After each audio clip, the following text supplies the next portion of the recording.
This video is designed to help you relax or fall asleep. If you keep coming back to these videos but you haven't subscribed yet, please subscribe now. Before we begin, if you're planning to drift off while watching this video, please take a moment to introduce yourself in the comments or simply say hello. Your comments truly make a difference. Also, if you haven't already, liking the video and subscribing means a lot. It's incredible to see people tuning in from all over the world. Thank you once more. Get cozy, turn off the lights, get yourself a glass of water and make sure you lock the door. Remember to drop a hello in the comments. It's time to close your eyes.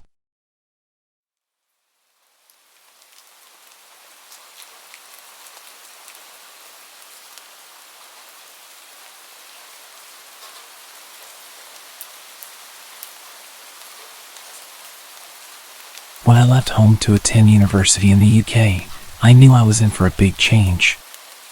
I moved quite far away from family and friends, leaving behind the familiar comforts of home.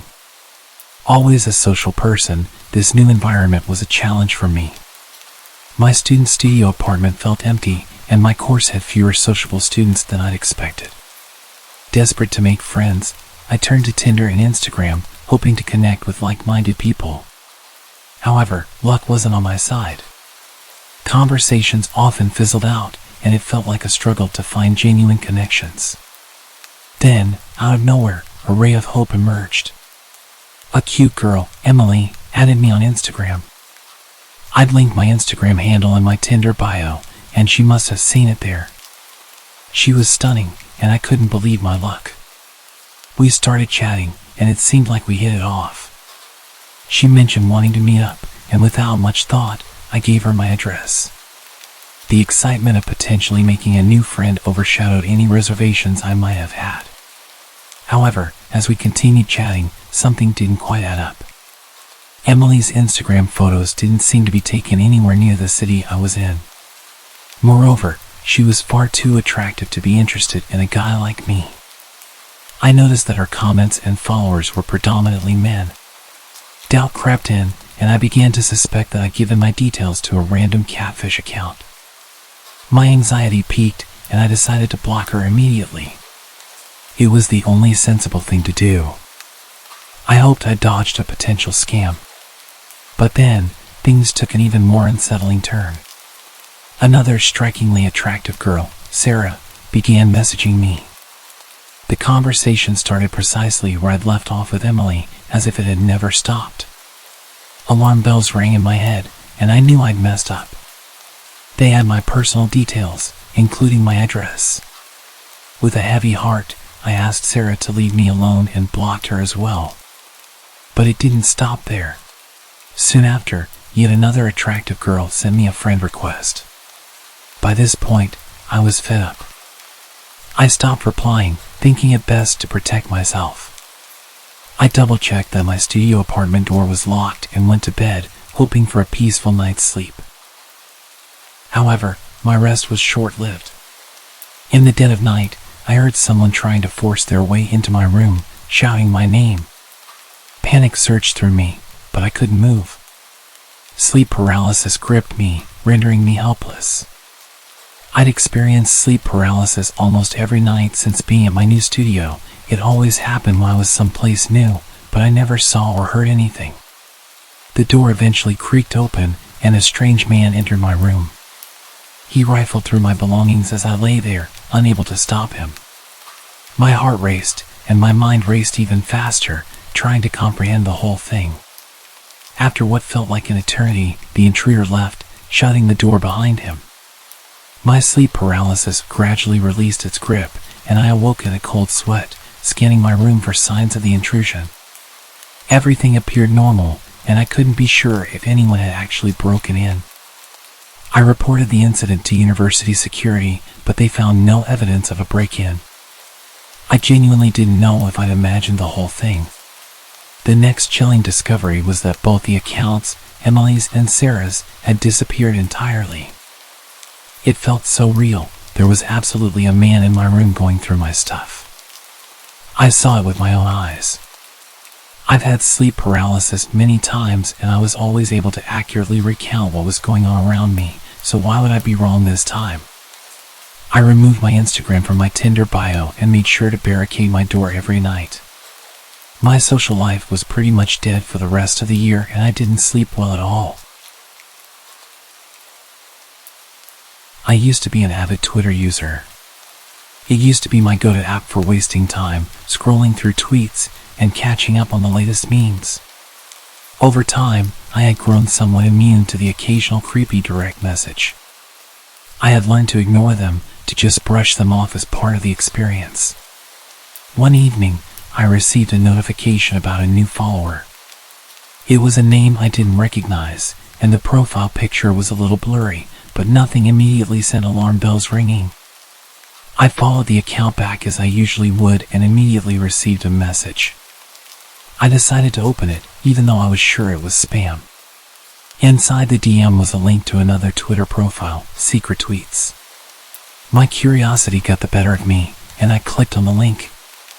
The profile was filled with a series of photos, each featuring different people seemingly caught off guard. Some were on public transportation, others on park benches, and a few even seemed to be in the privacy of their own homes. What made it weird was that none of these people appeared to be aware they were being photographed. As I continued scrolling through the account, expecting to find crude or inappropriate comments, I was met with an odd sight. The comments on the posts were not what I expected. The comments were all just numbers getting gradually higher and higher, stuff like 700, 750, 800, 1000. This was the same under every single post. People writing slightly larger numbers in reply to the last person. The oddest part of all was that every single account that commented appeared to be spam accounts. No profile pictures, no followers, they were just anonymous accounts with no profile set up. I decided to report the account and sent the link to my friend Becky. Still, I didn't give it too much thought, and I continued with my day, attending classes and getting lost in assignments. It wasn't until later, after school, that Becky finally replied to my message. Her response was a mix of shock and concern, urging me to report it to the police right away. Her reaction bewildered me, and I questioned why she was so alarmed. Her reply was chilling. "Why are you not worried about someone posting pictures of you on their Twitter?" I quickly returned to the profile, my heart racing. Amongst the unsettling images, I found photos of myself, pictures taken without my knowledge while I walked home from college. I remembered seeing a parked car that day, but I didn't think much of it at the time. My heart sank as I realized that the profile had images of me, just like the others, taken without my consent. The same trend was happening under the pictures of me. Faceless accounts writing numbers, 1300, 1400, 1800. I kept refreshing, watching the number replies come through, and that's when it all clicked. 2000, with a $sign next to it. My heart dropped and I refreshed again. The tweet was deleted and replaced with just the number 2000. They were bidding. They were offering payment, but for what? Fear gripped me as I comprehended the gravity of the situation. I reported the account to Twitter and contacted the police, providing every detail I could recall. With trembling hands, I locked myself in my room, talking to Becky over the phone, all while being home alone. Hours crawled by, and when I eventually refreshed the Twitter page, I was met with an unsettling message. "This page does not exist." My heart pounded in my chest. Becky confirmed the same result. To this day, I don't know if Twitter removed it or if the person behind the account deactivated it. The cryptic numbers in the comments remain a mystery. But one thing's for sure, it felt like a twisted setup, and I'm grateful not to know any more about what was happening with that Twitter page. A year ago, I used to post my entire life to Snapchat. It was my go-to app for sharing bits of my life with friends and family. But then something happened that made me reconsider my online presence. One day, out of the blue, I received a friend request from an unfamiliar username. I didn't think much of it at the time and accepted the request without a second thought. It was just another random person, or so I assumed. Months passed, and I forgot about that peculiar friend request. My life went on, and I continued sharing snippets of my daily activities on Snapchat. Little did I know that someone was watching, very closely. It started innocently enough, with an unexpected snap. I opened it, thinking it was probably a friend sharing a funny meme or a cute pet photo. But as the image loaded, my heart skipped a beat. It was an eerie, edited version of an old Snapchat story I had posted months ago. Floating love hearts surrounded the image, and the caption read, "Can't wait to see you." The chill running down my spine was hard to ignore. How did someone get access to my old stories? Who was behind this? Days turned into weeks, and more edited snaps kept arriving. Each one featured pictures taken from my past stories. The captions became increasingly unsettling, referring to my personal life. "How was your McDonald's on Friday?" And another said, "I loved that movie you watched last night." The sense of being watched was inescapable. I felt exposed and vulnerable, as though a stranger had invaded my privacy. It wasn't long before I decided to check Snap Maps, the feature that lets you see the real-time locations of your friends. My heart raced as I zoomed in on the map. There it was, a bit too close for comfort, the location of this creep. He was nearby, and the thought sent shivers down my spine. I couldn't shake the feeling that this was no ordinary prank or trolling. It felt personal, like someone was playing mind games with me. Fear gripped me as I realized the mysterious friend was getting closer to my location. I knew I had to act fast. I began taking screenshots of the disturbing snaps for evidence. Then, I contacted the local authorities and reported the unsettling situation. The investigation that followed uncovered the identity of the creep. To my shock, it turned out to be someone I met at a party months ago. I'd been warned about how creepy and weird he was. He would just invite himself to parties and nobody wanted to be rude and kick him out, so we just tolerated him. To be fair, I had no issue with him and spoke with him a little bit throughout the night, but didn't see much of him. I guess being nice to the social outcast when everyone else kept him at arm's length was enough for him to become obsessed with me.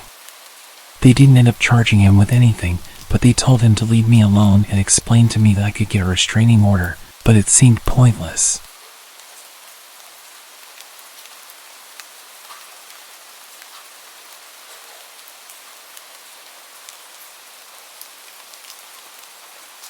Many years ago, I used to work the night shift at a hotel in Myrtle Beach, South Carolina. During the season, it wasn't too bad, mostly families and tourists. We had on-site security back then. However, in the off-season, the winter months were different. The cheap weekly rates we offer attracted a lot of creepy people. The idea was supposed to be to make money in the off-season by renting to snowbirds, older retired people who came to the beach for about a month through the winter. It did not always work out that way. The cheap rates made it possible for a less than desirable element to become long-term residents. I've discovered more than my fair share of meth labs, broken up physical assaults, and more during the winter months. Working the third shift, I would meet some interesting people. The cold weather would mean some homeless people would come in to get warm and grab some free coffee. I wasn't supposed to let them, but it's not in me to be cruel. I would let them grab a coffee and get warm for a minute, as long as they didn't cause trouble. As you can see, night shift in the winter made for some crazy and sometimes creepy stories. I have a lot, but this one is one that stands out because it didn't end well for me. I had a great night up to this point. I had gone to an indie wrestling show with my best friend before work. In fact, I had agreed to come in an hour early the next night for the young lady that worked the second shift, in exchange for her working an hour late for me.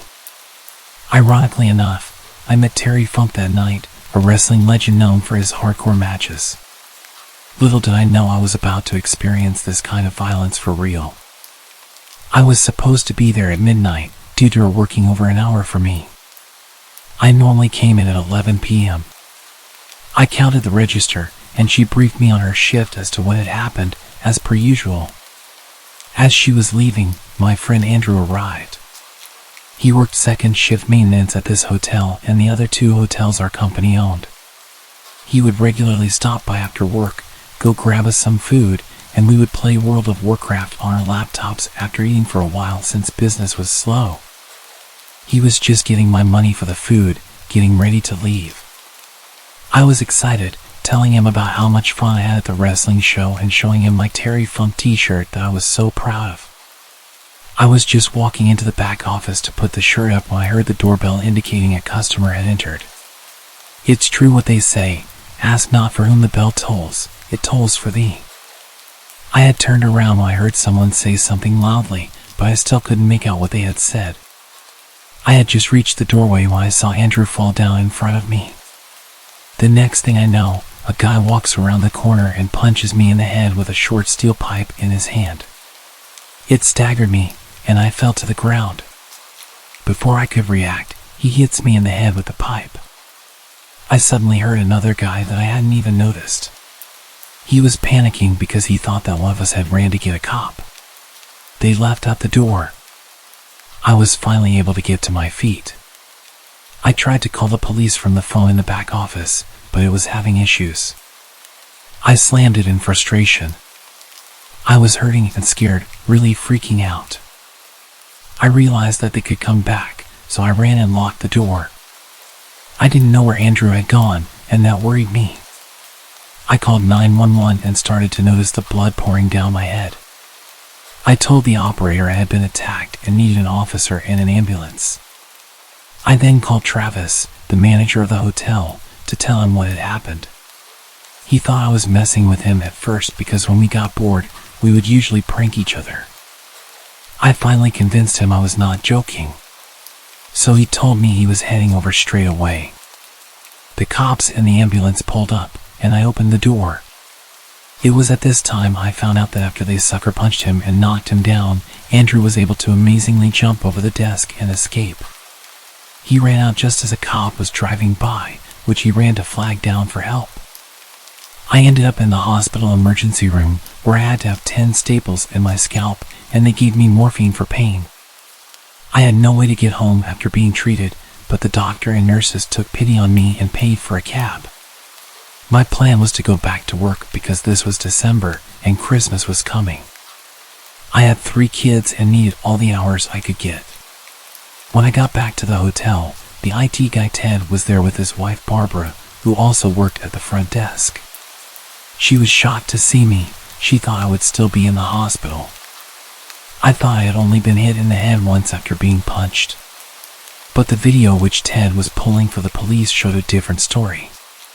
After I went to the ground, the guy had hit me not just 1 time, but 10 times in total.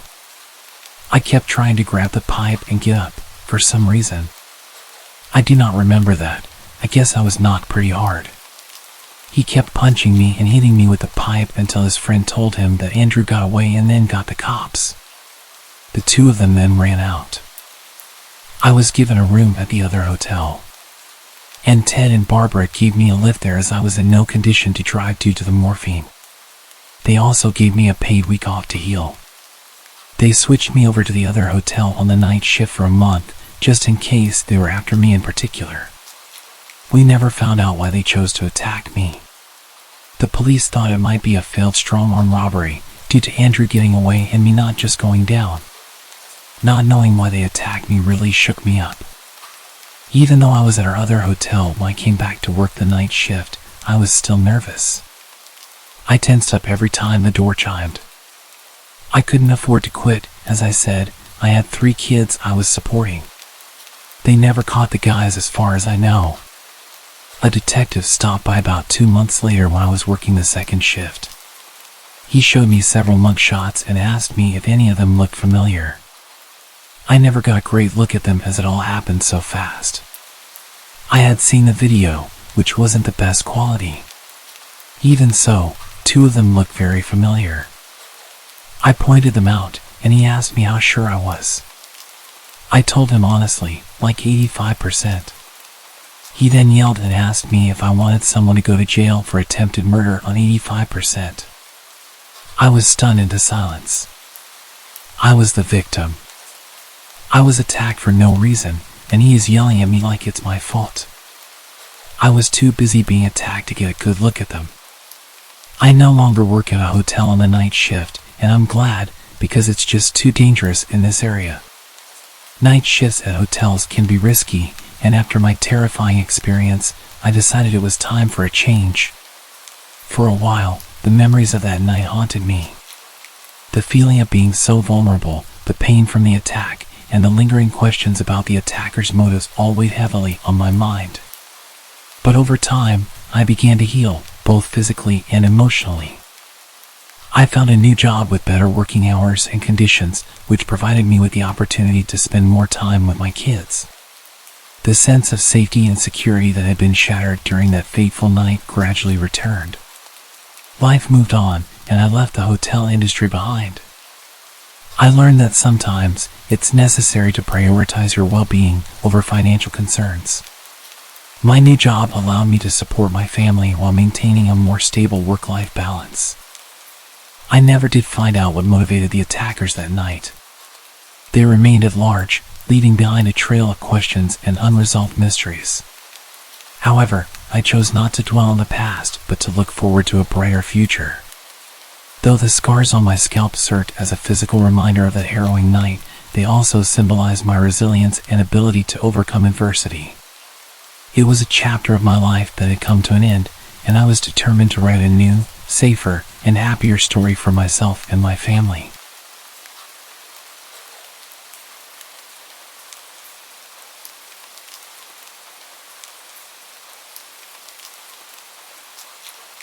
I need to preface this by saying that I don't believe in ghosts or any other kind of paranormal activity.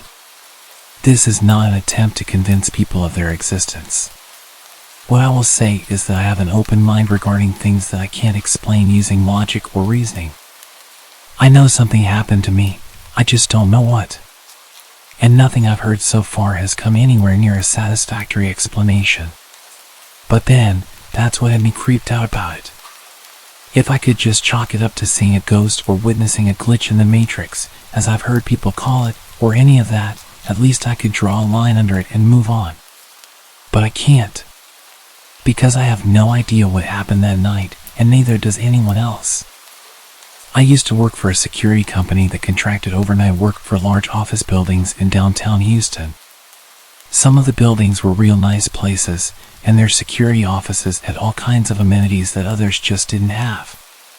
The only problem was they made for some of the most boring overnight shifts you could possibly imagine. Tough guards can be exhausting and dangerous, but boredom is a different kind of poison altogether. So you understand why I say, out of all the places that I could have expected my scariest night working security, these places didn't get anywhere near the top 10. One of the buildings we worked in had a bunch of different offices on each floor with a layout, each one being shaped like a letter U. Each of the floors was owned by a different company for the most part. Anyway, so most had a different design but the same layout, and part of that layout were those polished metal plates that sat on the corner of each corridor. They were positioned at the 90-degree angles in the U shape. At first, I figured it was just an odd design choice. Then I figured out that they were like mirrors. If someone was walking down the connecting corridor and you couldn't see them, you'd be able to see a little movement in the polished metal so you wouldn't run into anyone or get a fright. Kind of clever, right? Well, listen to this. One night, I'm working the overnight shift with 2 other coworkers. When it comes my turn to perform a physical sweep of the building, we had most of the building mapped out with cameras, but no security guard worth his salt relies on electronics. So every half hour, one of the guards would take a quick walk around each of the floors just to make sure everything was A-okay.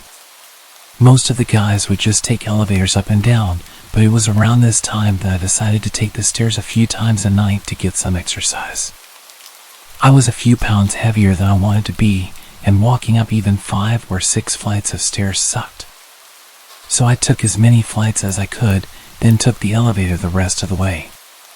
It also helped kill time on those hellish shifts. Anyway, this one time, I managed to hustle all the way up to the 9th floor, which was totally a new record for me. But I was completely out of gas. I literally had to lean against the wall to catch my breath, making sure to stay in the stairwell's blind spots so my coworkers wouldn't watch and laugh at me. Once I had myself together again, I walked out into the corridor and towards the first bend in the U-shaped layout that I mentioned earlier. As I got within a few feet of it, I froze. For the first time in the whole time that I'd worked there, I saw a reflection in a polished metal mirror thing. It wasn't crystal clear, but it was absolutely different to how it usually looked. I had the usual reflective image ingrained into my memory because I saw it hundreds of times a night. I could clearly see someone standing in the connecting hallway, wearing what looked to be the same kind of security uniform as me. I called out, thinking it was one of my coworkers. Then the white shirt shape suddenly moved out of sight. Now, right away, I thought this was a prank. I caught them trying to scare me. So, as I'm walking around the corners, I'm kind of calling out, "Hey, I know you're there. I saw you in the reflection." I get around each corner, but I don't see anyone. I assume the guy had ducked into one of the conference rooms or offices as a backup. I checked all of them, and they were all empty. I called down on my radio to make sure someone was really up there with me and they're just hiding in a closet or something because they're a bunch of immature idiots. The second I heard both guys talking on the same radio, I felt myself getting just a little bit freaked out. Either I was having some kind of weird episode after power walking up those 9 flights, where my eyes were playing tricks on me, or something very bad was happening. So, naturally, I'm starting to get a little worried. Not majorly worried, just a little. I decided to take the elevator the rest of the way. I was still concerned about my health, but then as I'm walking back towards it, something happened that makes me feel cold just to think about to this day. It felt like someone walked up behind me, and it felt like it was fast. I heard the footsteps that definitely weren't my own, and I felt that feeling of imminent danger you get when someone rushes you from behind. I turned, had my hand on my sidearm, ready to defend myself. But there was nothing there. Just an empty corridor with me standing in it. I can't even really think of the words for the kind of fear that I was feeling in that moment. The best that I can come up with is it was like a physical force, and that fear hit me and pushed me towards the elevator at a speed walk. I was convinced that someone was up there with me. But at the same time, they either had to be psychic or a ninja to rush up on me like that, or at least make me feel like I was being creeped on. None of it made any sense, and more, I was thinking that there was something wrong with me, not that something weird was going on. Once I was safely in the elevator, I called down to my coworkers and asked them to watch all of the cameras on the 10th floor for any kind of movement. They replied, asking if I was all good or if I needed help, probably because they could hear the state I was in. But I told them to shut up, watch the cameras, and tell me if they could see anything or anyone. I was expecting a no, in which case I had to accept that I was having some kind of medical emergency and maybe even call 911. I heard about people having strokes or heart attacks and how they can feel confused or panicked, so that's all my hypochondriac mind was thinking about. But then, as my radio crackled to life again, I heard the next thing they said, and I swear to Christ that I felt like I was going to throw up. My coworker came back with, "Yeah, there's someone up there with you. We're headed for the elevator right now." I sent it down to the ground floor, and if I'm being honest, I was weirdly relieved. I wasn't about to have a stroke, and I wasn't going crazy. There really was someone up on the 10th floor, and they were about to get messed up for scaring the living daylights out of me. We swept all the rooms together, calling out to this potential intruder the whole time, saying things like, "Come on out, and you're only getting trespassing," and even saying things like, "This is a heck of a way to get yourself shot." We were just bluffing, and it wasn't a huge issue that we didn't find this intruder. They could have easily used the stairwell to escape to another floor. But instead of going and hunting them down, we just headed back down to the security office, watched the cameras, and waited for the real cops to show up. On the way back to the office, I asked my coworker what exactly he'd seen on those security cameras, and it turns out he hadn't seen anything definitive, just enough blurry movement on the edges of a monitor to know that someone was definitely up there. And they seemed like they knew where the camera's blind spots were. This is what really sent alarm bells ringing for my coworkers. Stuff like that suggests someone has cased the place, done a little recon in the daytime, possibly disguised as a client or employee. They'd know where to go to get whatever they'd come for, as well as how to get there without being spotted straight away. A lot of people have asked me how this person could have gotten into the building in the first place, and didn't that bother me at all? The question did bother me, but we're not trained to waste time thinking about how. We're trained to react to intruders as and when they occur, to focus on either locking them down for the cops or getting them out of the building without anyone getting hurt. You focus on the how afterward. In the moment, you focus on the intruder. Anyway, we watched the cameras, called the cops, and tried to work out where this intruder could have gotten to, while avoiding all the security cameras. We stared at the cameras for maybe 15 to 20 minutes before the cops showed up, and we didn't see any movement. When the cops arrived, we helped them sweep all the floors and offices to make sure no one was around. They were pretty thorough about it, opening up closets and checking under desks. But still, we found no one. Even the cops said that it must have been spooky for whoever was up there alone, which sounded like the understatement of the century. But right then, when we were dealing with the situation, I was sure that it wasn't just me going nuts. The situation was resolving itself, so I was relatively calm again. When the cops left, we switched on the alarm systems for floors 9 to 13, meaning if anyone entered those floors again, we'd be instantly alerted, and a 911 call would automatically be issued. No alarms were triggered that night, so we figured the episode was pretty much over and done with. We'd have to talk to the head of security about it, and there was no doubt that he'd be very interested in how he let something like that happen. But no one expected to get fired. In the weeks afterward, I realized how much the experience had affected me. The longer I went on wondering about it, the worse the feeling got. I thought I had put it behind me, but it turned out to be a major error in judgment on my part. Or maybe I just ignored my feelings. I thought about what could have made those noises and reflections. What could have given me that feeling like someone was rushing up behind me? After thinking about it for long enough, I decided that I didn't want to work there anymore. When I was told that I couldn't pick and choose which guard shifts I was on, I was left with no choice but to seek employment elsewhere. I'm not afraid to admit that I was scared of whatever happened up there. Rather than going down some crazy rabbit hole trying to explain it, I thought it was better just to walk away and start fresh someplace else. It's never happened again, nor anything like it, but you can bet your bottom dollar that if it does, I'm out of there.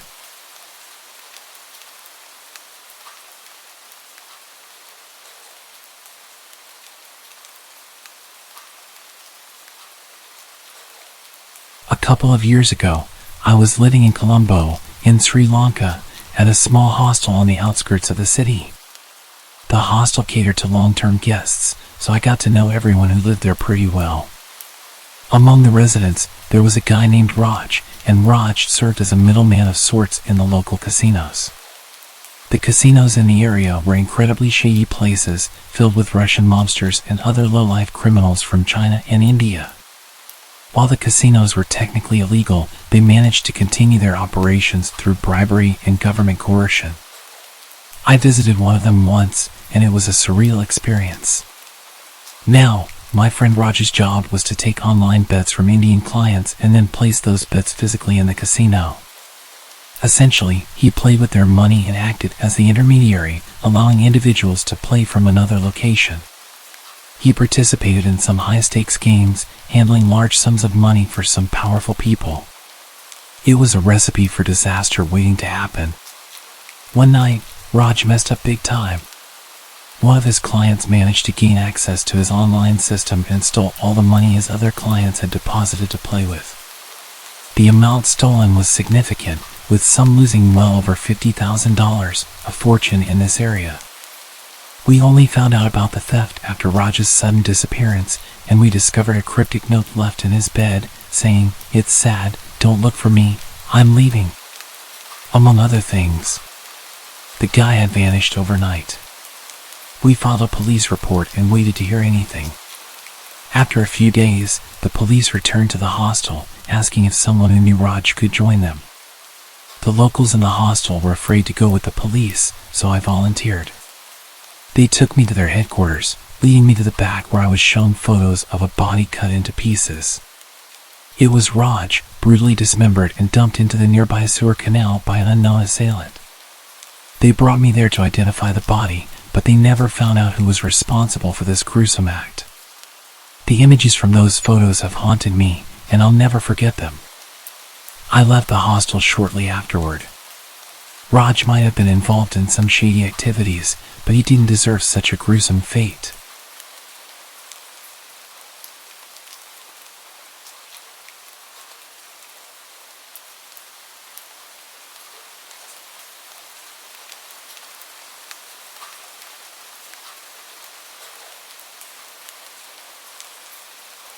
I work as a baker for a small bakery in a tourist town. I'm regularly at work around midnight most nights. I'm pretty close to the local strip of bars and clubs, so I hear late-night partygoers, sirens a few times a night, and people yelling.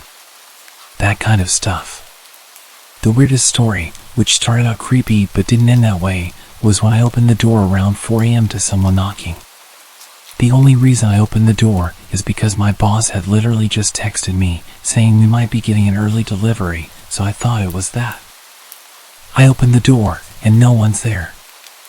I glanced around, thinking they knocked, and ran back to their truck to start unloading. Then suddenly, someone steps out of the shadows, looking like Slender Man. I panic but hold it together pretty well. Once they got out of the shadows, it obviously wasn't a monster. It was just a tall, skinny girl with no pants on, no shoes, and a shirt that obviously wasn't hers. This poor girl then asks me if she can borrow a phone. It clicks in my mind what could have happened, and I tell her to come in. I let her use my phone. She tries to call her boyfriend and tells me that essentially she just woke up after passing out. She didn't know where she was, and I was the only light on the street. I didn't ask what happened to her, but she was saying something about pulling a firearm earlier and was hyperventilating over the cops being called on her, so I didn't call them. Her boyfriend never answered the phone, but I helped her figure out where her hotel was. Luckily, it was on the same block we were already on. I couldn't leave to walk with her or drive because I had a million things in the oven. I actually gave her my phone with the place pulled up on Google Maps and the flashlight on.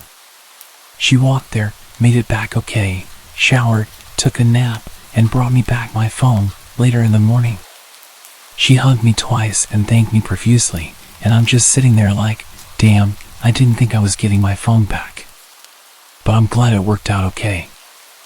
I don't know if she was assaulted or just the type to strip when drunk or what, but she seemed okay after having been back to her hotel room. It could have gone a lot worse for her, so I'm glad I was the door she knocked on. God, did she give me a heart attack at first?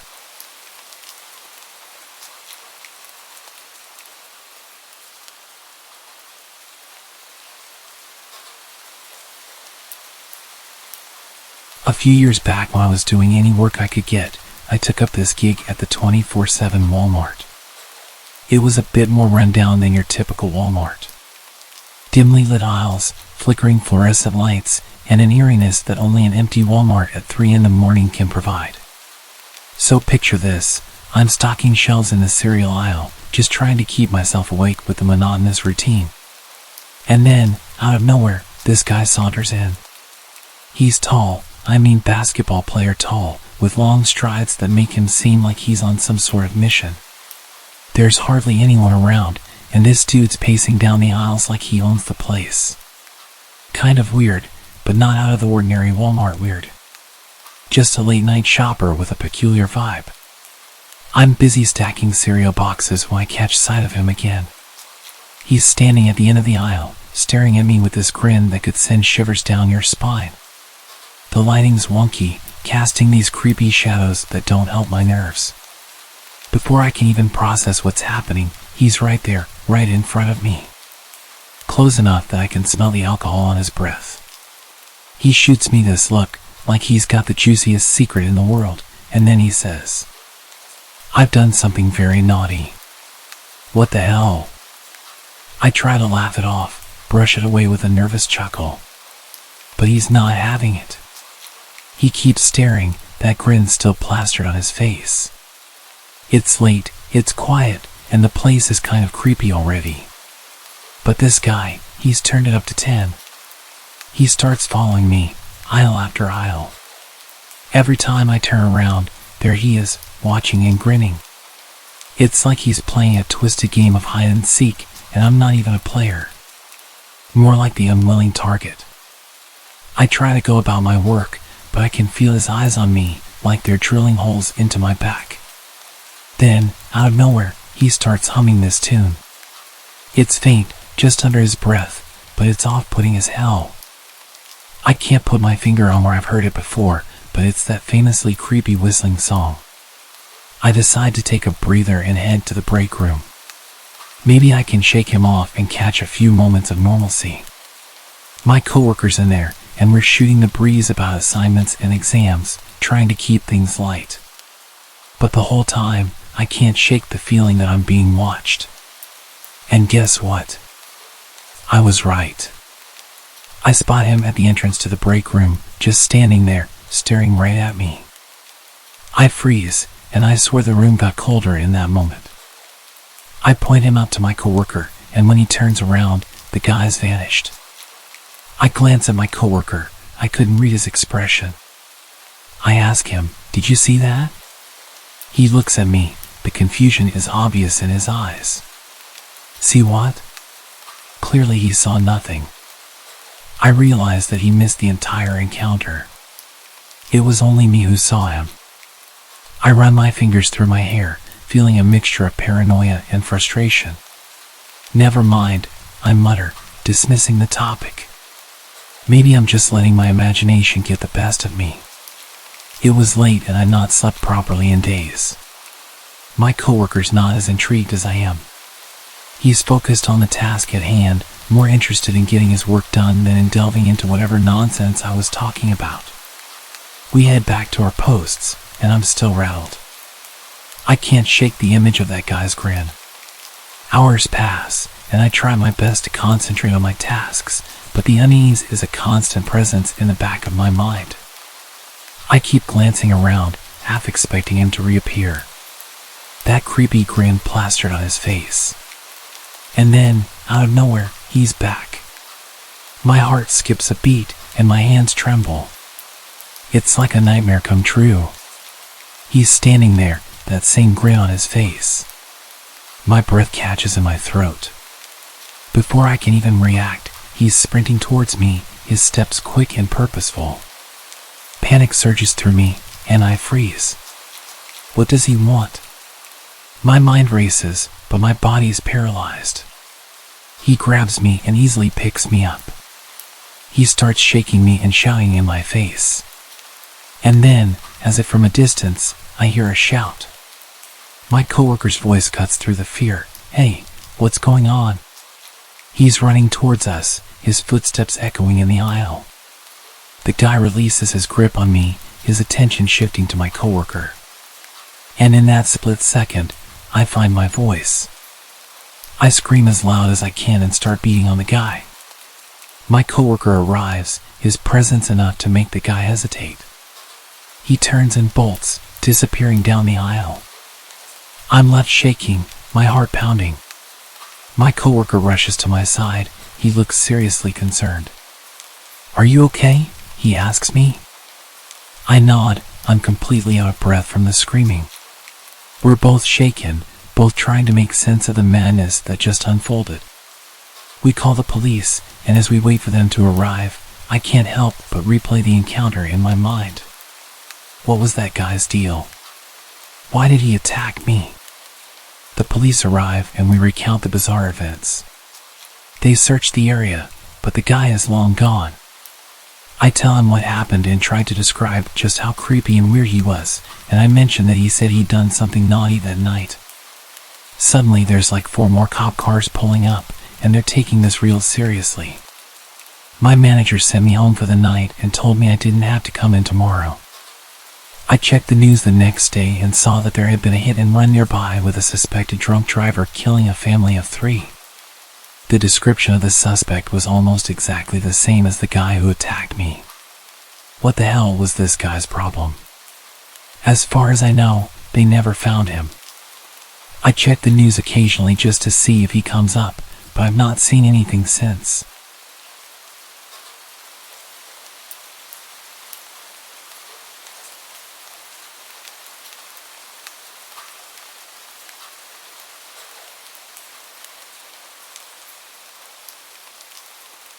This happened last year when I was 17, and it's something I will never forget. I was home alone one weekend while my parents were at a work convention out of state. I was upstairs in my room playing Rocket League with two of my friends, talking to them on my headset when I heard a thump from downstairs. This wasn't unusual because I have two cats who often make a lot of noise while wrestling with each other. So, I resumed my game while turning down the TV slightly to check if the noise persisted. About 2 minutes later, I heard another thump, followed by what sounded like a grunt. I told my friends about the thumps, and they urged me to check it out, so I did. I began my walk downstairs, thinking my cats were wrestling rougher than usual. But as I got halfway down the stairs, I froze. I could hear what sounded like men whispering to each other coming from the living room. Crouching down to get a small peek into the living room, I saw 3 large men covered in all black, walking around. I can't describe the feeling in my chest when I saw this. Slowly crawling up the stairs from my crouched position, in typical horror movie fashion, the very last step made a very loud creak. The entire house was silent now, and I knew they heard it. Thinking on my feet, I ran quietly to my room, threw on my headset, and told my friends to call the cops and send them to my house. They sounded confused and asked what was going on, but I just urged them to hurry and threw my headset on my bed. As I got to my door to close it, I heard 2 sets of footsteps coming up the stairs. I knew if I locked myself in my room, they would know where I was. So I closed my door and snuck over to my parents' room, purposely leaving the door open so they wouldn't think to check it. About 5 seconds later, I heard a pair of heavy boots hit the wooden upstairs floor, accompanied by another set of footsteps. They got louder as they came down the hall and stopped by my door. I heard pounding on my bedroom door, followed by a deep voice saying, "Open up," before I ran this door down. I got chills hearing this. I made a break for my parents' bedroom window and slid it open quietly, but I must not have been quiet enough because I heard heavy boots go further down the hallway. As I was halfway through the window, a man came into view from the doorway and yelled as he ran towards me. At this point, I jumped out the window, and the man grabbed my ankles, trying to lift me back up. Luckily, I wiggled my feet enough to slip out of my shoes and onto the small roof above my back door. The man followed me out the window as the other man came to the window. I panicked and jumped off the roof, landing awkwardly on my left ankle.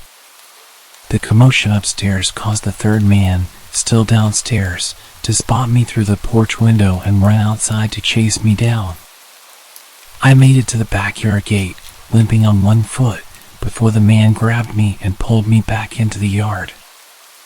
I tried to yell, but the man covered my mouth as the other 2 men climbed down from the window. All 3 of the men grabbed me and tried pulling me back into the house. As they got me in the house, I heard the relieving sound of police sirens pulling up. The men looked at each other and said, "Shit," before pushing me to the ground and fleeing out the back door. Limping on my one leg to the front door, I yanked it open and yelled that the men were in the backyard. 3 officers ran into the backyard while 1 officer helped me over to one of the police cars. They only caught 1 of the men, while the other 2 escaped over the fence. They threw the man into the other car as the officers came to question me. Shortly after, my 2 friends, whom I was playing with, pulled into the driveway on their bikes and rushed over to me to see if I was all right. I told them I was okay and thanked them for calling the police, potentially saving my life. The man that was caught was charged with burglary and attempted kidnapping.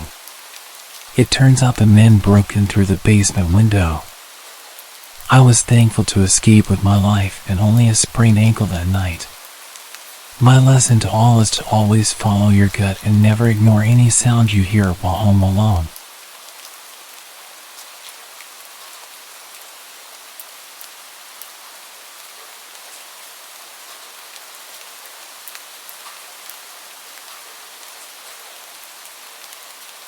My roommate was out of the house for the week, so I had the place to myself. It was spring break, so my college classes were out. I had no plans and really nothing I needed to do. On Monday, I was basically trapped inside due to a huge storm blowing through our city. This was common around this time of year, but it still always seemed worse every time. The trees looked like they were going to blow away, and the house would shake and creak non-stop.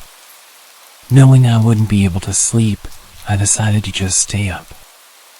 I turned on the Xbox and started up one of my video games and played for well over an hour, probably until 11 o'clock when the doorbell rang. I paused the game and got up, but then I remembered the fact there was a storm happening. Who would be outside right now? I went over to the front door and looked through the peephole, but nothing. I opened the door. The wind and rain hit me right away, but when I looked around, I didn't see anyone. I closed the door and thought maybe the wind had somehow rung the doorbell. I don't know, it sounds dumb now, but what was I supposed to think? I went back to my game, but only a couple minutes later, I heard a huge crash in the backyard. It sounded like stuff tumbling over and breaking. I immediately knew it was our patio furniture and ran over to the back door. Everything was scattered around the yard, blowing around in the wind. I quickly put on my shoes and went outside, pushing each piece of furniture up against the back of the house. The wind was so heavy it would even hurt sometimes when the water would hit my face. I was rushing, going as fast as I could until I saw someone. They were standing at the edge of the backyard, watching me. I looked back at them for a moment, but then grabbed the last piece of furniture and ran inside to escape the rain. I looked at the back door as I tried off, but the person was gone. Between that and the doorbell ringing, I was a little bit nervous. I sat in the living room this time, just scrolling on my phone because I was tired of being interrupted. After a while, I struggled to keep my eyes open. I got a blanket and laid down on the couch. I didn't feel like going upstairs, and the storm was much louder up there. It took a while, but eventually, I drifted off to sleep. A few hours later, still well into the night, I woke up from a sudden burst of heavy wind outside shaking the house. I pulled the blanket to the side and sat up, moving my feet to the floor as I prepared to go check if the furniture outside was still there. But just when my feet touched the floor, they were soaked. It woke me up immediately. I looked down and saw a puddle on the ground right next to the couch. Then I saw another and another, leading in a line across the floor. Inside the puddles were faint muddy shoe prints. I stood up and ran to the corner of the room, heart beating rapidly in my chest. After a minute of hearing nothing but the wind outside, I slowly followed the shoe prints. They led all throughout the house, upstairs and downstairs, but I could clearly tell that they entered through the back door, which I had stupidly forgotten to lock in the rush of getting out of the rain. I locked it and pulled my phone out to call 911, but then the thought crept into my mind, what if they're still inside? I stayed quiet and moved into the corner of the house where I felt the most hidden and called. I waited in silence for them to arrive. When they did, they took a look around, seeing everything I saw, but nothing more. They told me it seems like a personal attack because nothing was missing, and they were clearly focused on my house in particular. However, they walked right up to me while I was sleeping and seemingly did nothing but watch me, which is super creepy but doesn't make much sense. If they wanted to do something to me, they would have at that moment.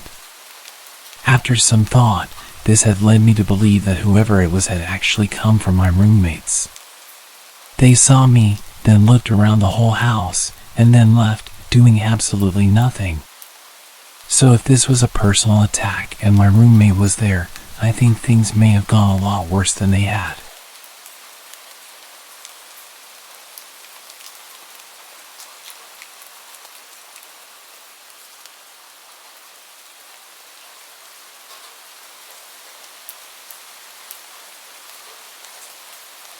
I want to share a story about the time my family's house got broken into.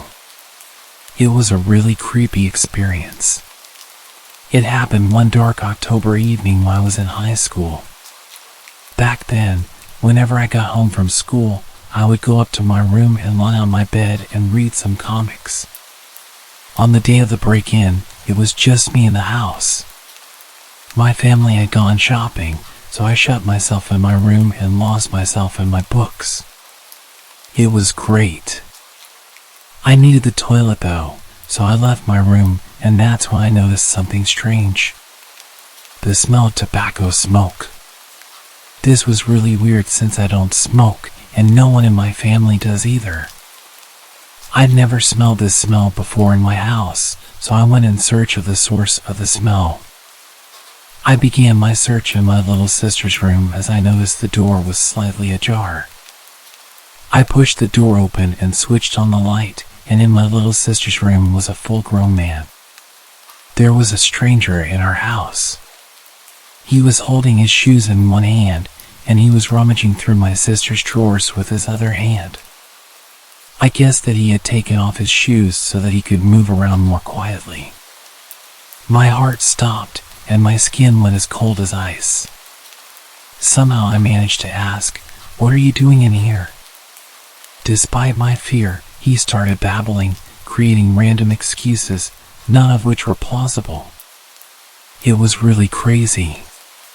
My heart was racing now, and I didn't know what to do, so I just grabbed him by the arm.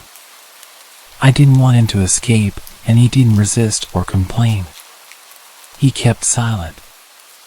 Luckily, my grandfather lived close by, so I led the intruder with me to his house. When we got there, my grandfather called the police. After some time, the police arrived, and they filled us in on the details. After they interviewed him, it turns out that the man lived in one of the apartments across the street that looked directly into our house. Things got really creepy when he told the police that he'd been in our home several times. He said he liked to break in even when there were people in the house. Despite the police interview, the man broke down and confessed. He said the main purpose of his repeated trespassing was the fact that he was drawn to my sister. He had some sort of obsession with her. He told the police that the day I apprehended him, he was looking for some of her underwear to take back to his apartment. He said that the only reason he'd pick my sister was due to the simple fact that she was his type. He confessed to entering other people's homes too, anyone who was his type. He said that the only reason he went unnoticed by the occupants was that he was very careful not to disturb anything or steal a thing. No one knew he was coming or going. It seemed that this guy had an understanding of our family's movements, our schedules, that kind of thing. It was clear that he'd been watching our house and our family for a long time. He knew how to get in easily, must have searched for a weak point of entry. He had done this many times without being caught, and my guess was that he began to get careless, which was how I was able to catch him. I only caught him due to the cigarette smell. I can't tell you how horrifying it is to find someone standing in a dark room in your house when you're at that age. I literally have no words for how frightened I was. Of course, we threw away all of my sister's underwear. We decided to get her new clothes. I mean, how could she feel comfortable wearing anything that man had touched? I think my sister has suffered mentally with this, and it's a thing I don't speak to her about. I'm just glad I caught him. Who knows what else he might have tried doing? Maybe stealing the clothes was just the beginning. I don't want to think about it.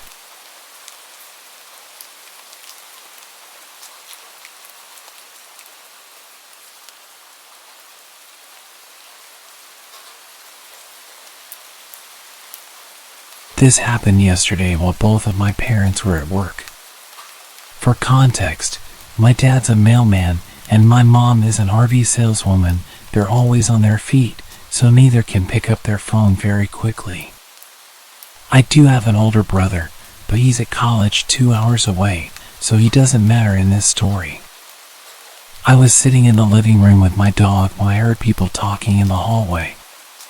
This isn't unusual because I live in a third-floor apartment and there's a noisy family next door that brings over friends a lot. This was also a Saturday, so I wasn't expecting complete silence. I obviously just ignored the talking since it's not that loud and I had headphones on. But my dog perked up and walked towards the door with an alert posture. The hair on his back was sticking up, which he never usually does. So I got concerned and took my headphones out. This is when I heard the voices from before, which were 2 adult men yelling very loudly in the apartment hallway. I got a bit freaked out, so I pushed my dog away from the door, made sure it was locked, and crept towards it to make sure they weren't near my place. When I looked out, I couldn't see either of them, and because the only blind spot in my peephole is directly to the right, I knew they were at my neighbor's. As I'm leaning against it, my whole front door starts shaking because the men are banging on the neighbor's door and still yelling things like, "We can hear you," and "Come out." But I didn't want to show that I was home. At this point, I grabbed my dog and pulled him into my room while I tried to call my dad, who luckily picked up after a few rings. He told me that I should just stay in my room and stay quiet, and that they would go away. I did stay in my room for the most part, but I called my best friend just to have someone on the phone because my dad couldn't stay talking to me. My room is the furthest from the door, so they definitely wouldn't have heard me whispering to my friend about the situation. After about 5 minutes, I stopped hearing the banging.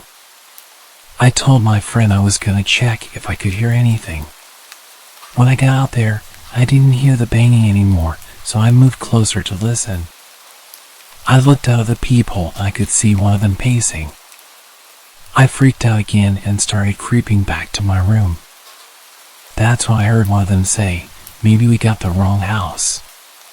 This threw me into a full-blown panic attack. Since my identical apartment door is 5 feet away from my neighbor's and all the others are down a hallway, if they didn't even know the exact number and they obviously weren't scared to bang on an apartment door so aggressively, they would probably come to my door.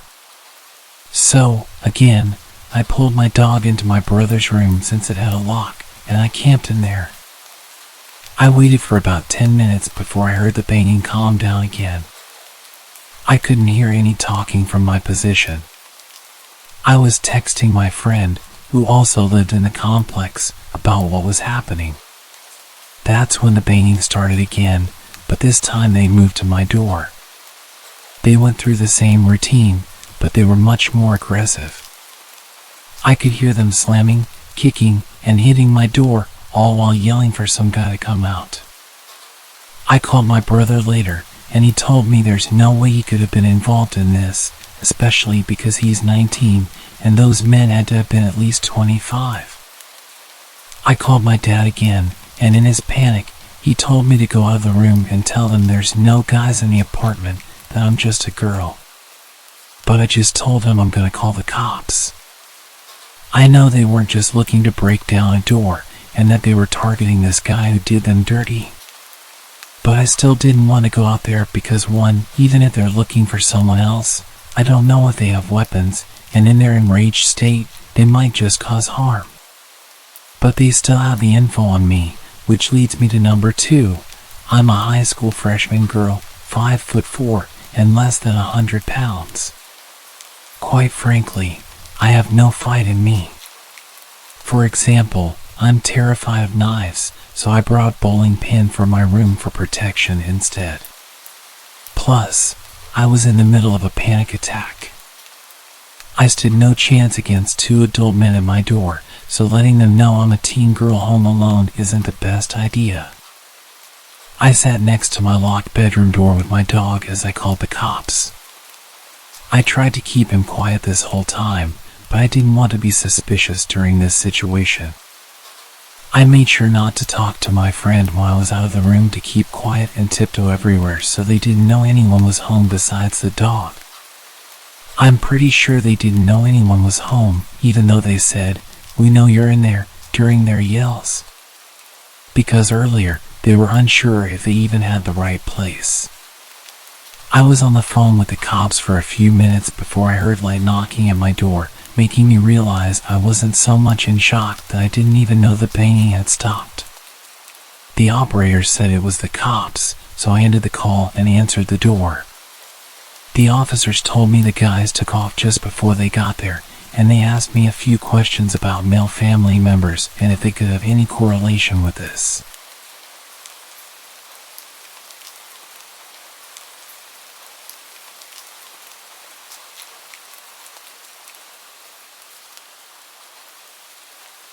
When I was 19, I was a Marine and had stupidly used my military perks to get a home loan and bought my first house. I moved a barracks room worth of stuff into this place that seemed to me like a palace. Of course, I went out and bought some bar stools, a futon to sleep on until I got a bed, and some used coffee tables for my TV. I also had my dog with me. As I unpacked my meager belongings in the living room, I noticed a car had pulled into my drive and blocked me in. I walked out, and there stood a man offering to sell me a home security system. The man was dressed in khakis and a polo with a name tag that I can't recall, and the car didn't have a logo on it. It should have been a red flag for me, but I figured that some people on the job didn't drive company vehicles. He gave me his card, but I don't even remember the name of the company he told me he was representing. Cue the friendly salesman, giving me his pitch about needing a system and all the perks that would come with being able to watch the exterior of my house at any time. As a low-ranking military member, I knew I couldn't afford yet another thing, so my mind was working to try to get this man to go away. I even considered ninja chopping him or whatever it is that we Marines do in hand-to-hand just to get him to leave. But I'm a sort of passive person. I'm too nice. Nah, let's call it polite. I won't be rude to someone doing their job. I've been in customer service. I can relate. I tried politely declining his offer after he had tried to show me some stuff on his iPad, but you know how persistent these types are. I'll admit to my own stupidity when answering his questions, like giving out too much information. Do you live alone? No, I live here with my wife and our 3 large dogs. At least I had it in the large part. Her and her dogs hadn't actually moved in yet, and hers were just fat, though they were more vicious than my own good boy. But 2 women living together probably seemed like easier targets. I also mentioned being a Marine when he asked. He seemed a bit shocked, but wouldn't be deterred. What kind of security system do you have? My dogs and me. Not the best answer I could have given. I wasn't exactly intimidating. I mean, I would be terrifying if I had a gun or something. I've been using them all my life, and I've never missed a target, alive or inanimate.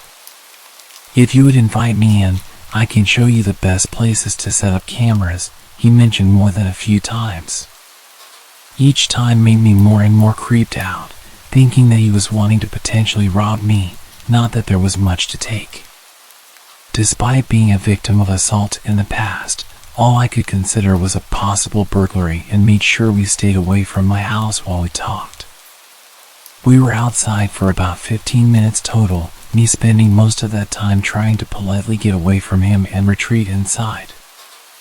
I was losing my mind with the social niceties and just walked away, leaving him standing alone in my front yard. I walked into my house and locked the door. He got into his car and left. I thought nothing more of it. After some unpacking, I couldn't do much. I had nowhere to put most of it. I ate some junk food and put together the futon. I got it all decked out with my fluffiest blankets, made sure the doors and windows were locked, and went to lay down in the living room. Looking back, I'm not sure why I didn't put it in a bedroom. They all have blinds, and the rooms take a bit of getting to. Perhaps I wanted to be near an exit. For some context, my back door is a double glass pane door. At the time, I didn't have curtains on it, but I did have blinds on the kitchen window. My kitchen, living room, and dining room are all connected, but there's a wall in the living room that I strategically situated my futon against so it couldn't be seen by the back doors or the front door window. Call me paranoid. I had been laying down for a few hours, and at about 11, my dog got off the futon and went to the back doors. My dog is large and looks like a Rottweiler, but he's never hurt anything in his life. He'll greet strangers at the door with a tail wag and hardly barks. He stood back there for a bit and whined a few times. I ignored him. It was probably a squirrel. But then he started growling, a sound that I'll never forget. It sent terror straight through me as I sat alone in the dark. I had only ever felt that fear once, when a mountain lion screamed, and I realized I was powerless against nature. The point is, these sounds are designed to scare you.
On a bitterly cold winter night, I found myself in the kind of situation that would chill any parent to the bone.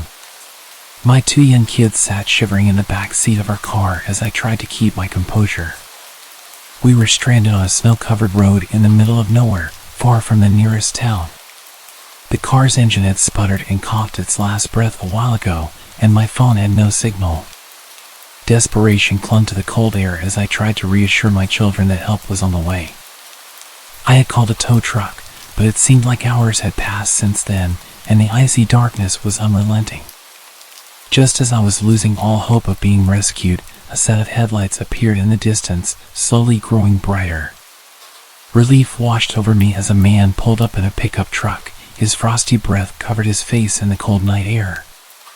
"Looks like you folks could use some help," he called out. His voice was friendly, but something about the situation had my guard up.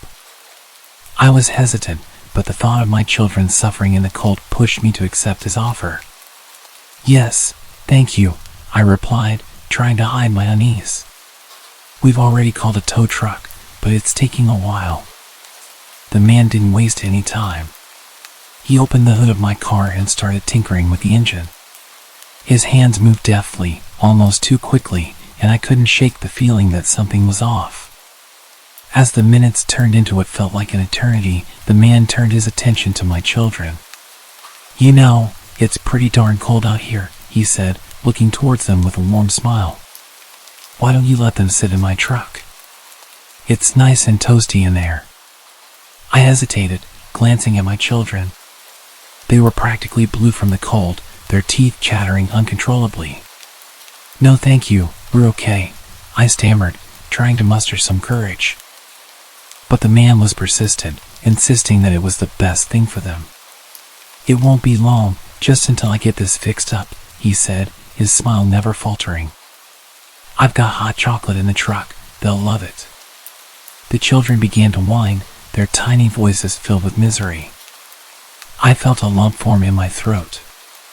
"All right, just for a little while," I relented, my heart pounding in my chest.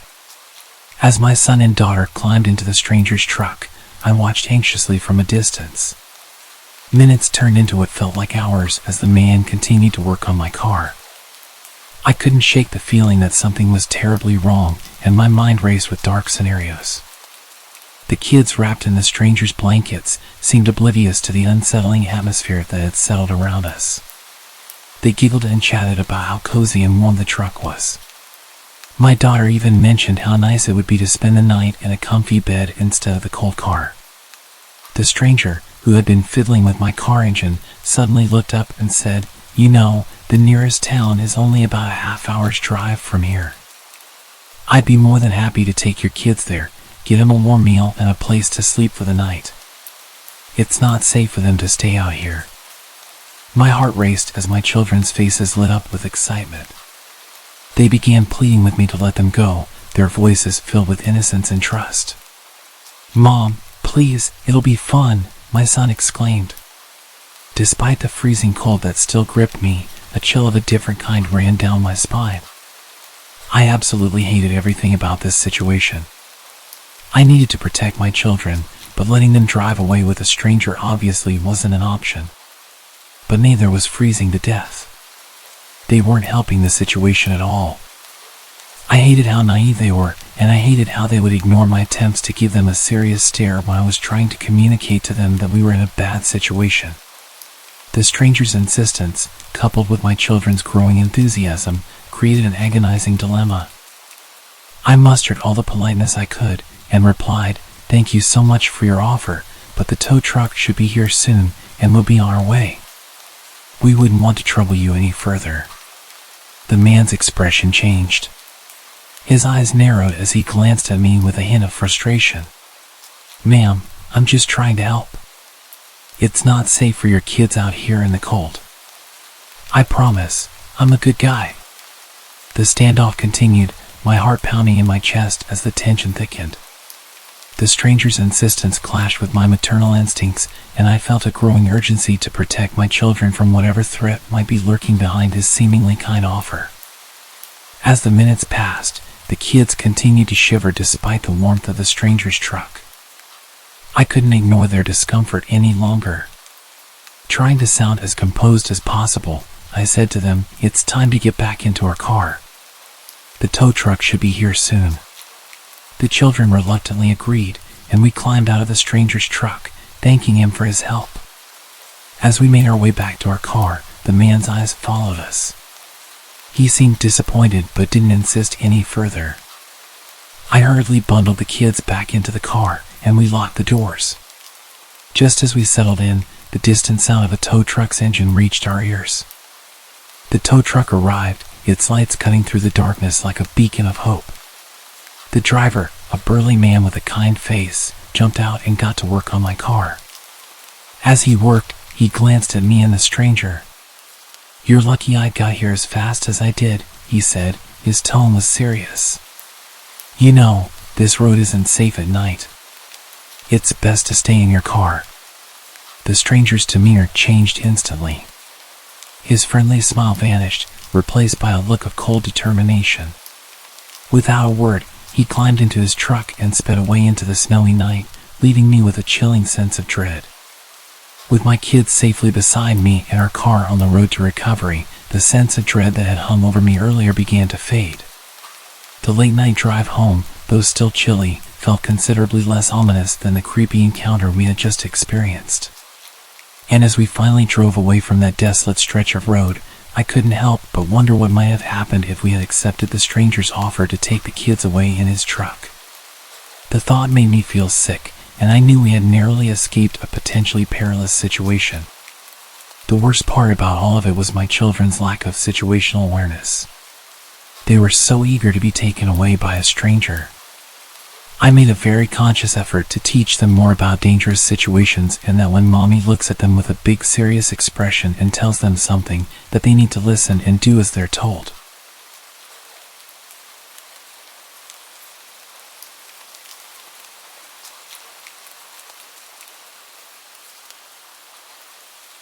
I had been chatting with this girl online for weeks, and she seemed like the perfect match for me. So when she suggested we meet at hers, which happened to be in the middle of nowhere, I couldn't resist the adventure. My GPS had guided me through the labyrinth of back roads with the promise that I was nearing her location. But as I rounded yet another bend, I found myself in the middle of a seemingly abandoned junkyard. Rusty old cars and worn-down buildings loomed in the darkness. The place was only lit by my car and the moonlight. Confusion turned to fear as I realized this was the wrong place. Panic set in when the harsh glare of headlights suddenly appeared behind me. A group of burly men, their faces obscured by the shadows, blocked my way and surrounded my truck. One of them, clearly the leader, approached my window. His eyes were filled with suspicion. "What the hell are you doing here, boy? This is private property." My words tumbled out in a rush as I explained my predicament, that I was supposed to meet someone nearby, but my GPS had led me astray. They exchanged glances, their suspicion turning into a sinister grin. Sure, the leader said, "but you see, we've been having some trouble with trespassers lately. Can't be too careful, you know?" His companions chuckled ominously. Without another word, I threw my car into reverse and backed out of there as fast as I could. My heart was pounding. I turned the car around quicker than I thought was possible, and I fumbled with the GPS, trying to tell it to return home. The men continued to shout at me as I sped away, but my troubles were far from over. My GPS, unable to keep up with my rapid escape, soon led me onto an even narrower road. Darkness surrounded me as I ventured further into the woods. My anxiety was making my legs shake aggressively, and my hands could barely follow simple instructions. With no cell service and no signs of civilization, I was well and truly lost. Suddenly, as if mocking my desperation, a deer bounded out from the shadows and onto the road. Panic surged through me as I slammed on the brakes, screeching almost to a complete stop. The deer barely reacted and just continued to slowly prance down the road. Suddenly, I noticed the rednecks from the junkyard had caught up, their truck now dangerously close behind me. They were leaning on the horn, yelling obscenities, and I really started to feel like I wasn't getting out of this alive. Desperation pushed me to follow the deer. I drove at a crawl, praying the animal would move aside. But it just dominated the road in front of me for a painful amount of time. It continued to run ahead of me. The longer it was there, the more it started to look like some type of demon. It looked like something you'd see in Norse mythology. Its horns looked like human arms reaching into the sky. My heart raced as I watched the creature's every move. The rednecks were relentless, inching closer, their voices growing louder, getting even angrier. The suspense was unbearable. I was trapped behind the deer, with nowhere to go, and a group of hostile men closing in behind me. The narrow road seemed to stretch on forever, and with every passing second I couldn't help imagine all of the different ways that I was going to be killed. The men in the truck behind me were starting to push into the back of my car, and I could hear the revving of their engine, eager to push me off the road. I really started to panic and started honking at the deer. I even contemplated abandoning my car and fleeing into the darkness, but I knew that would be futile. They would catch me within moments. As we continued our awful drive on that terrible road, the deer suddenly leaped to the side, disappearing into the dense underbrush. I seized the opportunity and accelerated. When I looked back in my mirror, I saw the deer jump out again right in front of their truck. They slammed on the brakes and were frantically shouting at it to get out of the way. I'm sure they had no issue with killing a deer, but ramming it with their truck at that slow speed would likely just make it angry, and it wouldn't be worth the damage. I didn't hesitate for a second as I went full speed down the rest of the road, hitting every bump with no regard for the condition of my car. I drove for what felt like hours, my heart still pounding, until I finally stumbled upon a small town. There, I found my bearings and eventually made it to the nearest motel. It was only when I locked the door behind me that I felt safe enough to breathe.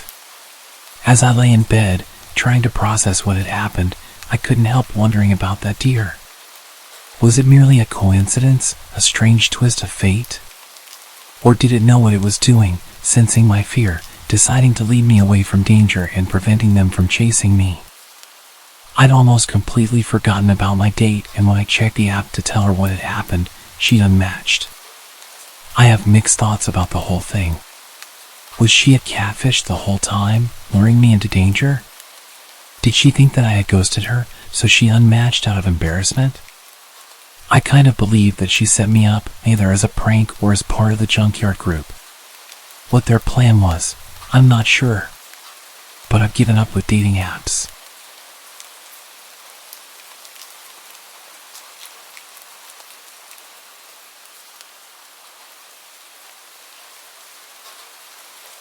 A few years back, I'd just gotten my first bike. As a young female rider, I often attracted unwanted attention. People couldn't help but notice me as I cruised through the streets. It was exhilarating, and I loved the feeling of the wind and the freedom of the open road. Most bikers I came across were so kind and welcoming, and there's a really strong community. But there were times when the attention crossed a line. One evening, I was riding home after a long day. The sun was setting, casting a warm glow across the sky. The road was quiet, just the way I liked it. My bike growled beneath me, and for a moment, everything felt perfect. But then, as I pulled into a gas station to top up my tank, I noticed him, a young guy on another bike, maybe in his 20s. He parked beside me, and our eyes met. I offered a polite nod, thinking he'd move on. Instead, he removed his helmet and started chatting. He had a friendly smile and an easygoing demeanor, and although his confidence was admirable, something about his persistence set me on edge. We talked for a few minutes about our bikes and the thrill of riding. He seemed genuinely interested in getting to know me, but I couldn't shake the feeling that he was being a bit too forward. I nodded and kept my responses short, hoping he'd eventually get bored and ride off into the sunset. However, that wasn't his plan. After filling up our tanks, he hopped back on his bike and revved his engine, indicating that he was going to follow me. Anxiety began to creep in as I realized this stranger wanted to ride with me. This wasn't completely unheard of. I'd gone side by side a few times with some other bikers until we both go our own ways.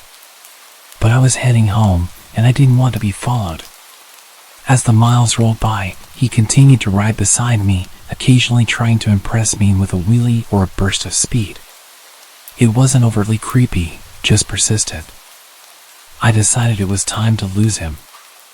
I knew my bike and its capabilities well, so I hit the throttle, speeding away from him. The wind rushed past me as I pushed my bike to its limits. He caught up again and I realized that I wasn't going to lose him. I decided to pull over and he pulled up next to me. He was so proud of himself. He took off his helmet and had a massive grin on his face as if we'd been playing a fun game. I told him I was heading home now and that I'd see him around. He continued smiling at me and told me he'd make sure I get back safe. I really wasn't in the mood. I kind of snapped and told him directly that I was good and didn't need an escort. Just as I started to leave, I gave him a wave. One last attempt to make it clear that I was saying goodbye, leave me alone. He'd rested his helmet down, so it took him some time to get ready. I managed to get some serious distance this time. Glancing back, I saw him in the distance, desperately trying to catch up. The adrenaline was pumping through my veins as I weaved through the winding roads. But the persistent rider wasn't giving up. He was closing in fast. I could hear the roar of his engine growing louder, and I knew I had to make a decision. Ahead, the road took a sharp turn. I had to slow down to navigate it safely. That's when he saw his chance to overtake me. He revved his engine, racing forwards. But he misjudged the turn, and before I knew it, he slammed into the wall with a deafening crash. My heart pounded in my chest as I watched in shock. He flew over the barrier, disappearing into the darkness. Without hesitation, I screeched to a halt and rushed to the edge. I pulled out my flashlight and shined it into the water, desperately trying to spot him.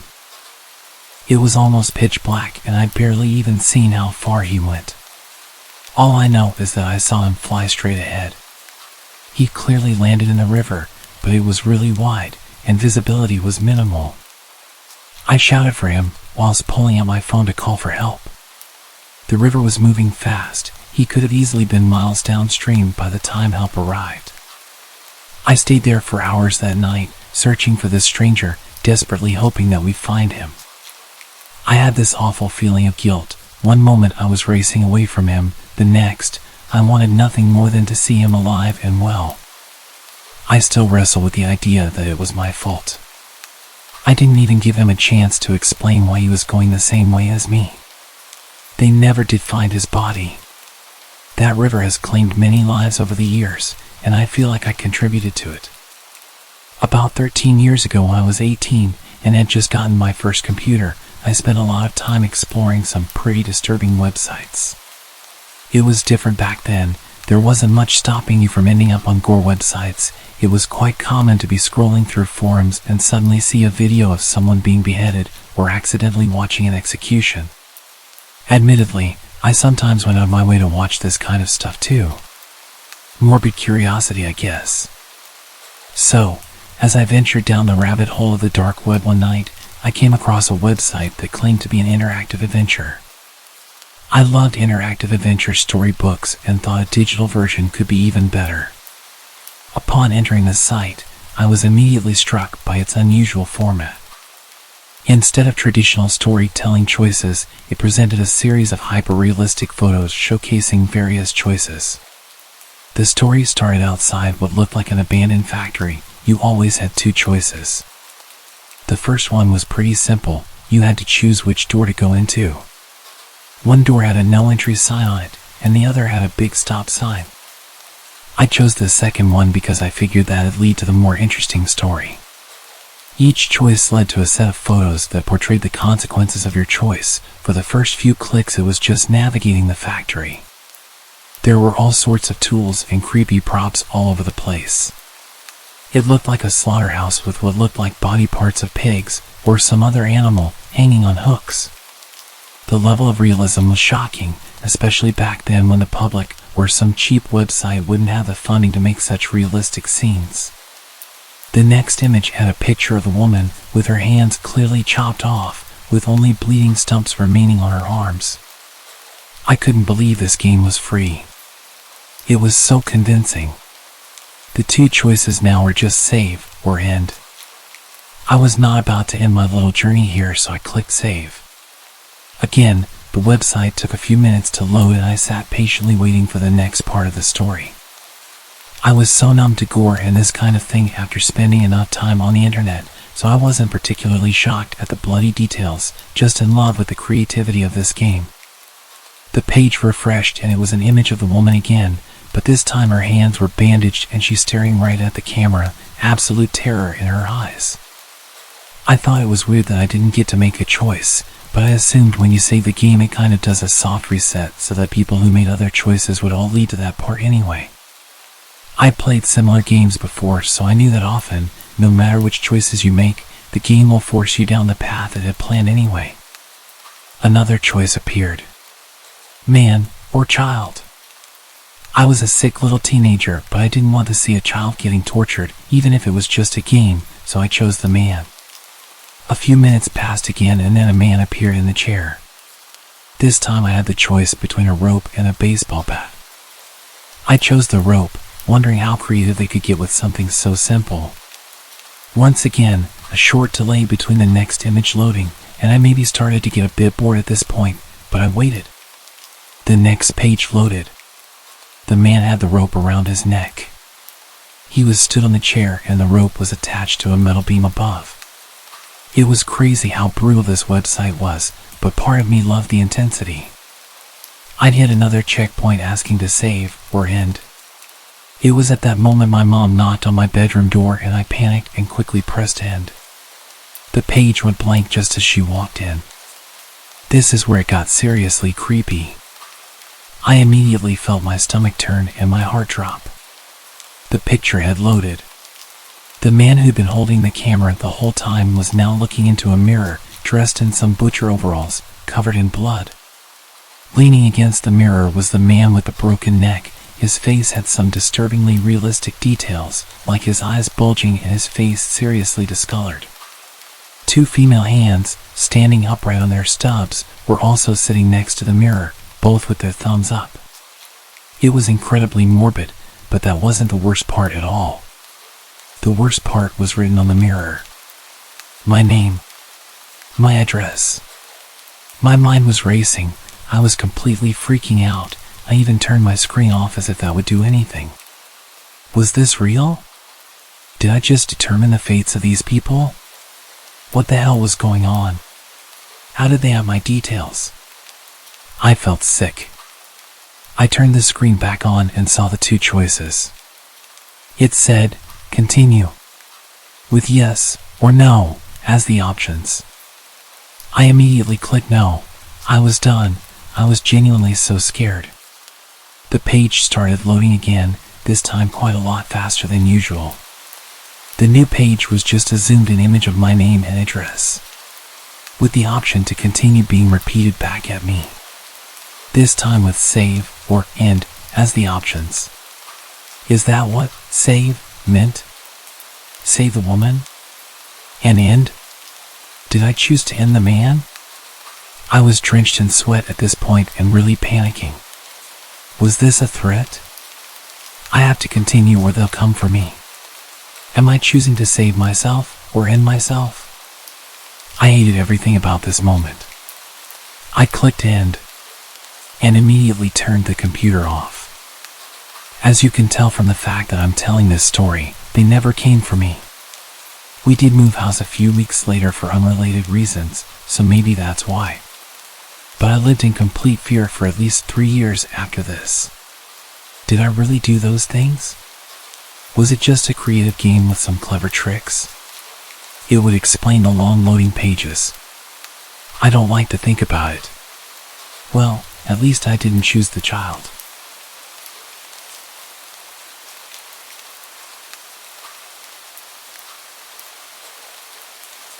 Have you ever Googled yourself? A few months ago I was feeling curious and decided to do it out of sheer boredom. With a fairly rare name, I wasn't expecting much in the search results. Yet to my surprise, I stumbled upon a website that had my full name as its domain. Upon clicking the link, I found myself on a message board. The website owner's profile appeared oddly familiar, sharing my age and similar hobbies. Although the message board lacked any posts, I saved it in my favorites due to the intrigue. A month later, I returned to the site. This time it boasted more content featuring diary entries that seemed ordinary at first glance. Notes like the weather was nice today or I'm so bored at work. Yet as time passed, I began noticing an array of coincidences. The owner lived in my city, which struck me as quite a coincidence given the rarity of our shared name. As I delved deeper, I found the diary's contents eerily mirroring my life experiences. One day it mentioned attending the same baseball game I had gone to. At first I dismissed it as a simple chance occurrence given the popularity of the local team. However, the coincidences persisted and became unsettlingly precise. Their pet dog's name matched mine from childhood, and even their favorite restaurant was the same one I frequented during my previous job. One particular day, the message board was filled with birthday wishes for the owner. Oddly enough, it was my birthday as well. Intrigued, I decided to leave a message for the owner, mentioning our shared name and extending a birthday greeting. However, to my surprise, there was no option to type a message. It appeared the message board was merely a static page. Puzzled, I reached out to the owner via email with a simple introduction. Hi there.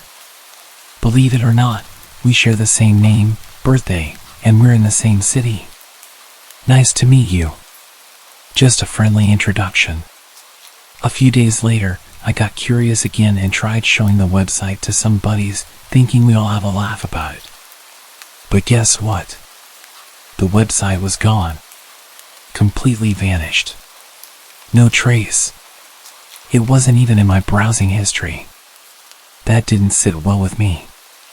Something felt off. I mean, it's like the whole thing was there one day and then poof, it just vanished into thin air.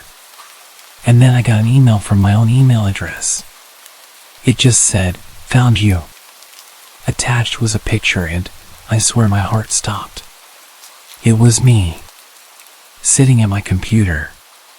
In my room. And here's the worst part.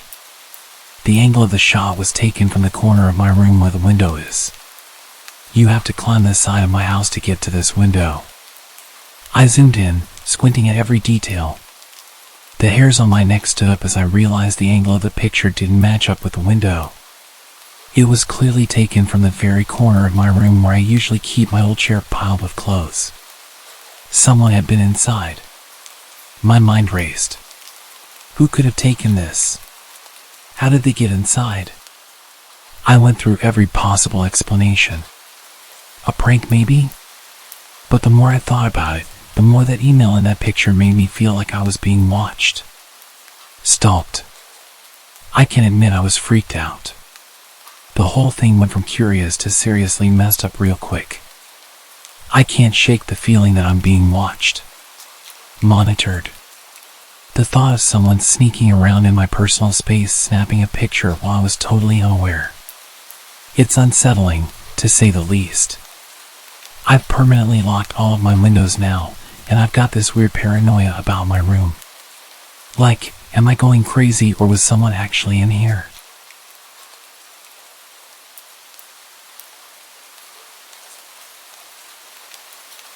One night I was scrolling aimlessly through social media, clicking on random links about the dark web and supposedly true stories about crazy encounters. Boredom can drive anyone to the weirdest corners of the web, and that's how I stumbled upon this bizarre post that grabbed my attention. It was an image of my front door. The caption, "Back where I belong," was written below it. I'm not the superstitious type, so I rolled my eyes and chalked it up to a creative attempt at freaking someone out. The next day, I couldn't resist mentioning it to my buddies. Their reactions were a mix of amusement and speculative theories about hidden cameras and creepy stalkers. They laughed it off and I joined in. After all, we're living in the age of tech, where a few clicks can pull up someone's life story, including the color of their socks on a specific day. Probably just some algorithm, I said, dismissing the weirdness. They probably got it from my IP address and Google Maps. They chuckled, teasing me about my lack of supernatural belief. I shrugged it off. It's not like I have anyone that would want to hurt me. But as the night progressed, the sense of being watched started gnawing at me. The shadows from the windows seemed to stretch a bit too far, and every creak of the floorboard sounded like a whisper. Ridiculous, right? A couple of days passed and I thought the unease had finally left me, until an email from an unknown sender popped up in my inbox. The subject line was empty and the email had a single link. No text, just an ominous hyperlink. Curiosity and a little defiance propelled my finger to click the link. It opened a web page I'd never seen before with a weird combination of numbers and letters as its title. The screen displayed a live feed from my living room where I was sitting with my laptop. I blinked and rubbed my eyes, completely stunned as I saw myself from behind. Clearly there was a camera in my room, but where? Okay, now that's just messed up, I muttered, assuming it was a prank or someone playing with sophisticated tech tricks. But the camera panned around the room and my unease twisted tighter. My eyes darted around the familiar surroundings, trying to figure out where the camera was. That's when I noticed it. The angle was directly in line with the mirror that was mounted on the wall. My heart raced. I approached the mirror and tried looking at the laptop to see if my face was appearing on the live stream, but the website had turned into an error page. I spent some time trying to refresh the website and follow the link from the mail, but it was like it never existed. I checked the mirror again and there was no obvious signs of there being a camera. I was exhausted after a long day and I had quite a few drinks with my friends, so I told myself I was just being paranoid and went to bed. Days went by and I tried to forget the whole thing. Until one night, as I got up to grab some water in the middle of my sleep, I glanced at the mirror again. My reflection was normal, but something in the background wasn't. The edge of a shadowy figure peeked out from the corner of the mirror, a hint of a presence that shouldn't be there. I quickly turned around, heart racing, but there was nothing. The unease tightened its grip again. I need to chill out, I muttered to myself. It's all in my head. I blamed stress, lack of sleep, and the power of suggestion. But when I found my favorite mug smashed to pieces on the floor of my kitchen the next morning, I couldn't stop thinking that someone had been in my house. I was a believer in facts and logic, so when I heard the kitchen door creak open the next night, I didn't jump to supernatural conclusions. I thought it was an intruder. I tried the light switch, but it didn't work. It was practically pitch black. I grabbed my baseball bat and my phone and used its flashlight to investigate. I made my way towards the living room and looked around, aiming the flashlight all over, and suddenly I spot something. The mirror was leaning against the wall and there were obvious wires hanging out of it. I felt a strange mixture of anger and fear. Someone really was messing with me and they were here right now? I shouted, "Who the hell is in my house?" and turned towards the kitchen. But as I did, the light suddenly came on and blinded me. The world seemed to blur around me. My vision blurred, and then I woke up. I was back in my bed. I sat up, heart pounding. My bedroom was exactly the same as normal. Had it all been a dream? A really weird, vivid dream? I reached for my phone to check the time, and that's why I noticed the notification. An email had come in from an unknown sender. With trembling fingers, I opened it. It was a photograph. Almost the exact same photograph as the one that started this whole thing. It was my front door, but this time it was taken at night. The caption below the image sent shivers down my spine. "Sleep well. Goodbye for now." My eyes darted around the room as if expecting someone to jump out at me. But I was alone. My logical mind tried to find a rational explanation. Maybe it was a prank, an elaborate scheme by someone with too much time on their hands. I rushed to my laptop and checked the sender's email address, but it was a jumble of letters and numbers, impossible to trace. I started to panic as I realized that this wasn't a joke. Someone was watching me, invading my privacy, and I had no idea who or why. I ran back into the living room to check the mirror. It was back on the wall in its usual place. I frantically clawed at it and ended up smashing it on the ground in an attempt to prove to myself that I wasn't crazy. I felt like I was going insane, stood barefoot on my broken mirror, shuffling through the shards with my bare hands. The camera was gone. Or it was never there. What was I doing? I locked the front door, drew the curtains, and sat in the dimly lit room, my heart racing. I thought about going to the police, but what could he tell them? That I was receiving strange emails and photographs that seemed impossible to explain. The hours dragged on, and as the night grew darker, I felt my paranoia settling in. I didn't want to admit it, but the rational explanations were wearing thin.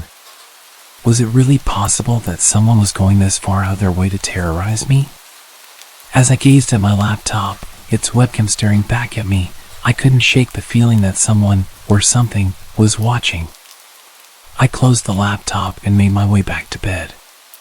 If they wanted to hurt me, they would have done it already, and I was exhausted from this whole ordeal. I accepted my fate and closed my eyes. Good night. Good night. Sleep tight.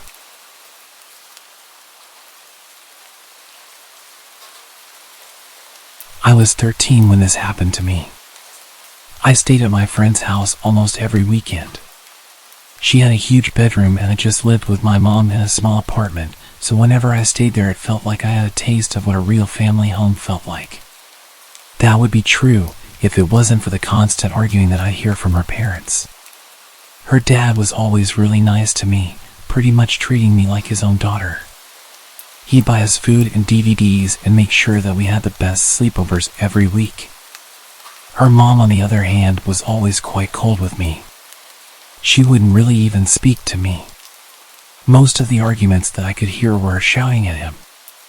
Looking back, I realized that she was emotionally manipulating him, claiming he didn't love her and accusing him of being sleazy. But at the time, I just thought this was what parents would do every night. Anyway, we would mostly just turn up the TV and distract ourselves from the shouting, and usually we'd have a really good night. This night was different. Her dad basically rushed us up to her room and we could tell he was stressed. I tried asking my friend about her parents, but she just deflected and said she didn't want to talk about it. We did our makeup and hair and tried on different outfits throughout the night, and within a few hours we were almost falling asleep whilst watching the first Twilight film. Suddenly we could hear her parents arguing really loudly. There were bangs and the sounds of things smashing. This wasn't normal. I could hear her mom practically screaming at her dad, throwing the usual accusations and seemingly hitting him. I know this because he was shouting stop. At some point he started to make his way upstairs and I hear him slam the door to their bedroom just next to the room we were staying in. It wasn't long until her mom made her way upstairs and burst into their room. I heard him shouting, "What the hell?" And then lots of screaming and shouting. The whole house was practically shaking as they were throwing each other around their room and knocking into the wall. I felt really uncomfortable at this point and asked if we could lock the door. My friend agreed and reminded me to be quiet. Just as I clicked the lock, the screams and shouting went silent. My friend and I stared at each other, waiting until we heard one of them go downstairs or to make any kind of noise. Nothing. We waited for minutes, listening at the door and speculating what was happening. Had they just gone to sleep after all that shouting? Unlikely. Suddenly, I hear footsteps and rush back to bed. There's a gentle knock on the door. "Honey, are you awake?" Her mom was coming to check on us. She literally never did this. Before my friend could respond, her mom tried to open the door. She realized it was locked and then immediately started shouting loudly, "Open the door! Now!" I looked at my friend with begging eyes and told her not to open it. Her mom started pleading with us through the door, kicking it loudly, sending massive shocks throughout the room. Her mom turned her attention at me and started ordering me to open the door, gradually getting more nasty, telling me I was a leech and that I would end up like my mother. alone and miserable. I started crying and so did my friend. At this point I called my mom and told her what was happening. She could hear the door being kicked and the nasty comments, and she told us to put something in front of the door. She told me she had to hang up for a moment whilst she called the police, and we were both left there waiting for this terrifying moment to be over. The banging stopped and I could hear her mom's footsteps going down the hallway. The footsteps came back towards us, and then things got seriously disturbing. The end of a knife burst through the door. It was shiny and long, and she repeatedly stabbed the door, gradually chipping away at the cheap wood. We were obviously screaming uncontrollably at this point, and I have a vivid memory of exactly when I noticed something terrible. As the knife came through the door, I noticed that the white paint around the hole started to turn red. It looked like the door was bleeding. My first thought was that she'd hurt herself whilst on her rampage, but my friend's screams suddenly made me realize exactly what had happened. She started screaming for her dad. It hadn't even crossed my mind. She'd only walked a few steps to go and collect this knife. Why would she have a knife in her bedroom, and why would it be covered in blood? Up until this point, I thought we were just going to be in trouble with her psychotic mom. Maybe she would take away our snacks and make us go to bed, or send me home. I was pretty naive, but it just didn't cross my mind that she was going to kill us.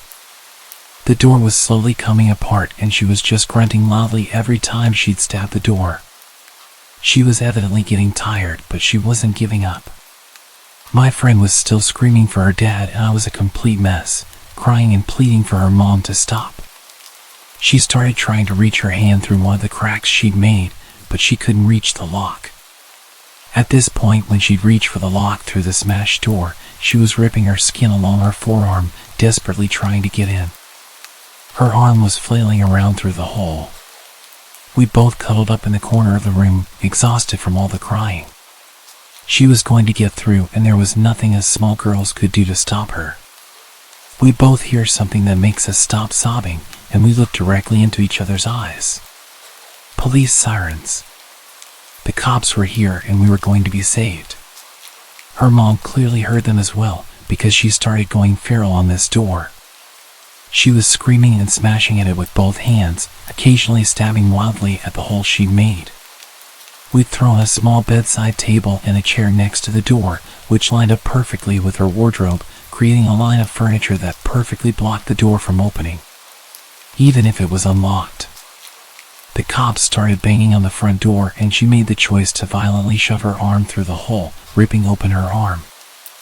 I watched as she pushed through the pane, finally reaching the door lock. She'd done it. She was nearly inside. She opened the door a few inches before a barricade stopped her from pushing it any further. Her hand once again reached through and started clawing at the bedside table we put there. She was gradually moving it, and it was clear she was making progress. She pushed through enough that her shoulder was now in the room, and her arm was slowly shifting the table to the side. All while this is happening, the police are smashing the front door, reacting to our terrified screams. All at once, we hear the door downstairs give way, the cops shouting for us, their footsteps running up the stairs. Her mom must have used all her energy to force the door open and lunged straight towards us. We were crouched in the corner, unable to quickly react. She landed on my friend and gripped her neck with ferocity. I remember how fast she turned purple. She was still holding my hand and struggling wildly, trying to get free whilst her own mother was choking the life out of her. The cops burst into the room, immediately tackling her to the ground. There was so much screaming and shouting and flashlights, and I think they even used a taser. It was overwhelming. My friend lay next to me, barely breathing and having a seizure. They ran to her aid, and one female cop kept checking me and asking me if I was okay, scanning me for injuries and trying to get a response from me. I think I just froze at this point because I don't remember much of what happened after. I know we went to hospital for a while, and I remember them putting a shiny blanket on me, which made no sense to me at the time. Throughout the night, we learned that her dad had been stabbed to death. I think he had over 80 stab wounds, all over his body. Her mom was sent to a psych ward and remains there today, over 10 years later. I never saw my friend again after that night. She was sent away to live with her grandparents. It completely messed me up for years. I was a dark and troubled teenager. Even now I have terrible anxiety around staying at other people's houses. I used to dream about having both parents living at home together, but I realize now that my home life was much better than what my friend had.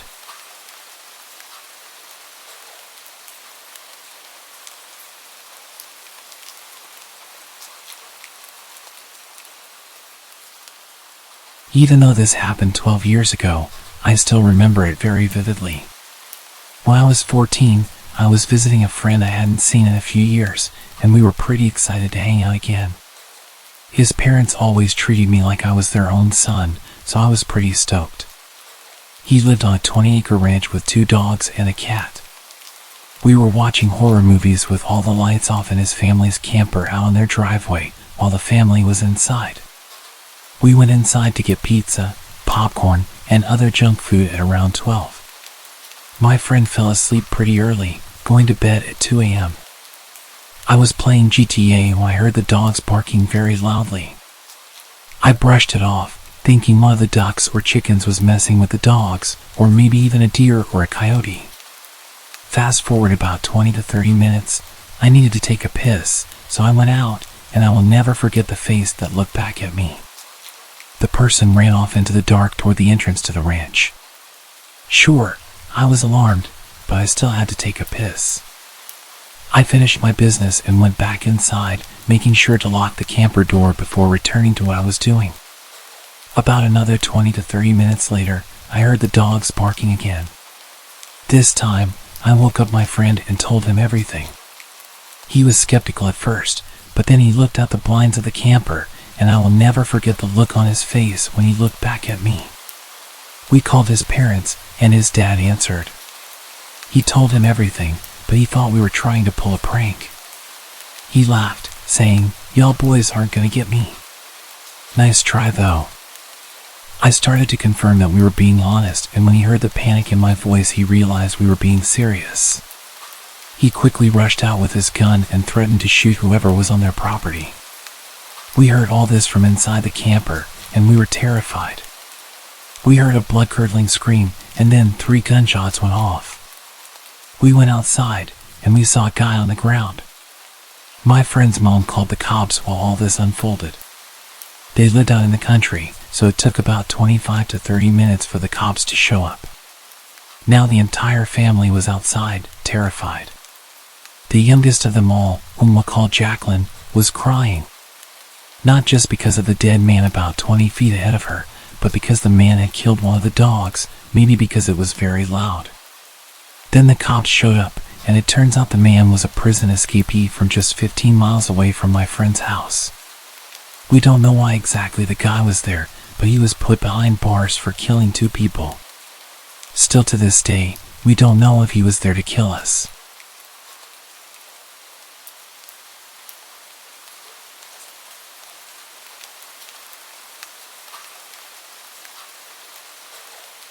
My best friend was sleeping over when we were about 11 or 12, and we were hanging out in my room. I was on my bed and she was on a mattress between my bed and the window. Out of absolutely nowhere, we hear a bang and my wall-length window totally shatters. Glass flies all around the place and we both got cut pretty bad. We both start losing our damn minds and run out of the room. Both of us were covered in blood and we cut our feet as we ran over the glass. My dad flies into action mode and locks us in the pantry, grabs a kitchen knife and runs into the backyard to look for anyone who may have been behind the window smashing. There was no one, so he calls the police and tends to our injuries. When the police arrive, they search my room for a cause and discover a huge solid ball bearing, presumably from a truck. It had landed less than 20 centimeters from where my friend's foot had been. If it had hit one of us, it could have killed us. There is no roads or anything near us, and my room faced into the back fence, so to this day we still have no clue where it came from or how it was traveling at such a speed. It cleared multiple fences and smashed a window, easily traveling at least half a mile to the nearest road, if that's where it came from. My mom had been out getting us McDonald's while this whole ordeal went on, so she was more than a little shocked when she arrived home. It still makes no sense to me how something like that could have been launched so far, at such an angle to hit my window.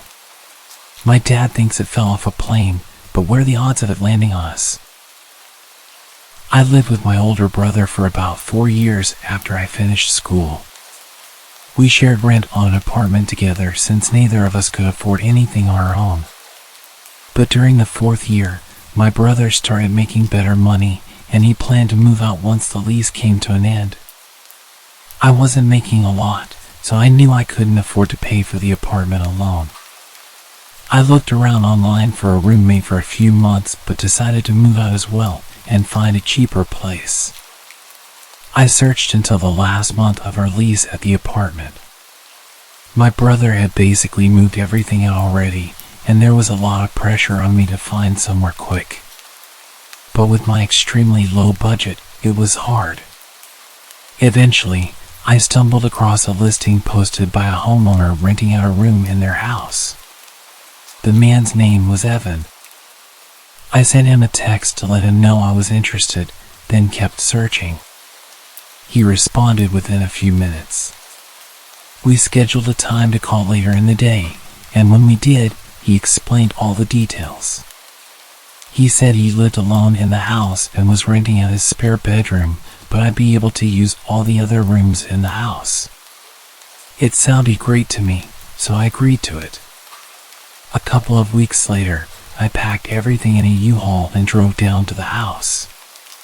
Between this time, we'd been texting and calling, and he sent me a bunch of pictures, but I hadn't had the chance to view it in person yet. I got there around noon, parking in the driveway. The house was definitely small, but it looked nice from the outside.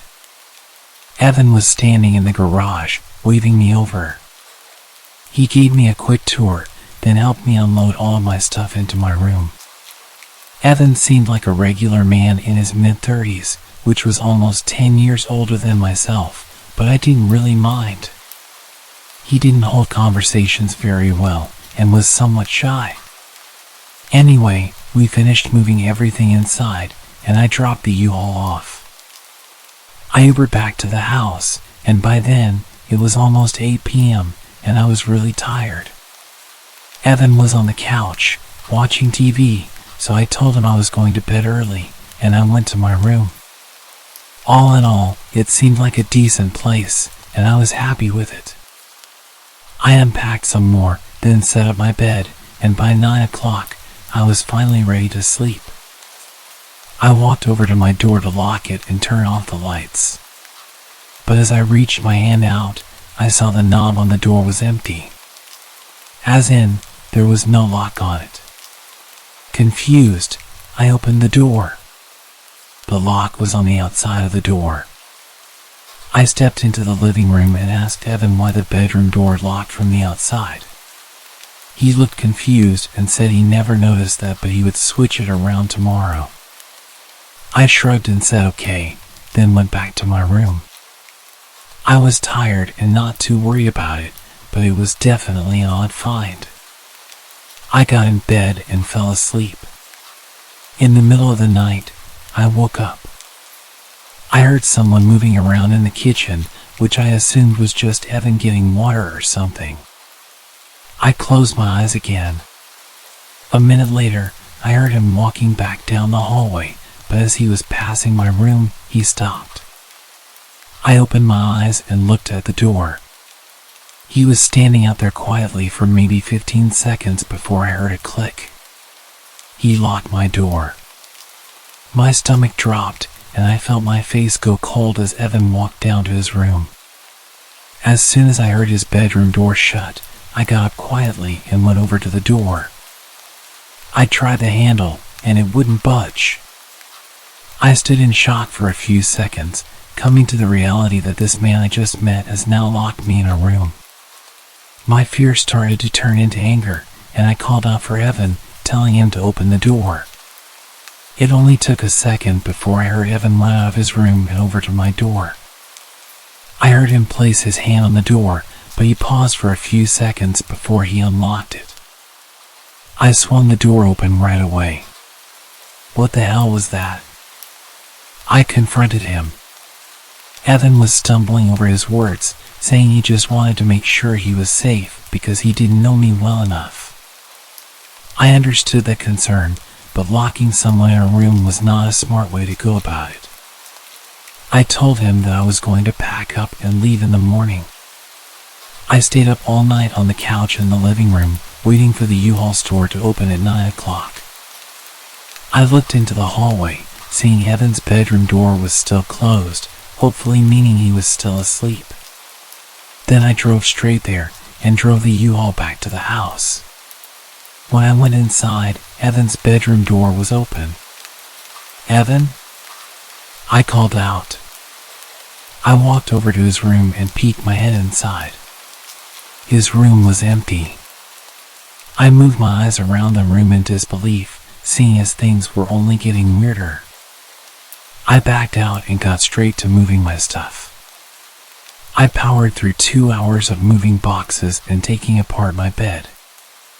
I only had 2 boxes left, and I ran inside and picked up another, then rushed to the front door until Evan appeared in the doorway.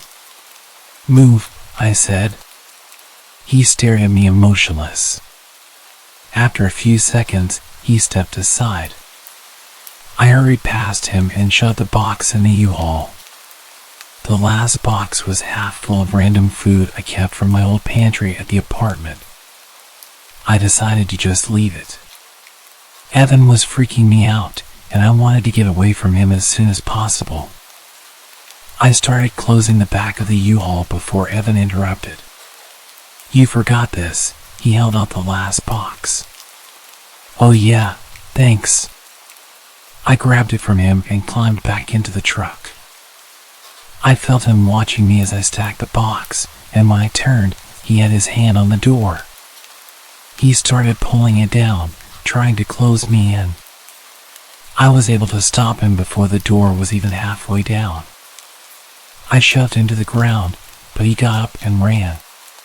Not into the house, but off into the trees, away from the property. I didn't know what to think, but I didn't care. I quickly shut the back door and drove away. My brother was nice enough to let me stay with him until I found a new place. I don't know what happened at that house, or what would have happened, but there was definitely something very wrong going on.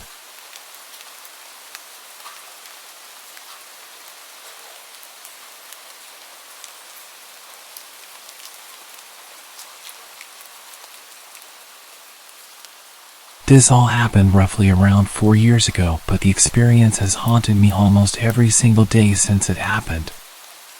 I'll start off by saying that at the time I was pretty young.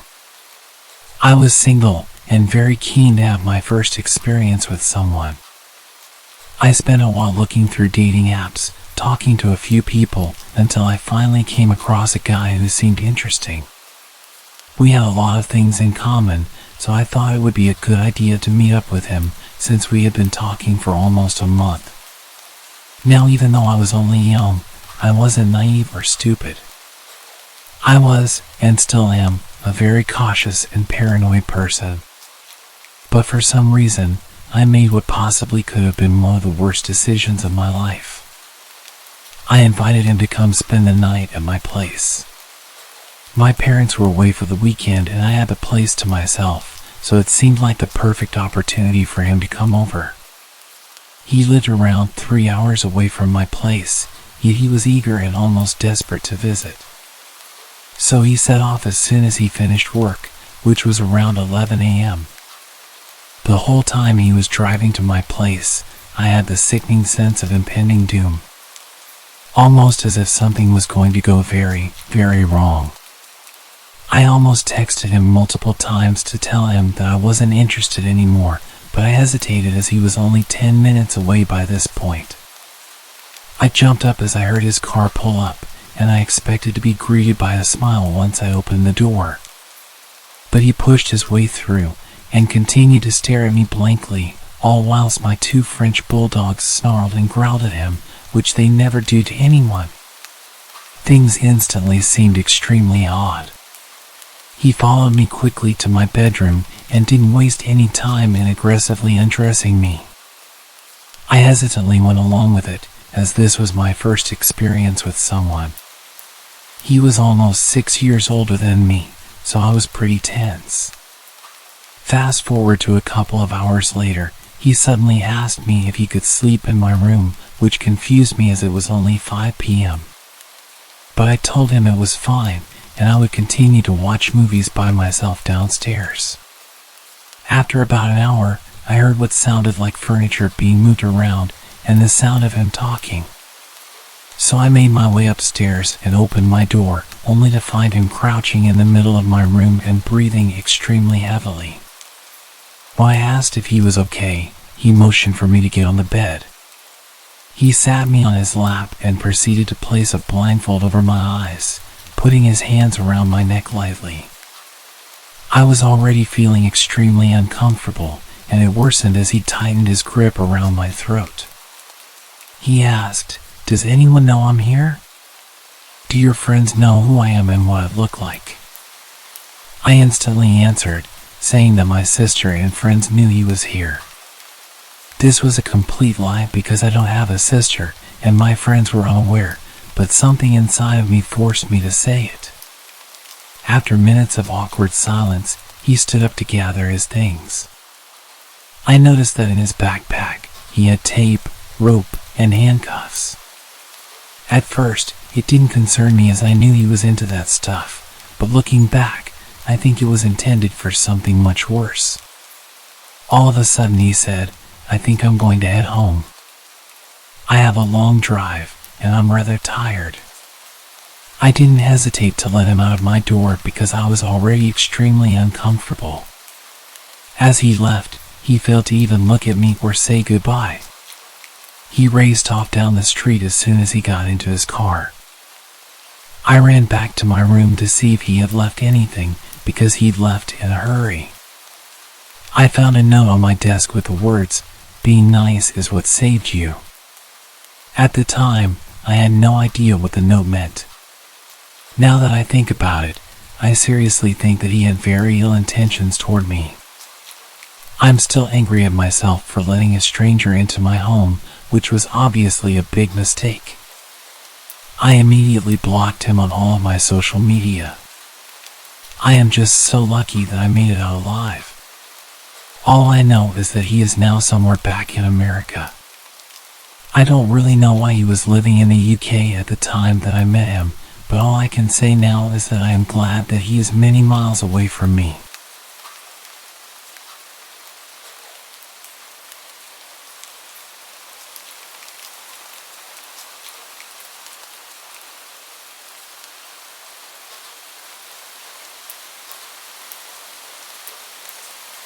A few years ago, I was renting a house in Northern California. The neighborhood was just outside the suburbs. It seemed like the perfect balance of having space and having nice neighbors close enough not to feel isolated. The area had no street lights, so it was very dark at night, especially if there were clouds blocking the moonlight. It didn't bother me though. It made my little house feel even more quaint on dark nights. I got home from work one day in midwinter. It was a cloudy night, so pulling up to my house, I saw only what my headlights and front porch light illuminated. When I got out of my car, I caught a whiff of cigarette smoke. That was odd, as I had never smelled that before around that house. I didn't see anyone nearby, so I ignored it and went inside. I had just got off a shift with a few hours of overtime, so I felt pretty tired. Even though it wasn't even 7 yet, I decided to take a shower and call it a night. I woke up sometime later, sure that I had heard a noise inside my house. I wasn't worried right away because my friend would sometimes stop by to use my shower after work on his way to his night classes. I even gave him a spare key so he could stop by even if I wasn't home. He would always text me to let me know beforehand though, and I hadn't heard my phone go off. I reached over to my bedside table and picked up my cell phone to see if my friend had sent me a text. The bright light from my phone's screen blinded me. These were the days before phones had a light sensor that would dim the screen in the dark, and this particular phone was so bright I could use it as a flashlight. Through squinted eyes, I could make out that it was 9-something, but I couldn't tell if I had an unread text or not. I set my phone aside and called out my friend's name. There were a couple of seconds of silence before I heard loud footsteps as someone started running through the bottom floor of my house. I leapt out of bed and ran to the closet. They were already up the stairs by the time I had opened the door and stepped inside. That house had 3 rooms upstairs, 2 bedrooms on either side of the hallway, the one I was in and a spare, and a bathroom at the end. The bedroom doors were both closed, but the bathroom door was cracked open. I heard whoever was in my house thunder down the hallway past my door and into the bathroom. Thank God he did. That gave me enough time to open the attic access in the ceiling of my closet and hoist myself up. I had just started to lift myself up when the person ran back out of the bathroom. My feet were barely inside of the attic when my bedroom door burst open. I heard footsteps run into my room and stop. When they didn't see me in that room, they ran back to the hallway and into the other room, which just had boxes stacked in a corner, some weights, and a table where I painted my miniature models. I guess they decided that if someone were hiding, it would be in the bedroom because they charged back into my room and turned on the light.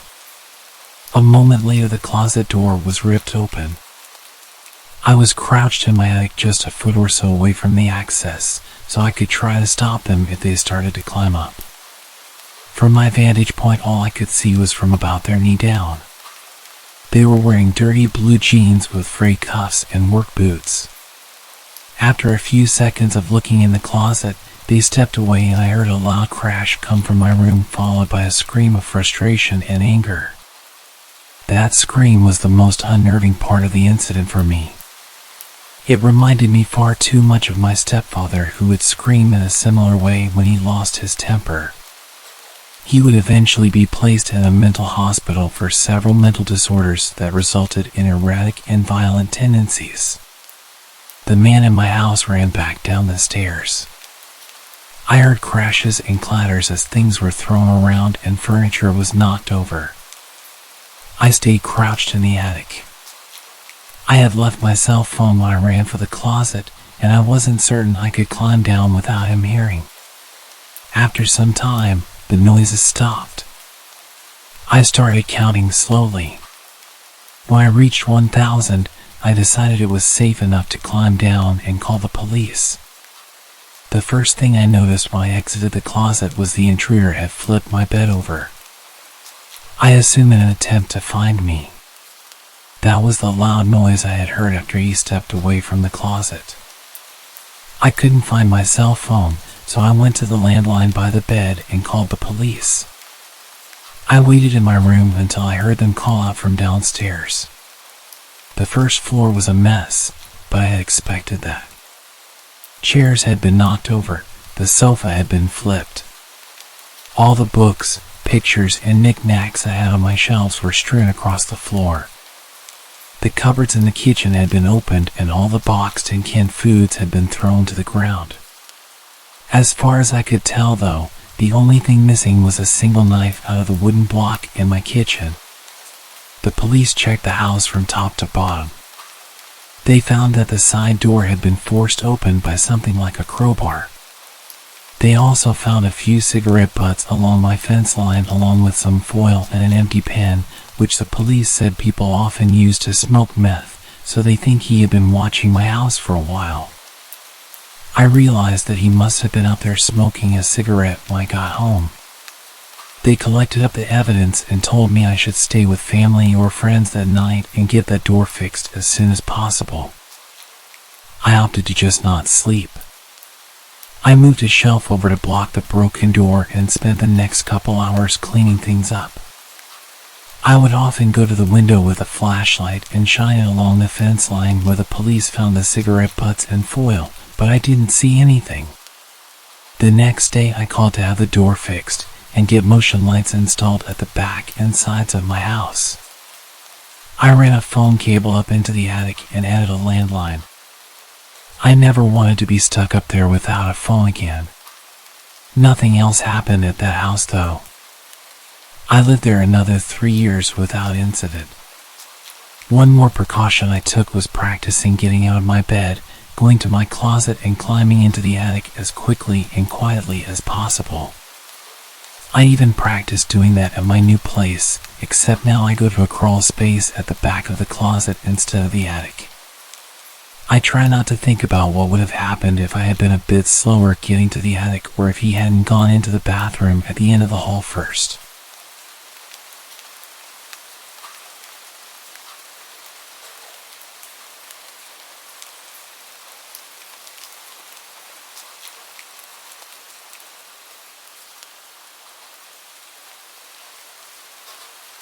About 10 years ago, I lived on my own and didn't have much company.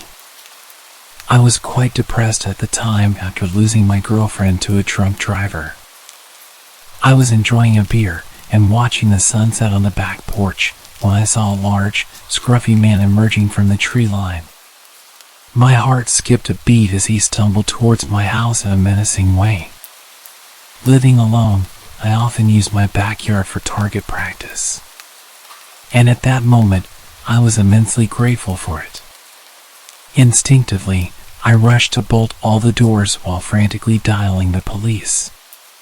What I didn't know was that this intruder had broken in the day before through a basement window and had spent the night squatting there. He had left the basement door unlocked, and at this point, he'd made his way inside the house and was making his way up the stairs towards me. I gripped my rifle, aiming it at the approaching man as he descended the hallway. I shouted at him, ordering him to stop and get on the ground, but he just kept walking towards me. I fired the first round, loaded with rock salt, but he showed no reaction. I quickly followed with a rubber bullet to the chest. Yet the drugged-up guy, who was clearly out of his mind, continued advancing. This guy was huge, at least twice my size, and I realized that whatever drugs he had in his body were going to push him through any pain that a rubber bullet would inflict. He was backing me into a corner. I desperately begged him to stop and warned him what would happen, but he just moaned at me like a zombie and shouted, "Shoot! Do it!" Then he lunged towards me. I took my third shot. I can't recall whether it was buckshot or a slug, but it left a gaping hole in his chest. It barely even slowed him down. He kept coming, and in a frenzied struggle, he wrestled me to the ground. He was moaning and coughing up blood. Suddenly, he grabbed my face with both of his massive hands and started squeezing my head. It was utterly terrifying. I could feel him trying to burst my skull open like a balloon. I don't know how long it actually lasted, but it felt like forever. Eventually, the injury finally caught up with him, and he died on top of me. I was laying with him crushing me for a few minutes. My energy was completely drained, and I could barely breathe with his weight on top of me. His body was pushing my rifle into my chest, and it was causing me serious pain when I tilted his body to the side. I was completely drenched in his blood, and I can still remember the overwhelming smell. I'd completely forgotten that I was still on the phone with the operator, who had heard our entire exchange, which more or less amounted to me pleading, "Stop, or I'll shoot," and the man menacingly taunting. The police arrived soon after, and the incident made it to the local papers. There was a criminal investigation, but eventually, I was cleared of any wrongdoing. It turned out that the intruder was wanted for murder of an elderly couple in Baltimore and had somehow made his way 50 miles up the road into a rural area.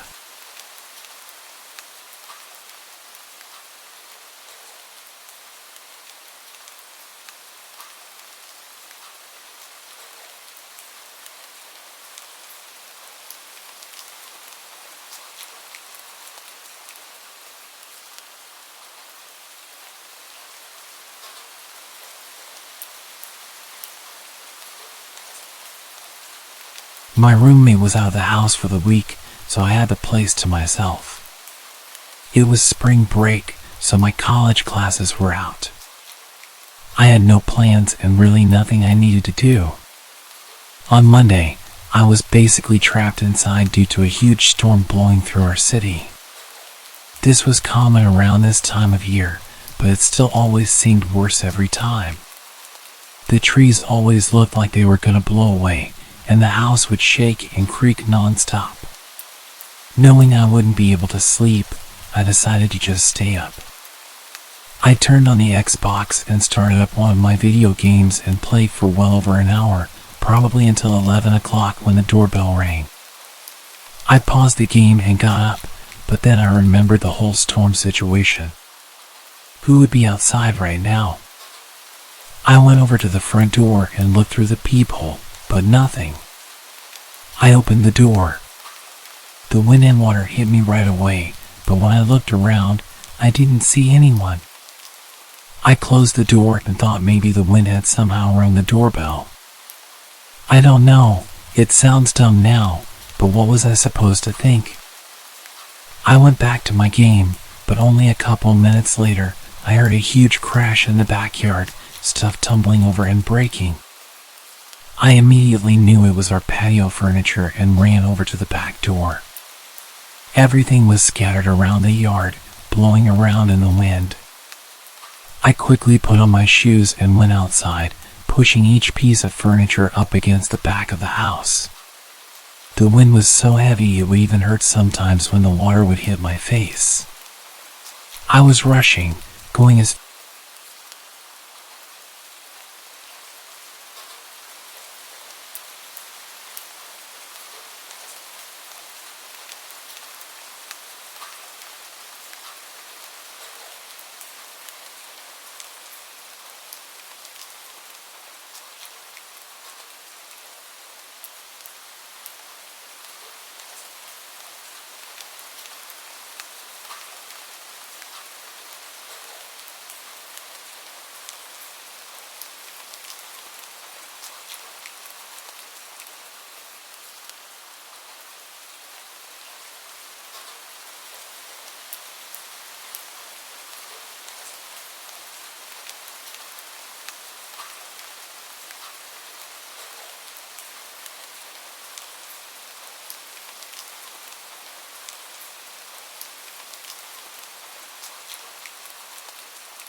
late nights at Walmart had their own peculiar aura. The store's emptiness, The quiet hum of the cooling units and the distant hum of the highway combined to create an unsettling atmosphere. But I needed the job, and my shift wasn't ending until I restocked the shelves and tidied up. As I took my 15-minute break, I stood outside getting some fresh air. There was a regular stray dog that would always be lingering around the area. I'd actually gotten into the habit of throwing him whatever scraps I could muster up from inside. I started to make my way in and I noticed a man in his 40s pacing near the entrance. His eyes darted around as if searching for someone. As I passed by, he looked at me, his gaze unnerving. "Hey, could you help me?" he called out, his voice almost too friendly. I hesitated, my instincts urging caution. "Just need a hand loading a couple of things into my truck," he continued, motioning to the exit. Despite my unease, I agreed, thinking it was a straightforward favor. As we reached the entrance, I noticed that his truck was parked in the darkest corner of the parking lot. My heart pounded. This felt wrong, but it was company policy to help people carry things to their car. He gestured to a couple of boxes in the bed of the truck. "Could you just hand me those?" he asked. My fingers twitched with unease, my gut telling me something was off. But I tried to push the thoughts aside and focused on helping. Just as I reached out to grab a box, a shiver ran down my spine. I heard the faintest whisper behind me, the rustling of fabric. It was the sound of movement, of someone stepping out from the shadows. Panic surged through me, and I glanced back.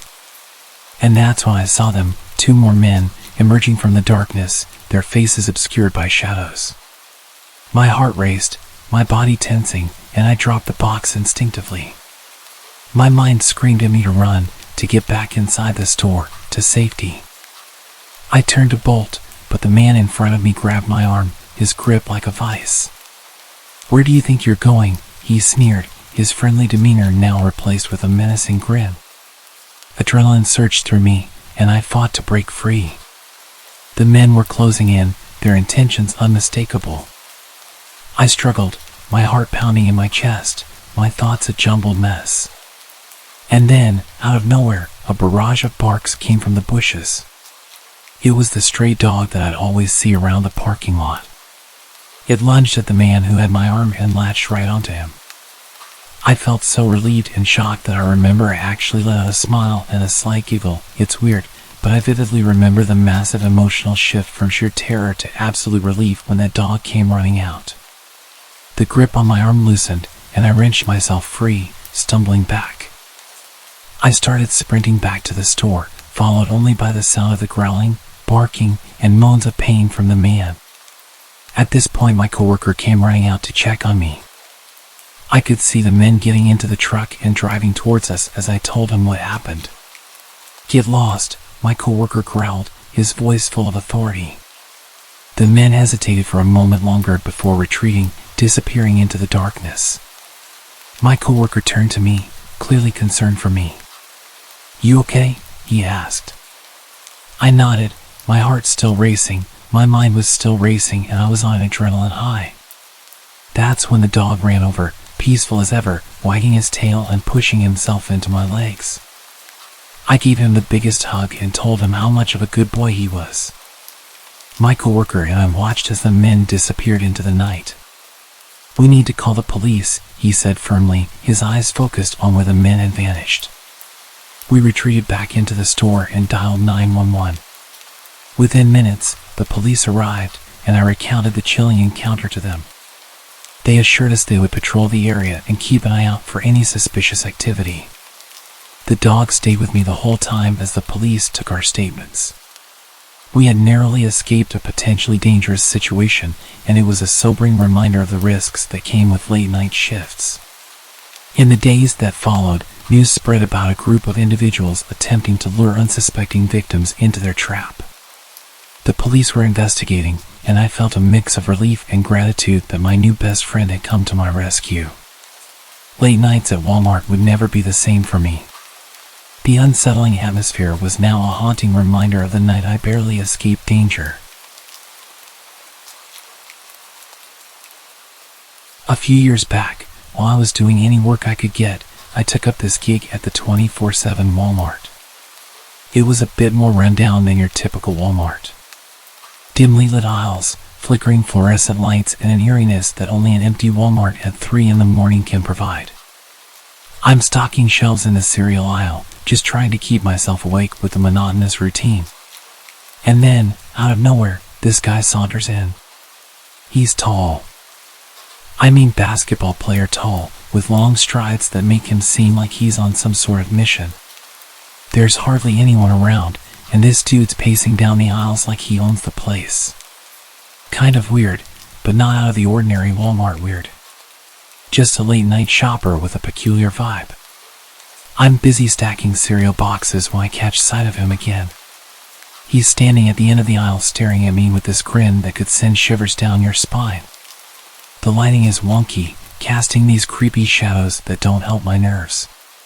Before I can even process what's happening, he's right there, right in front of me. Close enough that I can smell the alcohol on his breath. He shoots me this look like he's got the juiciest secret in the world, and then he says, "I've done something very naughty." I try to laugh it off, brush it away with a nervous chuckle. But he's not having it. He keeps staring, that grin still plastered on his face. It's late, it's quiet, and the place is kind of creepy already. But this guy, he's turned it up to 10. He starts following me. Aisle after aisle. Every time I turn around, there he is, watching with that stupid smile. It's like he's playing a twisted game of hide and seek, and I'm not even a player. More like the unwilling target. I try to get on with my work, but I can feel his eyes on me like they're drilling holes into my back. Then, out of nowhere, he starts humming this tune. It's faint, just under his breath, but it's off-putting as hell. I can't put my finger on where I've heard it before, but it's that famously creepy whistling song. I decide to take a breather and head to the break room. Maybe I can shake him off and catch a few moments of normalcy. My coworker's in there and we're making small talk about assignments and exams, trying to keep things light. But the whole time, I can't shake the feeling that I'm being watched. And guess what? I was right. I spot him at the entrance to the break room, just standing there, staring right at me. I freeze and I swear the room got colder in that moment. I point him out to my coworker, and when he turns around, the guy's vanished. I glance at my coworker. I couldn't read his expression. I asked him, "Did you see that?" He looks at me. The confusion is obvious in his eyes. See what? Clearly, he saw nothing. I realized that he missed the entire encounter. It was only me who saw him. I run my fingers through my hair, feeling a mixture of paranoia and frustration. "Never mind," I mutter, dismissing the topic. Maybe I'm just letting my imagination get the best of me. It was late and I had not slept properly in days. My coworker's not as intrigued as I am. He's focused on the task at hand, more interested in getting his work done than delving into whatever nonsense I was talking about. We head back to our posts and I'm still rattled. I can't shake the image of that guy's grin. Hours pass and I try my best to concentrate on my tasks, but the unease is a constant presence in the back of my mind. I keep glancing around, half expecting him to reappear. That creepy grin plastered on his face. And then, out of nowhere, he's back. My heart skips a beat and my hands tremble. It's like a nightmare come true. He's standing there, that same grin on his face. My breath catches in my throat. Before I can even react, he's sprinting towards me, his steps quick and purposeful. Panic surges through me and I freeze. What does he want? My mind races, but my body is paralyzed. He grabs me and easily picks me up. He starts shaking me and shouting in my face. And then, as if from a distance, I hear a shout. My coworker's voice cuts through the fear. "Hey, get off her." He's running towards us, his footsteps echoing in the aisle. The guy releases his grip on me, his attention shifting to my coworker. And in that split second, I find my voice. I scream as loud as I can and start beating on him. My coworker arrives, his presence enough to make the guy hesitate. He turns and bolts, disappearing down the aisle. I'm left shaking, my heart pounding.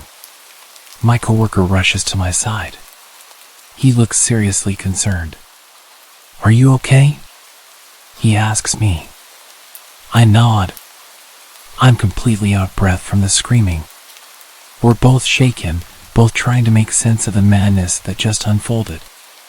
We call the police, and as we wait for them to arrive, I can't help but replay the encounter in my mind. What was that guy's deal? Why would he attack me? The police arrive and we recount the bizarre events. They search the area, but the guy is long gone. I tell him what happened and try to describe just how creepy and weird he was, and I mention that he said he'd done something naughty that night. Suddenly there's like 4 more cop cars pulling up, and they're taking this real seriously. My manager sent me home for the night and told me I didn't have to come in tomorrow. I checked the news the next day and saw that there had been a hit and run nearby with a suspected drunk driver killing a family of 3. The description of the suspect was almost exactly the same as the guy who attacked me. What the hell was this guy's problem? As far as I know, they never found him.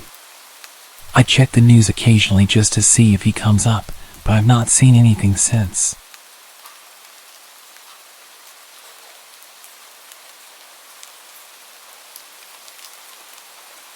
A few years ago, when I was just a teenager, I had a rather peculiar and unsettling experience in a supermarket that still baffles me to this day. It was a typical Friday evening, and I found myself at our local grocery store, tasked with picking up some items for the weekend. At the time, I was around 16 years old. I was a typical cheeky teenager. The supermarket was a place I had visited countless times, but this visit would be unlike any other. As I strolled through the aisles, I noticed a child's voice coming from somewhere nearby. It sounded faint, as if it were coming from behind the shelves. This was nothing extraordinary for a grocery store, a kid amusing themselves or playing hide and seek. I used to do that myself. Curiosity got the best of me, and I decided to play along. With a grin on my face, I knelt down next to the cans and responded to the tiny voice. "Hey, what are you doing back there?" trying to sound playful. To my amazement, the voice responded, "I'm stuck. Please help me." At first, I found it amusing, thinking it was another shopper's child having a little fun. I chuckled and continued the conversation, exchanging lighthearted banter with the mysterious voice. It was almost like a game of pretend, and I played along, asking them how they got behind the shelves and what they were doing there. But then, the tone of the voice changed, growing more desperate. "I'm really stuck. It's so dark, and I can't breathe properly." My amusement began to fade as genuine concern started to take its place. I realized that this might not be a joke, and I needed to act quickly. I called over a store employee and explained the situation, telling them that there was a child trapped behind the canned goods. The employee rushed to get help, visibly concerned. I tried to reassure the child that help was on the way, but the response I received sent chills down my spine. "Hurry, please. It's getting harder to breathe." Panicking, I shout the employee over and I quickly moved the cans aside, expecting to find a child in distress. But to my absolute bewilderment, there was nothing behind the shelves, no space, no child, just a solid wall. The employee caught up to me and we both exchanged uneasy glances. I was utterly dumbfounded, and the store employee seemed quite annoyed at the mess I'd made. I awkwardly tried searching around the shelves, but the whole thing was up against an obvious wall. To this day, I remain haunted by how real the whole thing felt, that child's voice, seemingly trapped behind a wall and slowly suffocating. It was a surreal and unsettling experience, the only time I've ever experienced something so convincingly real. I used to work on the dark web. I won't get into how I came into this line of work. My job simply consisted of tracking down people I was paid to find, kidnapping them, and bringing them to a specific location. I never concerned myself with what would happen to those people afterwards, but from what I understood, they'd usually be put into the slave trade or held for ransom. After years of doing this kind of work, I eventually became desensitized to it. To me, it was just another day at the office. The only difference was that this paid much better. I should also point out that I didn't work alone. I had a partner that helped me. For the sake of this story, I'll call him Sam. Sam and I met through the dark web forums about 3 months after I started my work. He was much more experienced in kidnapping people from the dark web than me, having done it for several years. But as he was getting older, he realized the job was too difficult to do on his own anymore. After talking for a while, we eventually agreed to work together. I would help him perform the tasks that were more difficult for him to do due to his age, and he would guide me along, as well as bring me along on more difficult, higher-paying jobs to reduce the risk of me screwing them up. After meeting, we quickly realized we were a good match. It only took a few weeks to get into a groove. We'd be contacted by our employers via the forums, given a target, as well as any other important information that would be crucial for the task. Sam and I would then drive his van to the location to scope it out. We'd spend whatever time we had getting any information our employer left out, such as schedules and patterns. Then, we would decide on a date, time, and location, then secure our target and bring them to a specified drop point given to us by our employer. We'd be paid, then move on to the next job. We did our job like clockwork. As horrible of a job as it was, we were really good at it. We eventually got to the point where we could secure a target within a matter of days. We soon were able to live comfortably. Of course, we weren't stupid enough to grow complacent. After all, the dark web is a dangerous place for anyone who isn't careful. We were living smoothly, not really caring about the people we were hurting to do so. All we cared about was our fat wallets and nice homes. But then one day, everything came crashing down around us. Sam and I had been sent a job by an unnamed employer. They had instructed us to secure a 19-year-old male who lived in a wealthy neighborhood. This wasn't very abnormal for us. Plenty of previous employers sent us to secure wealthy targets, usually to ransom off. What was abnormal was a set of instructions they had given us. They told us that the target had no security system in his home, but we were not to take this for granted.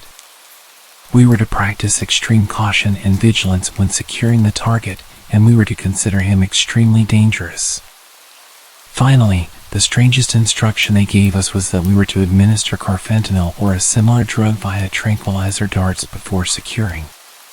It wasn't the fact that our employer wanted us to tranquilize our target that was strange. We had done it to plenty of previous targets before. What was strange was that they specifically requested we use carfentanil. That was the type of tranquilizer they used on elephants. Even a single dart of this stuff would be enough to kill a human. Let me make it clear that we were not hitmen. Sam and I have never killed anyone in our lives, before or after taking on this line of work. We knew there was no way we could use this stuff to take our target alive. We just assumed our employer didn't really know much about tranquilizers and just wanted to sound smart by including a specific kind. I really wish we had just listened to their instructions. We started studying our target the day after we received our instructions. The boy was a recluse to say the least. From what we could tell, he lived in his parents' house, and they were almost never home. He spent pretty much every day inside, doing whatever he wanted to pass the time. Reading, playing video games, typical teenager stuff. For the life of us, Sam and I couldn't find a single reason to consider this kid intimidating, let alone dangerous. He seemed to live an extremely sheltered life and had more than likely never had a fight before. But we had a job, and we had to follow the rules we were given. On the night we went to extract, we parked our van just outside the kid's home. Nobody else in the neighborhood was awake, so it would be relatively simple to pull him out once we got him. Sam sat up front, while I laid in the back of the van, aiming the tranquilizer rifle through the back doors. The way the van was parked gave me a perfect vantage point to the guy's house. Also, in case you're wondering, I wasn't using chlorfentanyl, opting to use a weaker drug that wouldn't kill a human being. I wasn't concerned about our employer being upset their instructions weren't followed exactly. Unless they were planning on testing the kid's blood when they got him, there wasn't any way they would know. After 30 minutes of waiting, the kid appeared in the kitchen window. We weren't too far away, so the amount of detail I could see through was very high. He had a mop of wavy blonde hair, a splash of freckles on his nose and cheeks, and piercing emerald green eyes. He was pouring himself a glass of water when I tagged him. His reaction was surprisingly tame. He jumped from surprise as the dart entered his neck, but he didn't scream. When he pulled it out, he didn't look scared or confused. If anything, he only looked annoyed, as if he had just swatted a mosquito that had landed on him. Then he turned his head and looked right at me. I had been doing this job for about 4 years at this point, and I had seen some freaky shit. Sure, most of it was when I was browsing the dark web, but nevertheless, there was almost nothing that scared me. The look this kid gave me freaked me out. It's hard to describe exactly what his expression was as his eyes burned into me, but the best way I could describe it was an expression that said, "I dare you to come for me. You won't like what'll happen if you do." After that, the kid turned off the kitchen light and walked out of view. The van shook as Sam opened the door and hopped out, walking around to me. He had a body bag in one hand and a flashlight in the other. "All right, partner, you ready to do this?" he said calmly. I don't know if he saw the kid's expression or not, but if he did, he wasn't showing it. Yeah, let's go," I said, packing away the rifle and grabbing my own flashlight. "Christ, this is a nice house," Sam said absent-mindedly. "This is one lucky kid." "I know it's not what we normally do, but maybe we could rob the place while we're here." I didn't respond as we walked towards the house. I picked the lock to the back door, and we stepped in quietly. All the lights were off, and the place was dead silent. First, we went to the kitchen. We both knew the kid probably wouldn't be there. Tranquilizers take a while to kick in, and if he had walked away after getting tagged, he'd probably be somewhere else in the house. We were right. The kitchen was empty, without any dishes or food on the counters, save for the half-full glass of water. We continued searching the house, but it became quickly apparent that something was wrong. No matter how hard we looked, we couldn't find the kid anywhere. He should have fallen unconscious by now, the tranquilizer having long since taken effect. But he was nowhere to be seen. "Are you sure you hit him?" Sam hissed at me after several minutes of fruitless searching. "I swear if you screw up this job because of crappy aim, I'm gonna kill you." "I know I hit him," I snapped. "I even saw him pull the dart out." He couldn't have gotten far, not with that tranquilizer in him. Our argument was cut short by a noise coming from the other side of the house. It sounded like multiple thuds in quick succession, like someone was loudly stomping around. The noise continued for a minute, moving around the house, before finally stopping. Sam and I quickly split up to investigate. We weren't sure about where the noise was coming from, and we didn't want to risk our target getting away. I walked back through the kitchen to the living room. I was about to move on to the next room when something caught my eye. On the floor was a pile of fabric. When I looked closer, I found that it was a pile of clothes. I recognized it as the clothes the kid was wearing. By the looks of it, he had stripped completely naked and left his clothes here. I had no idea why he did this. Stripping naked didn't really give you a tactical advantage when trying to escape a kidnapping, at least, not one that I could think of. Taking off your shoes could make your footsteps quieter, but taking off all your clothes wasn't really necessary. I was trying to think of a good reason for the kid stripping when my thoughts were interrupted by a blood-curdling scream coming from the other end of the house. I instantly recognized the voice as Sam's. I ran as fast as I could to where the scream came from. When I got there, Sam was laying on the ground in the hallway. From where I was standing, I couldn't see any more than his upper torso, arms, and head. He was clinging to the wall for dear life, while something in the hallway that I couldn't see pulled and wrenched at his legs. Whatever it was strong and determined to pull Sam loose. I bolted forward, desperately trying to help my partner get free. I didn't even make it halfway before Sam lost his grip and was pulled out of sight. He was screaming and crying, begging me to save him. When I rounded the corner, whatever had him was pulling him through the basement door. I only saw Sam for a split second before he was pulled down the stairs to the basement. I ran to the door, flicking the light switch on. Nothing happened. Someone had shut off the power to the house. I was caught between praying that this thing was alone and praying that it wasn't. If it was alone, that meant that we wouldn't have to deal with anybody or anything else. But that would also mean that it was smart enough to know to shut off the power in order to get the upper hand. I was shaken from my thoughts by the realization that Sam had stopped screaming. I seriously considered making a break for it and leaving him behind. It was easy to assume he was dead. But even horrible people can make friends, and as much as I wanted to deny it, I had formed a bond with Sam over the years working with him. I couldn't bring myself to leave him behind.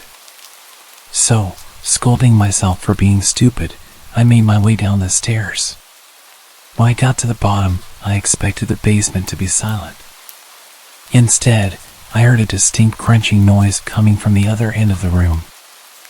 I tried to discern what the noise was by sound alone, but the adrenaline pumping through me made it hard to focus. With trembling hands, I clicked on my flashlight and aimed it towards the noise. I spent every day wishing I had never done that. A gangly creature was hanging from an exposed bar from the ceiling of the basement. It appeared human, but only barely. Its arms were too long, with nails like claws. Its legs and feet had too many joints, which allowed it to hang upside down from the ceiling like a bat. It seemed to have skin that didn't fit its own skeleton, with some areas being stretched thin while others were bunched up. As for the crunching noise, I found out quickly where it came from. Sam was hanging from the creature's grip. He was clearly dead, with large chunks of his flesh missing. Every few moments, the creature would pull Sam's body up towards its mouth and take a large bite out of him, tearing the flesh away and chewing loudly. It didn't seem to be picky either. It ate whatever part its mouth found, including bone. Once it realized it had a flashlight trained on it, it stopped eating Sam's corpse and looked up at me. Its face was a bloody mess. The features of its face were twisted horribly. Its jaw was so wide open, I thought it was disconnected from its skull, and its eyes lacked any sense of humanity. This thing was a monster, and I knew it would kill me without hesitation if it got the chance. I was frozen by fear, staring at this thing, when recognition suddenly struck me.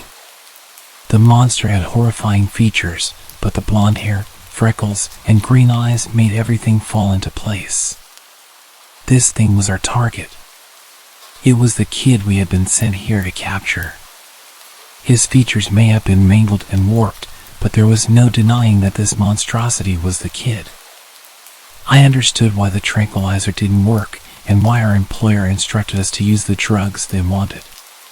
Why they would want this thing alive is beyond me. I would sleep much better at night if I knew this thing was in a deep grave.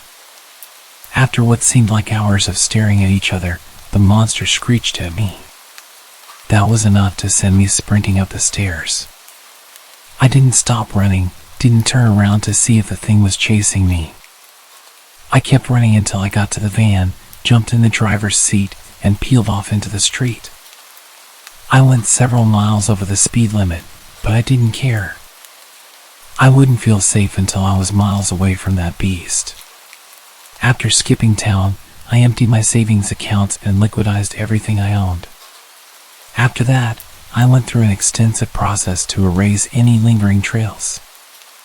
I changed my name, underwent plastic surgery, and whatever little presence I had on the web I thoroughly scrubbed clean. Any evidence of the man I was before was completely gone by the time I finished. As far as anyone was concerned, I never existed until 2 months ago. I had made a promise to myself never to bring up what I saw, to bury the past as deep as it would go. But I have been plagued by nightmares ever since seeing that monster, and I thought that maybe if I warned the world of its existence, my conscience might be alleviated. I can't go into detail about where this beast is located. It's better for everyone if that is kept a secret. As for whoever it was that wanted to capture the beast, I haven't heard from them since. In all honesty, I'm actually glad we didn't succeed in capturing it. I don't want to find out what their plans for the monster were when they got it. So, take this as a warning. People say that the dark web is full of monsters. I learned the hard way that sometimes that could be taken literally.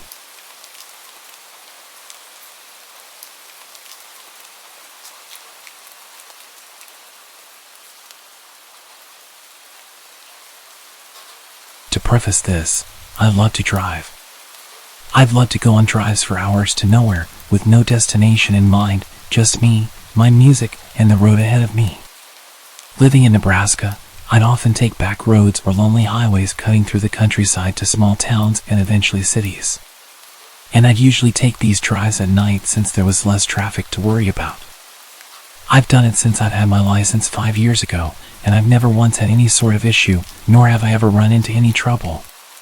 That was, until a few nights ago. For reference, I'm a relatively small 22-year-old female, and as I've stated before, I often take these drives completely and utterly alone. They're a good way to clear my head when I'm stressed, upset, or overwhelmed, or for me to get a plan together to sort personal issues out. I've also done these long and lonely drives to get away from the toxicity of my household when I used to live with my parents as a means of coping with their alcoholism. Though now that I've moved out and I'm in a much better place mentally, I don't really have the urge to get in my car and just drive anymore. However, on the night this event took place, I was feeling pretty overwhelmed, stressed, and anxious with a cluster of personal issues I'd rather not get into. I felt restless and irritable around my boyfriend. I couldn't focus on anything else and decided I would take a drive to clear my head. My boyfriend was understanding and told me to be careful and to not be gone for too long since it was getting pretty late. I agreed, gave him a kiss goodbye, and left. I drove around our city for about 30 minutes, but I was still feeling on edge about everything transpiring in my personal life, so I decided to drive further north down those familiar, dark, winding one-lane highways. I kept the car at a steady 65 miles per hour, taking the turns at a slower pace in case a deer jumped out around the bend. I kept driving and was just admiring the vast empty darkness of the snow-capped fields and barren trees. It was honestly a bit creepy being all alone with no cars in sight in seemingly the middle of nowhere. The few houses miles back from the road were lightless, and the dead cornfields withered away, snow started to cover them entirely. It was like something out of a horror movie, and I half expected to see a ghost pop up in my rearview mirror or see someone clamber out from the patches of trees dotting the horizon. The only light came from my headlights, and even then I still strained to see through the inky darkness of the night. By now it was just after 11, and I told myself that once I made the familiar roundabout that would either take you to a small town or back up towards the city, I would head back to the city and home. That roundabout was still maybe 15 to 25 minutes away, but other than my imagination picturing the worst, I wasn't really all that concerned. I mean, I was by myself. I didn't have any other motorists to worry about, right? Wrong. As I'm rounding another bend, I notice a vehicle with its hazards flashing maybe a quarter of a mile or something away from me. It was some sort of sedan, dark colored, and was angled to where only part of it was on the shoulder while the rest was jutted onto the road, like they had to pull over in a hurry but didn't quite manage to do that. The driver's side door was flung wide open, and as I slowed my vehicle down and angled it towards the opposite side of the road to pass, I could make out what looked like maybe blood on the inside of the open door. I didn't see anyone on the road or in the car, and I was the only motorist in sight. In this part of the country, cell phone reception is pretty bad most of the time. But more often than not, you couldn't get reception no matter how hard you prayed, which was definitely the case when I took a glance at my phone to see if I had any service. So, a lone female on the road, at night, pulling up near a vacant vehicle that looks like someone had been attacked on the inside, with no cell service. Now, I'm no dummy. I've watched countless episodes of Investigation Discovery and Criminal Minds, and read far too many true crime books to know that this had bad and danger written all over it. But there was still a small part of me that worried something terrible had happened to whoever was in that vehicle, and I thought I needed to help. These roads don't get a lot of traffic at night, and temperatures were well below freezing. If someone were hurt or in trouble, there was no one and nothing else to help them. Still, I erred on the side of caution. I was still driving my car, though a bit more slowly, and as I approached the vehicle I rolled down my passenger window a bit, shut off the music, and called out, "Hey! Anyone there? Are you okay?" I didn't hear a response. I worried they were passed out somewhere, but I wasn't about to get out and look for them. I told myself I'd call out one last time, and if I didn't hear anything I would leave, and the moment there was reception I'd call it in. And if I did hear someone, well, I'd figure out my next course of action then. So, again I shout, "Hey! What happened? Are you okay?" There was silence for a while, and then I heard rustling in the shadows of the trees, followed by a rough voice responding to me. I was relieved at first, and was about to say something in response or possibly even stop my car and get out, when I noticed three things nearly simultaneously. As I inched my way past the front of the sedan, I noticed there was no damage to the hood or anywhere else on the vehicle, which I found to be strange considering the blood on the inside of the door. In my rearview mirror, I caught a glance of someone coming out from behind the sedan, and they were making their way towards my car, fast. The person didn't have any blood on them, nor did they appear injured in any way, and they were wearing a mask, not like a face mask for COVID, or a ski mask or anything normal, but one of those masks you would see in the Purge movies. And they were holding something in their hand. I don't know what it was, I couldn't get a good look, but from its length and shape my guess was maybe a tire iron or a crowbar or something. I don't need to tell you that I slammed on the gas as soon as I noticed those things, and drove like a bat straight out of hell. My heart thundering in my chest and my entire body shaking. My window was still rolled down in my haste, and the music was still shut off, so I could very clearly hear someone, definitely a man, shouting at me, though I had no clue what they were saying. I just knew I had to get out of there immediately. I stole one last look in my rearview mirror as I drove away, mostly to see if they were getting in their sedan to follow chase or if they had stopped. The man with the weapon was still standing in the middle of the road watching me, and right before I looked away from the mirror I saw a second man emerge from the trees that had been rustling earlier, also wearing one of those creepy masks and no trace of blood on him. I probably broke every law for speeding that night, but I wanted to get as far away from those men as possible. As soon as I made it to the roundabout, I turned towards town, parked in the Walmart parking lot that thankfully still had cars from who I assumed were workers closing up shop, and proceeded to have a full-on meltdown. When I could pull myself together, I called one of my friends, Troy, who was a police officer, to tell him what happened. He was concerned for me, and after asking if I was okay, where I was, did they follow me, etc., he told me since it was out of city limits he couldn't do much on his end. But he could get in contact with the local police or sheriff in that jurisdiction to take my statement and check it out.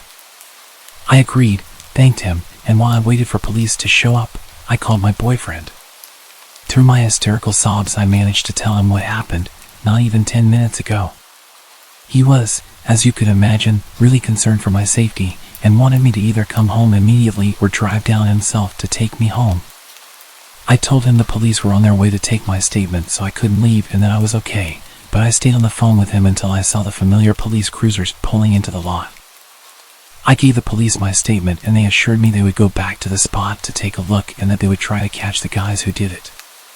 But with no cameras and no description of the men, I wasn't sure they'd be able to. I didn't even get the license plate number, though at the time of my panic, the thought never came to mind until the police were asking if I got it. All they had to go off of was a dark-colored sedan and two guys with masks. After I gave my statement, I went home and stayed curled up close to my boyfriend the whole night, listening to every sound the house made, in fear it would be those guys arriving any minute to finish whatever it was they started. Since the incident, I haven't heard back from police about whether or not they have any leads, and I'm not sure they ever will. I'm just thankful I'm still here and that I didn't stop my car or get out. I'm not sure what would have become of me if I had. I still have so many questions that have no answers. What were they doing? Was that blood on the inside of the car, or just a ruse to get more attention? If it was really blood, did they hurt someone else? What would have happened to me if I had stopped my car? Needless to say, I won't be going on any more late night drives, and I hope I never cross paths with those freaks again.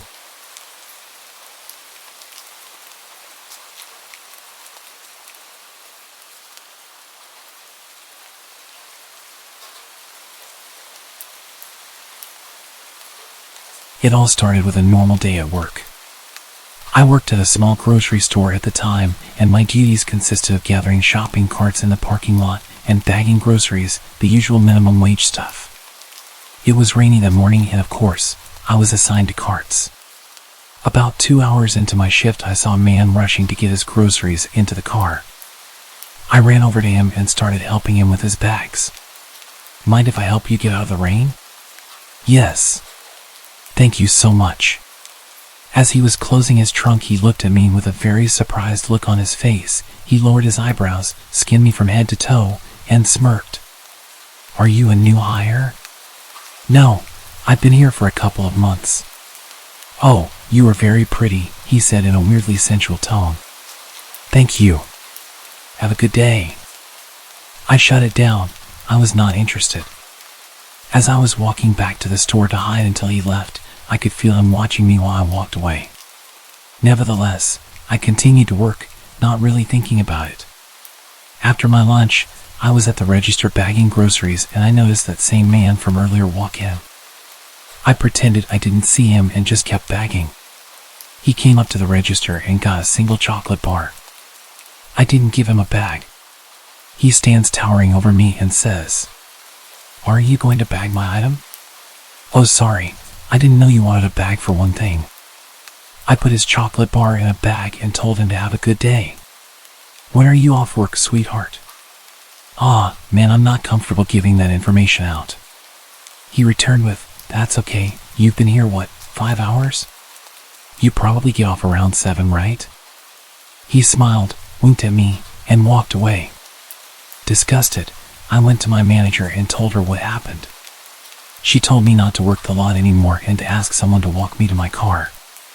So by the end of my shift, I had a male coworker walk me to my truck, and we scanned the parking lot, looking for this man's car. We didn't see him, so my coworker went back inside and I started my truck. I called my mom to tell her about what happened, and once she answered, I left the parking lot. Literally, the second I turned onto the road, I saw his car pull onto the road behind me. I told my mom I thought he was going to follow me, and she just told me to drive around to try and lose him. I drove around for about 20 minutes, just going in circles around my town. I hit a red light and he pulled up next to me and started yelling something to me out his open window. I, of course, pretended he wasn't there, but I could still hear what he was saying. "You would bear some good kids for me. You'd make a great slave for me, little lady." He then started being very explicit about what he was going to do to me if he caught me. I told my mom I was going to dial 911, and if I wasn't home in an hour, then call the police. While I was trying to call the cops, the man speeds ahead of my truck and starts brake checking me. Frantic, I wait for the closest intersection and turn up the block. My phone fell under my seat while I was turning, so I decided to go to the nearest open establishment and run in and hide and have someone else call for help. The closest open business I could find was a convenience store and a gas station. I pulled in, parked, and ran for my life into the store. I told the clerk what's happening, and she took me to the break room and locked me in there. While processing that I might have survived this ordeal, I hear the doors of the storefront start violently rattling, and before I knew it, the clerk was locking herself in the break room with me. She was on the phone with the police, and they were on their way. We were silent. Cowering in a dark room, I found myself feeling guilty for wrapping another woman into our worst fear. My thoughts were racing through. I said to him, Did I lead him on? I just told him to have a good day. Has he been following me for longer than tonight? How did he know what car I drive? Are the police going to get here in time? Are we going to die? Finally, the small room was illuminated with red and blue lights from the crack under the door. We hear a voice over the intercom telling us it's safe to come out. Whilst shaking, the clerk took out her keys and opened the door, so we walked out and gave our statements. After the police leave, I turned to my unexpected savior and profusely thanked her. We cry, hug, and she walks me to my car. The next night I went back and brought her some food and an Amazon gift card. I have been in a near-fatal car accident, 10 feet away from a mountain lion in the wild, but I can tell you, with total honesty, I thought that was the end of my line. Thank you for reading. Stay aware, be cautious, stay safe.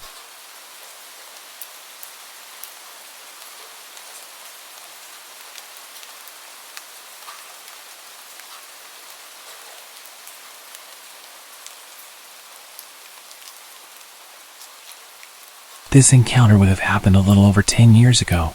I would have been about 26 at the time. I can't remember exactly what year this was, but it was around 2012. At the time, I was frequently going out with my friends to bars and parties, and hanging out until pretty late most weekends.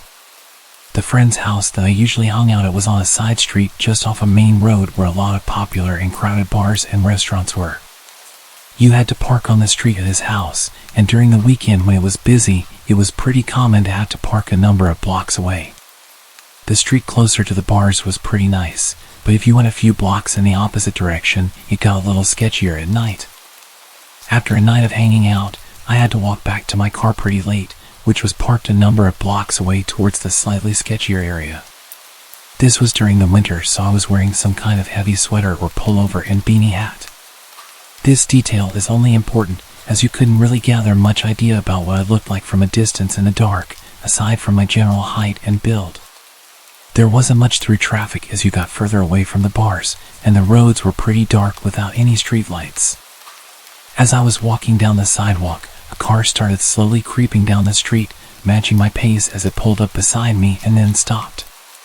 The window of the car rolled down, and driving the car was an attractive young woman who said that I looked cold and that I should let her give me a ride to where I was going. She seemed very friendly. I indicated that I wasn't parked far away and appreciated the offer, but was going to just keep walking. She then tried really hard to convince me to get in the car with her, since it was so cold. No small talk to establish any information about me to make sure I wasn't a weirdo, just asking me to get in the car pretty aggressively. Based on what I was wearing and how dark it was, there was no way she really could have had much idea about what I actually looked like to possibly find me attractive, and even if she did, I don't know many women who would pick up a male stranger after midnight when they're alone in their car. There were about 10 bars nearby she could have gone to if she just wanted to pick up a guy. There was no reason I could think of that she would have to resort to driving around offering to pick up strangers. She continued to drive alongside me and offered me a ride again, which I declined and kept going. I picked up my pace and she eventually drove off. As soon as she was a few blocks away, I quickly got to my car and made sure there was nobody lurking around or close by. The whole scenario felt off and didn't make sense to me. I asked my friends about it later, and all of the women agreed they wouldn't offer a random guy a ride, especially at night time, in that kind of scenario, even if the guy looked like Ryan Gosling or Channing Tatum. My suspicion is that there was someone laid down in the back seat of the car out of view with a weapon waiting to rob anyone who accepted the ride. I couldn't really figure out any reason she would be offering rides like that to complete strangers in the middle of the night, as it would be very unsafe for her to just pick up random strangers. I just assumed there had to be something nefarious going on in that car, and I do wonder what would have happened if anyone just hopped in the car with her.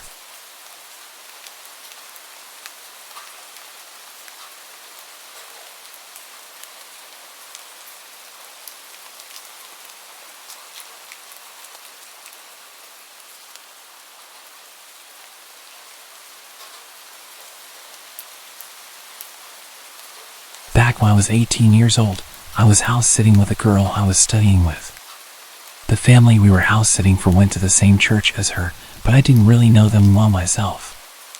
It was more to keep her company in a huge house. This was 1997, when the average teen like me didn't have a cell phone. During that week, there was a short break in the school calendar, which is why this family was away, and why the streets in the area were quieter than usual. My apartment, as well as the house we sat for, was not far from the university.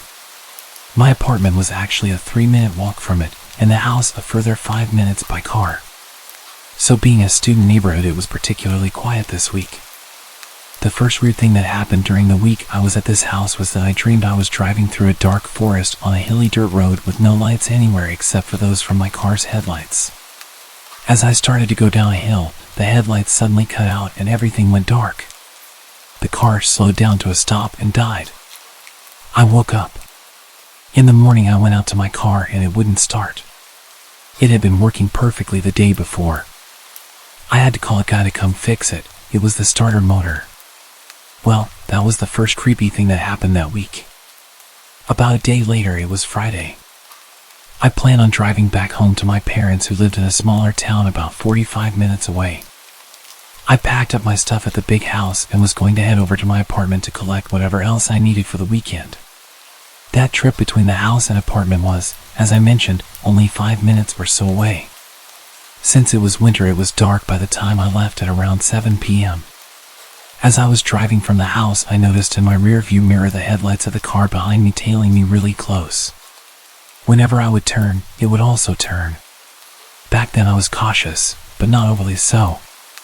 Cautious enough to notice in such a short distance that something weird was going on behind me. But then when I pulled up to a traffic light, it wasn't there anymore. Relief. Short-lived. The car was now beside me. I looked to my right, and there was a man inside.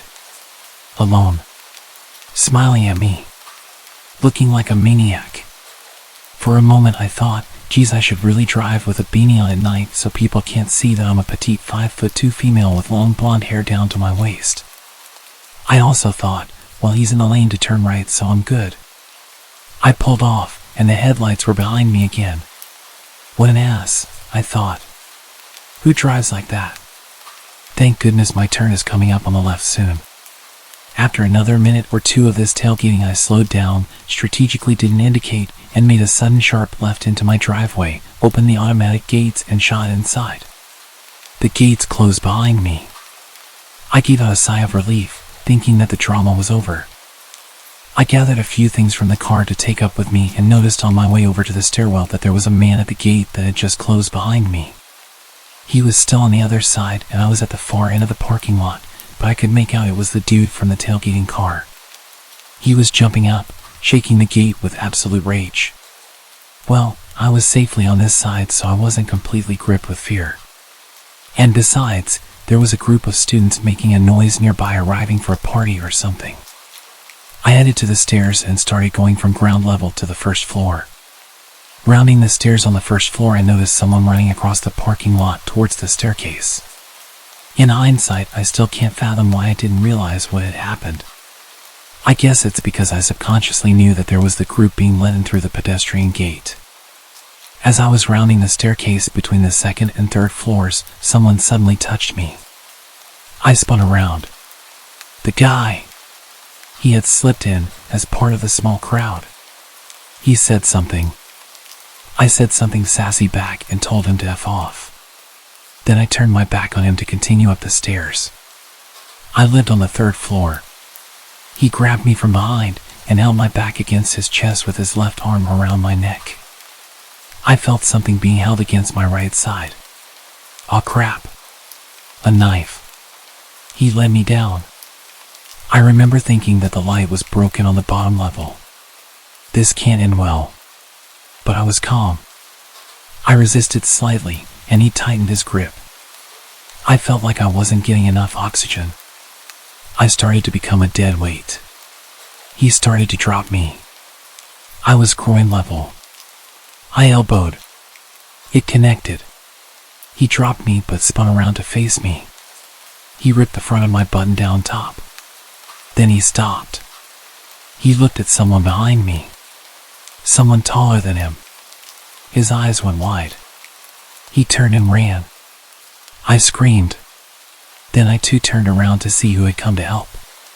There was no one there, but people came out of their apartments after that. The police were called. This was the second time they were there that night. Turns out the other weird thing that happened was that my dad had already called the police and they had come past an hour before. My mom had had a weird feeling all evening and had hassled my dad endlessly that something bad was going to happen to me. She had been right. As it turned out, they caught him. I identified him in a lineup. He was a serial offender in the area. He was accused of assaulting something like 14 women. One had thrown herself out the first floor of her apartment to get away from him and broken her leg.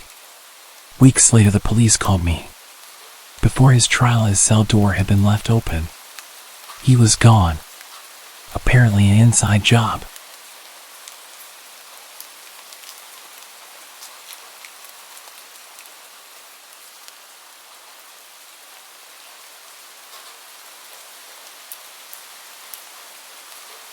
I've had a few creepy things happen to me in my life, but this one still makes me think about how things could have gone wrong very quickly.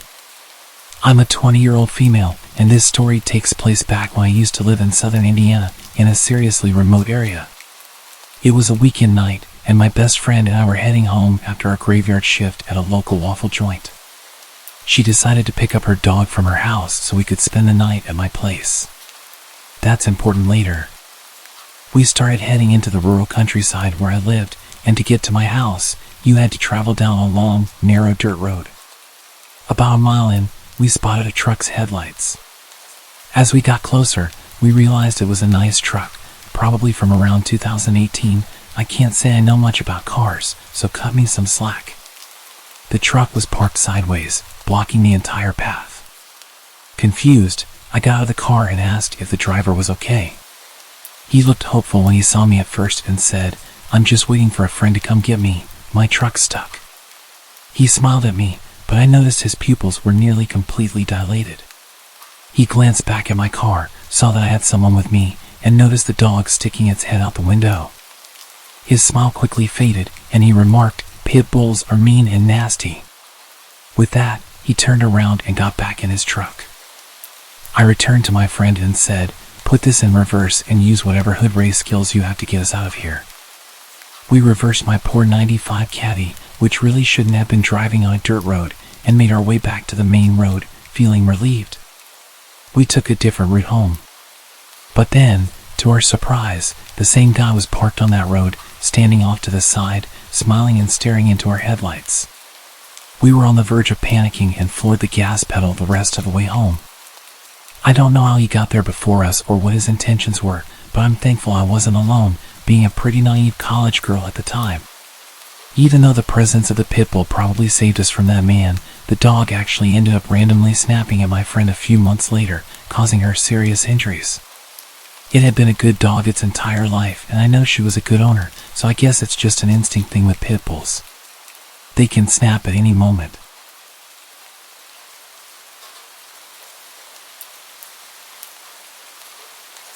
I've been with my wife Rebecca for 6 years and married for 11 months. Our entire history together has been very normal, and never once have I noticed any weird behaviors or red flags. I can't stress enough how out of character this whole thing has been. She doesn't even like watching horror movies. When we first started dating, she agreed to watch The Shining with me because she knew how much I loved horror. She was so scared that she didn't even make it through half of the movie before we had to turn it off. She isn't into anything creepy, and has never been into pranks, and that's fine. But that's what was so strange about this. It's just so unlike her.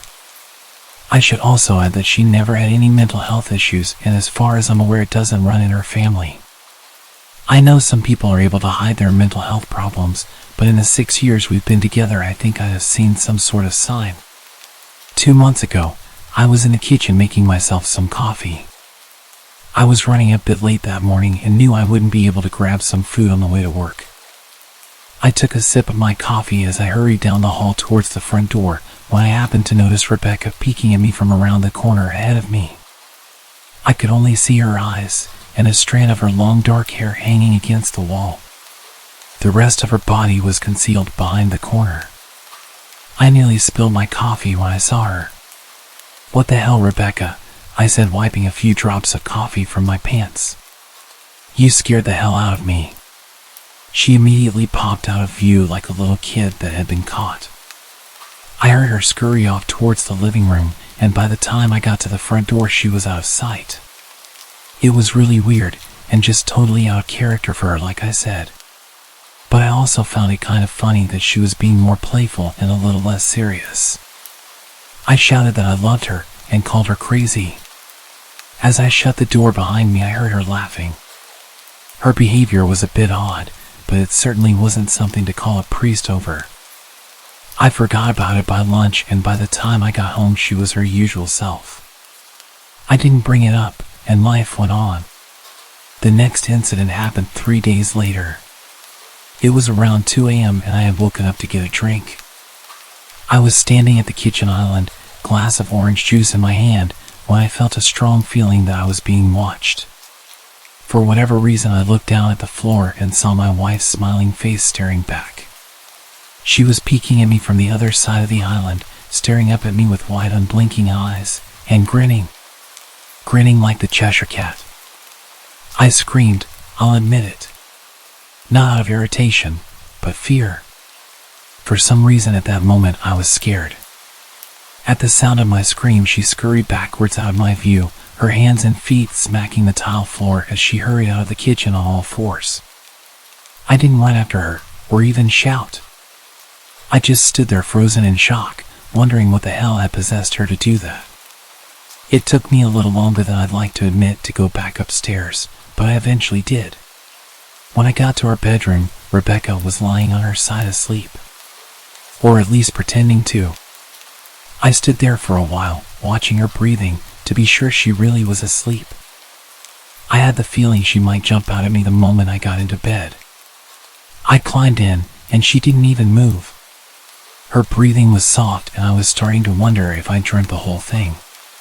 The next morning, I waited for her to come down for coffee, and after handing her a mug and kissing her cheek, I decided to ask her about it. What was that about last night? I was keeping my tone light so I didn't offend or embarrass her. She frowned over her cup of coffee, shaking her head like she had no clue what I was referring to. You were peeking at me again. From over there, I said, pointing to the spot on the floor by the kitchen island.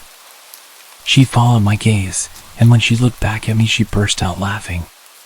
She laughed so hard that I couldn't help joining in. You creep me out sometimes, you know that? She laughed at what I'd said and wrapped her arms around my neck. You creep me out all the time, so I guess we're even. We said our goodbyes and left for work. As I drove, I kept thinking about how creepy it had been seeing her grinning at me from behind the island like that.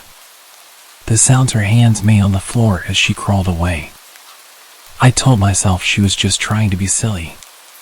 Just trying to join me in my love of all things horror. It's not like I was afraid of her. But it still didn't sit right. I started seeing her peeking at me more and more. Sometimes she'd be peeking out from behind the couch or living room curtains. Once she even managed to get inside her grandmother's old trunk that sits at the foot of our bed. I might not have even known she was there if the trunk's old hinges had not given her away. She had the lid propped up just enough so that only half of her face peeked out. She'd been grinning like an excited toddler. It was unnerving. I didn't even know what to say to her. All I could do was stare. When I finally found my voice, I asked her why on earth was she doing this. She didn't answer, but she had slowly closed the lid, shutting herself inside the trunk. I just walked away, feeling disturbed. I didn't understand why she was doing it, but it clearly made her happy. I just hoped she would tire of the game quickly. Rebecca didn't peek at me for the next 2 weeks. I started to think she was done with her weird prank, and I was relieved. We were watching a show on Netflix one night, and I jokingly said that I hadn't seen her peeking at me lately, and that she must have given up on her game. She looked up at me with a small smile and said, "Maybe I've just gotten better at it." I didn't say anything, but I wondered whether or not she was joking. For the next few days, I couldn't stop thinking about what she'd said. Was she still peeking at me when I wasn't looking and I just hadn't noticed? And if so, What the hell was she getting out of this? I started to feel paranoid, constantly checking whether she was watching from around the corner or behind a door. I was jumpy whenever I was home and she wasn't in full view of me. I felt stupid and a little crazy. But after a few weeks without another incident, I began to relax. I stopped checking behind furniture and walls and told myself it was just a bad memory. Then a few days ago things got so much worse. Rebecca left to go to a friend's, and I lounged on the couch and played a couple games on my laptop. Around 9 p.m. I hopped in the shower, and as I was washing the soap from my hair, I felt that awful feeling that I was being watched. I slowly opened my eyes and almost had a heart attack. Rebecca was peeking from behind the shower curtain, her entire head stretched into the shower, leaving just her body outside.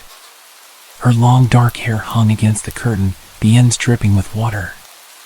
Her mouth hung open in a terrible grin, eyes wide open and red, as if she hadn't blinked in a while. I screamed and jumped back against the wall. She didn't move, nor did her smile waver. Her makeup ran down her cheeks in 2 black streaks. She looked giddy and completely deranged. I was terrified. We stood like that for a few moments, neither of us saying a word. Finally, after what felt like forever, she slowly pulled her head back out of the shower, and I watched her blurry figure through the curtain as she moved backwards towards the bathroom door. A second later, the bathroom door slammed shut, hard enough to rattle the mirror. I screamed again and jumped out of the shower to lock the door. I stayed inside the bathroom for over an hour. Maybe I overreacted, but joke or not, I wasn't going to put up with the craziness anymore. That's what I kept telling myself as I paced in my bathroom, stopping to listen at the door every few minutes. Suddenly I heard a muffled sound, and I pressed my ear against the bathroom door, straining to listen. I couldn't hear anything, but I envisioned Rebecca standing on the other side of the door, giggling at her joke. I felt a surge of anger. I was beyond annoyed at being made to feel scared in my own house, and having to hide in the bathroom for an hour. All for what? If it was a joke, it was an awful one. What the hell, Rebecca? I snapped. This is getting really annoying. I waited for her to apologize, or to call me a jerk. But instead, I heard a faint moan. So quiet, I wondered if I heard it at all. And then complete silence. Rebecca? I called out, not able to even hide the shakiness in my voice. I got no response. Just my own heavy breathing. I swear to God, just stop it. I yelled at her, pounding my fist on the door. I waited for her to cuss me out, something I would expect from me talking to her like that. I never screamed at her before. But there was nothing. Just the occasional drip from the shower head. I won't deny that I was scared. Too afraid to open the damn door and face my own wife. I waited another 30 minutes or so, which feels like a lifetime when you're scared. Finally, I decided I wasn't going to spend the night hiding in my bathroom, so I got down on my knees and peered under the door. I almost expected to see her face peeking back at me, but thankfully she was gone. I could see straight down the hallway to the top of the stairs, but no Rebecca. I didn't know if I should be happy about that or not. I looked for a few minutes, waiting to see her head pop up over the top step, but it never came. I stood up, my hand hovering over the door, and prepared myself to open it. I slowly turned the lock with shaky fingers and was about to yank it open when I heard a sound that still makes me feel nauseous when I think about it. A moan. Louder than before. But this time I was able to tell just where it was coming from. I turned my head to the closet door as if in slow motion and locked eyes with my wife, who was peeking out at me from the slight gap. Her eyes were still wide as ever, and her mouth was hanging open in the most grotesque gaping smile. I didn't even scream. I was too scared for even that. Her hands were clasped to her chest, body trembling with sheer delight, as if she could barely contain her excitement. A short raspy moan bubbled up from her throat, deep and raw, sending a shiver through my entire body. Somehow I found the ability to pull the bathroom door open and ran as fast as I could all the way down the steps, snagging my keys and phone from the table in the living room before running outside to my car. I could hear her shrill laughter behind me, but I didn't hear her getting closer. I didn't bother shutting the front door. I drove away from the house faster than I legally should have, shivering the entire time, either from fear or the cold. Maybe a little of both. I hadn't grabbed a coat or even a pair of shoes. I was still in my boxers and my hair was still damp. I drove straight to my brother Chris's house about 40 minutes away, ignoring any and every call and text I got. I didn't check my phone until I was safely parked in my brother's driveway. Rebecca had called 4 times and sent a flurry of texts, all wondering where I'd gone and why I left like that. I threw my phone at the dash. I was furious at her nonchalant attitude. My brother and his wife were surprised to see me show up, especially dressed in just a pair of boxers, but told me to stay as long as I needed. Chris lent me some clothes and asked me what happened. I told him we had a fight, but didn't get into the details. I didn't want him to think I was overreacting, leaving my wife over a prank, even if it was a strange one. I mean, hadn't I encouraged her for years to lighten up instead of being so serious all the time? I had wanted her to relax and loosen up, but this was definitely not what I had in mind. I tried to sleep on their sofa, but my brain wouldn't let me sleep. Every time I closed my eyes, I saw Rebecca's face staring at me from inside the closet. Knowing she'd been in there with me the entire time made my skin crawl. She'd never left the bathroom at all. Instead, she slipped inside the closet and slammed the bathroom door shut to fool me. The mere thought of going back home gave me anxiety. I tossed and turned, unable to sleep. Chris ended up giving me a sleeping pill, so I was able to get a little rest. My sleep was filled with terrible dreams, all of which were Rebecca's smiling face. I woke up just as the sun started to rise. My whole body ached, and I felt drained. I knew I'd have to call her at some point, but I didn't know what to say to her. I wouldn't be going home unless she gave me her word she'd never do any more creepy stuff. I just wanted my wife back. Her normal serious self never looked so good to me. I was contemplating calling her and telling her when that familiar feeling came back.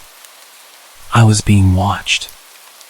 I was staring at the ceiling, my heart in my throat. I didn't want to look away, but the longer I ignored the feeling, the worse it got. My eyes drifted away from the ceiling almost on their own. Her face was pressed up against the window beside the couch, staring down at me with that same gaping smile. Drool dribbled down her lips, leaving 2 long streaks down the glass. I didn't know how long she'd been there, but something told me she'd been there quite a while, possibly all night. I didn't bother screaming, though I was afraid anger trumped any fear I felt at that moment. I jumped up from the couch and pounded my palm against the glass. "Rebecca, are you crazy? What the hell is wrong with you? Just go home. Now." She didn't move, and her ghastly expression never changed. If anything, her smile only grew, as if she had never been more elated. I could hear Chris and his wife moving around upstairs. As if Rebecca could hear them from her place outside, her head twitched slightly in their direction, and she began to close her mouth slowly. Chris called my name from upstairs, obviously concerned. I turned around to see him running down the stairs. When I turned back to the window, Rebecca had disappeared. The only sign she'd been there at all was the 2 streaks of drool still dripping down the glass. I tried explaining to Chris and Jess about waking up to see Rebecca watching me through their window. They were skeptical. We went outside to the spot in front of the window, but there were no footprints in the dirt, just a slight indent. Animal probably, Chris guessed, and I didn't argue. He and Jess assumed I dreamt the entire episode, but they didn't understand, and I was too tired to explain it to them. I called out of work that day and turned my phone off. I didn't want to face Rebecca. Just talking to her was too much for me at that point. I really started to believe something was irreversibly wrong with her. That no matter what promises she made, we'd never be the same again. The thought saddened me to my core. I cried most of the morning. By noon I figured I was ready to confront her. Give her one last chance to explain herself. I could at least give her that after 6 years, I told myself. I turned my phone on and saw the dozens of texts she'd sent, all from a seemingly concerned wife. Can we talk? I love you. Please call me. I'm really worried. Can you answer? Just come home. And more of the same. All texts telling me she loved me and she wanted me home. How worried she was. Not a damn one addressing the crazy crap she pulled. Like she hadn't been acting like a character from a Stephen King book. Even her texts were different. She normally texted novels just to tell me to pick up a loaf of bread. You'd think she'd have more to say to me after her bizarre shenanigans. I know it probably seems childish to some of you who are miles away from this situation. But if you saw the way Rebecca had looked at me, how she scampered away on all fours like some wild animal, grinning at me from inside the closet like a lunatic, then I think you'd find my reaction was warranted. I ended up staying with them for another night. I didn't wake up yesterday until afternoon, and thankfully I didn't see Rebecca's face watching me through the window. I don't want to pry, because it's not my place. But is this fight something that can be mended? Jess was asking me about the situation. She made us both a sandwich for lunch, and I knew she wanted to breach the subject without seeming to be nosy. I don't know, she's like a different person. I chose my words carefully. I still wasn't ready for her or my brother to know the full extent of the craziness I had been dealing with. People change, but she's still the same woman you married. Maybe you both just need to talk through your issues. Whatever's going on, I'm sure it can be fixed. I think it's beyond that now. I don't think talking would help. I just don't trust her. The words stung in my heart. I missed and loved my wife. But how could I live with someone like that? Living in constant fear didn't sound too appealing. Rebecca loves you. She has to be absolutely crushed. I don't know about that. Well, she certainly seemed like it. I've never seen her so upset. It took a full minute for me to realize what she just said. And when I did, I felt dread rush over my body. Wait, what do you mean? You saw her? You saw Rebecca? I asked with my mouth suddenly feeling very dry. Jess nodded casually as if that fact wasn't nightmare fuel. Maybe for her it wasn't, but for me it was. She stopped by this morning just after Chris left for work. I didn't see her car though. Maybe she took an Uber or something. What did she say? Did she come inside? Sweat started to break out on my forehead. I began looking around, examining corners as though a predator lurked behind them. No, she just asked if you were awake yet, and I said that you weren't. I asked if she wanted me to wake you, but she said no. Just said to let you sleep. That's all. She didn't say anything else?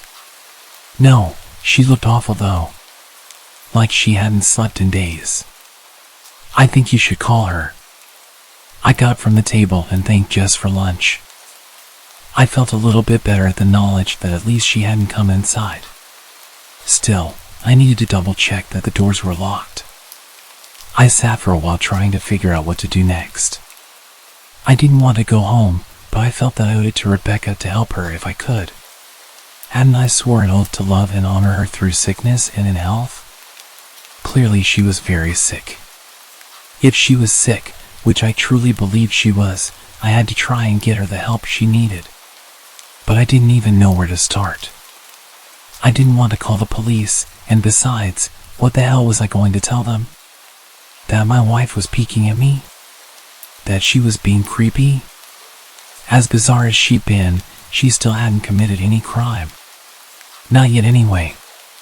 The police would have probably said that I was overreacting. But this wasn't some prank. It felt wrong. Dangerous. Like something sinister lurked beneath her smile. I knew as her husband I was well within my rights to have her committed, but what if she simply acted normal in their presence?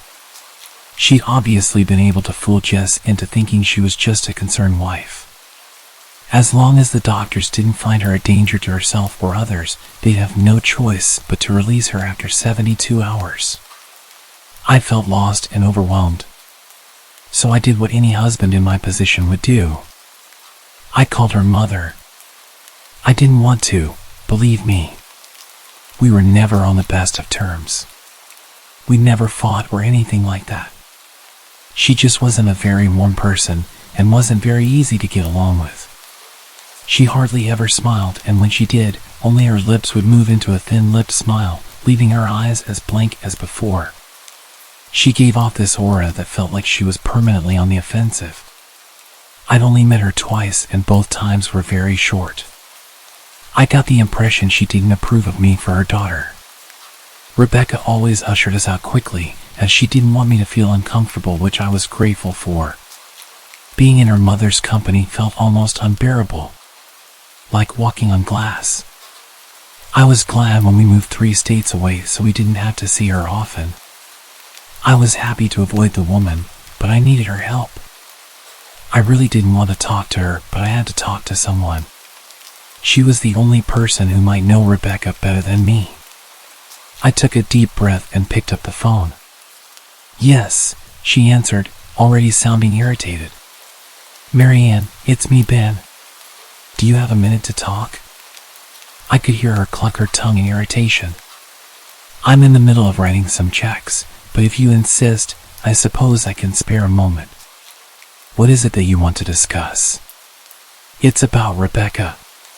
She's been acting strange. And I was wondering if you had any idea whether there was something." She interrupted me abruptly. "It's a bit difficult to follow your rambling, Benjamin. What is that you want from me?"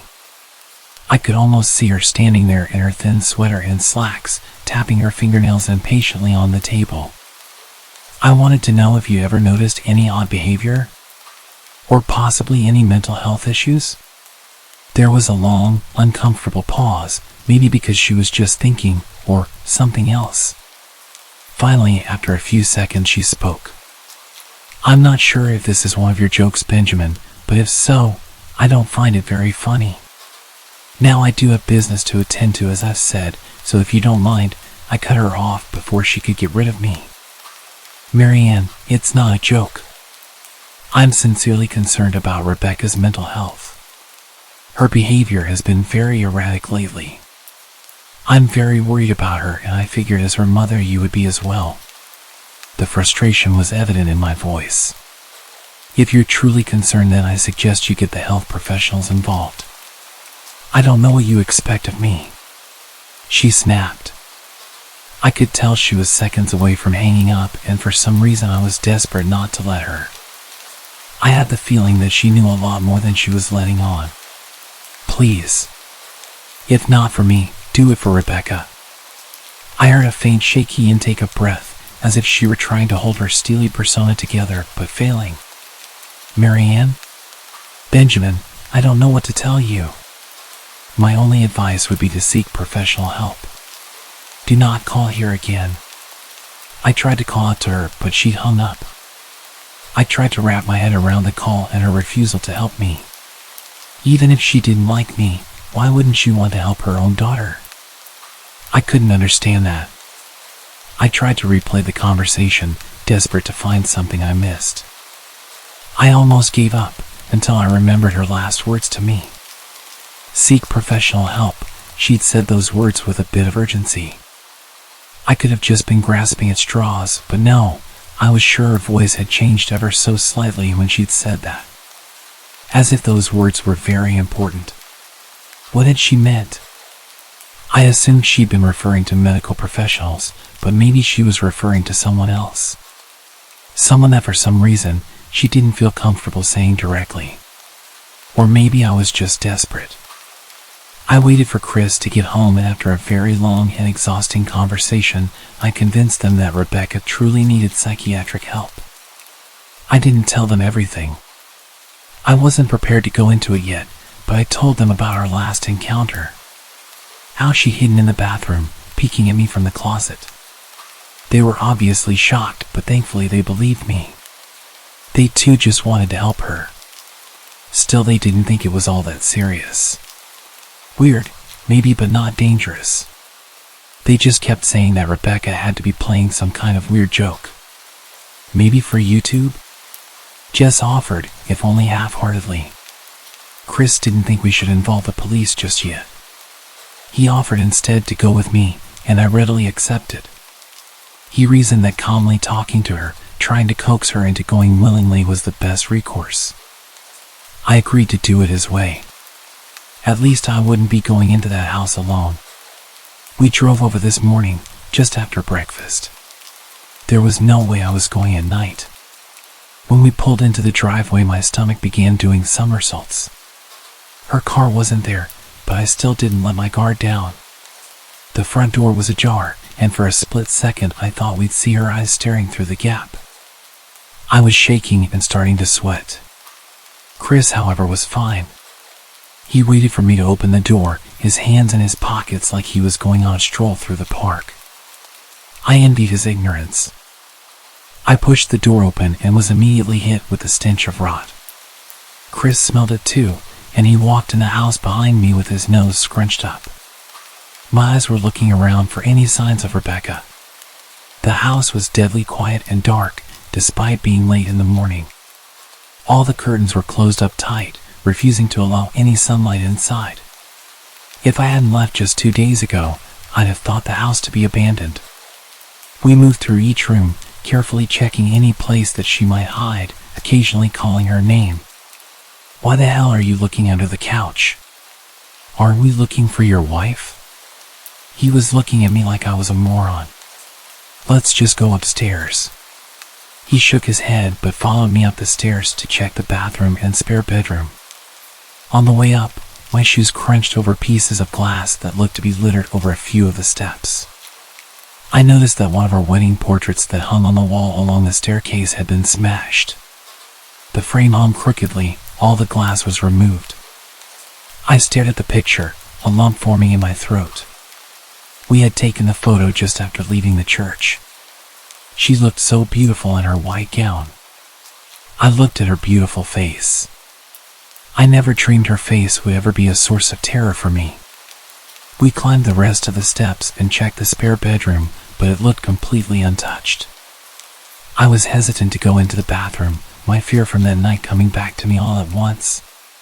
Chris noticed and offered to go in by himself, but I couldn't let him do that. So we walked in together, checking the closet and the shower. The bathroom looked as if it hadn't been touched since the night I left. "I don't think she's here. Why don't you pack some clothes and we'll try coming back tomorrow or something?" I nodded and went into our bedroom and shoved some clothes into a duffel bag. When I checked inside our closet, I found the source of the smell. I immediately started gagging. Chris took one look and lost all color in his face. He had to go stand by the stairs to get away from the sight and smell. I gazed down in shock at what lay inside my bedroom closet. Soaking into the rug were at least a dozen eyeballs, all carefully laid out in pairs. Some were as large as a coin, while others were as tiny as a marble. I stared down at the eyes she collected from small animals, and I wondered how she'd gotten them. I shuddered at the thought. Man, I thought I had it bad with my wife's shoe addiction. "Yours is in here collecting eyeballs," Chris said while gagging. "Ben, I think we should go," he called from the hall. "I'm getting nauseous." I grabbed my duffel and shut the closet door. I stepped out into the hall and took a deep breath of air. I could taste the rotten smell on my tongue and I couldn't help but gag. Who the hell lines up eyeballs in their closet like that? I tried to tell you she needed help. She doesn't need help, Ben. She needs an exorcist. You coming or what? I can't stand the smell anymore. His words died in his throat and his eyes grew wide with fear. I didn't ask him why. I could feel it. Someone was watching me and I didn't think it was the eyes in the closet. I turned around, my eyes slowly scanning the bedroom. "Christ," I whispered as I finally saw what we'd missed. Under the bed, curled on her side, watching us with the excitement of a kid on Christmas morning, was my wife. She held her hands together just under her chin, and they were shaking eagerly. Now that she knew she'd been found, I could hear the quiet noises she was making.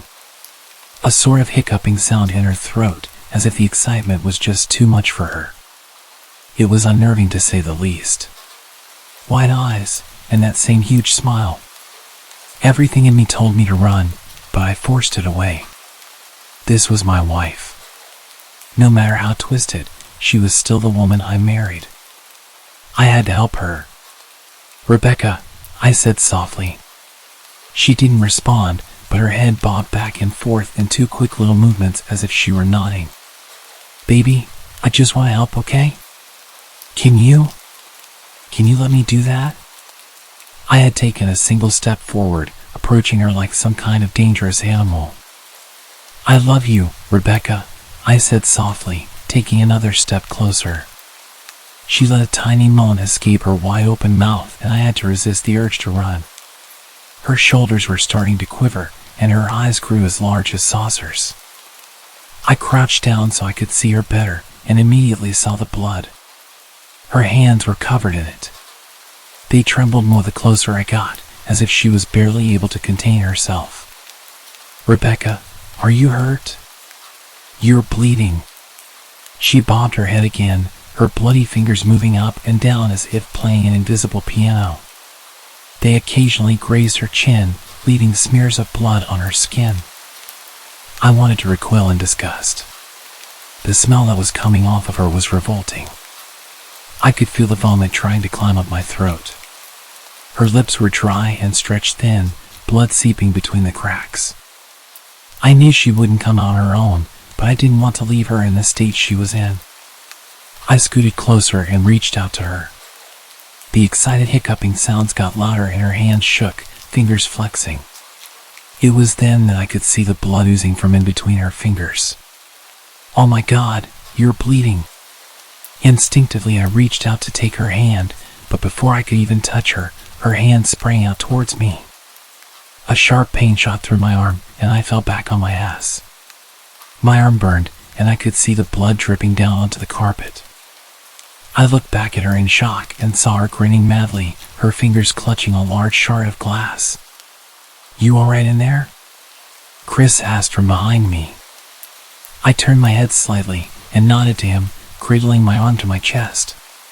When I turned back to face Rebecca, I saw that her focus had shifted. She wasn't looking at me anymore. And she wasn't smiling anymore either. She was staring past me, her eyes glaring at Chris the way a hungry lion might stare at an antelope. Her mouth was still hanging open, but it was twisted into a snarl. I got to my feet and began walking backwards down the hall, afraid to take my eyes off her. "Are you bleeding?" The moment the words left his mouth, Rebecca started fast scooting out from under the bed, the glass shard still in her fist. "Chris, run, go!" He must have been too afraid to move, because a second later I felt my back bump into him. He was still standing at the top of the stairs, staring at the horror that was my wife. Rebecca had crawled completely out from under the bed and stood in the bedroom doorway, her face twisted in rage. Her whole body was visibly tense. Blood ran down her fingers and onto the floor. "Jesus, Rebecca!" My brother tried talking to her, but I reached back and pushed him towards the steps. "Move your ass," I said as quietly but firmly as I could. Rebecca bobbed her head in sharp motions and began to grin, stretching her mouth open wider and wider so that her chin seemed to touch her chest. I heard Chris mutter a prayer, and then he was running down the stairs. I stood at the top of the steps, stuck between self-preservation and the love for a woman who clearly needed serious help. "I only want to help," I said whilst holding back tears. Her eyes focused on me once again as she slowly lifted the glass, holding it out in front of her. And then she started sprinting towards me, grinning with utter excitement. Thankfully, my body took over and I flew down the stairs, skipping 2 or 3 steps until the bottom. I made it to the front door before I felt her leap onto my back, wrapping her arms around my neck, her open mouth next to my ears so that I could hear those terrible hiccuping sounds. I shook her off me, knocking her to the floor. I felt a searing pain in my back as she fell, but I tore open the front door and bolted to my car. Chris was standing in the front yard, talking on the phone with the police. I didn't say a word, I just ran to my car and jumped in. Chris took the hint and followed me, still on the line with the cops. I watched the rearview mirror, sure I'd see her there, running after us. But I never did. I went straight to the emergency room and got 11 stitches in my arm and 3 on my back. The police asked a lot of questions and went back to the house to do a search, but of course, she wasn't there. They advised me to stay with a friend or relative for a while and to file a restraining order as soon as I could, but none of those things would matter. I dropped Chris off at home and went to a motel an hour away. I wanted to put as much distance between me and Rebecca as I could. This is where I've been for the last 4 hours. I thought maybe the police would find her, maybe they'd get her the help she desperately needs. But now I don't think so. Because 40 minutes ago I got a text from an unknown number. Just 3 words. I found you. And a picture attached. The picture was dark and grainy, but I instantly knew what it was. There was no mistaking my wife's eye. I started typing this out immediately after. I don't know what to do. I'm alone and scared, and I can't help but feel that I'm being watched. I'm a wilderness survival instructor and security contractor. A couple of days ago, a good friend of mine, who is also one of my students, informed me that his dad just acquired 150 acres of land in a secluded and mountainous part of my state. This is someone with whom I've explored the woods before. He's more than competent when it comes to wilderness survival.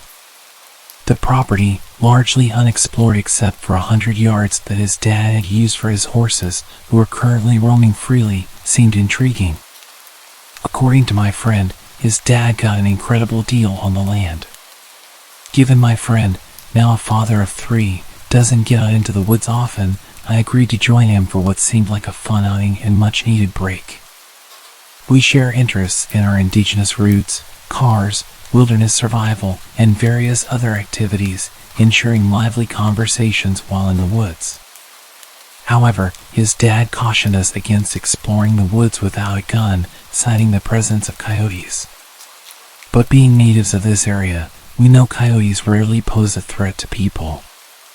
Additionally, my friend, whom we'll call DJ, previously mentioned seeing human-sized movement in the tree lines during his earlier visits to the property.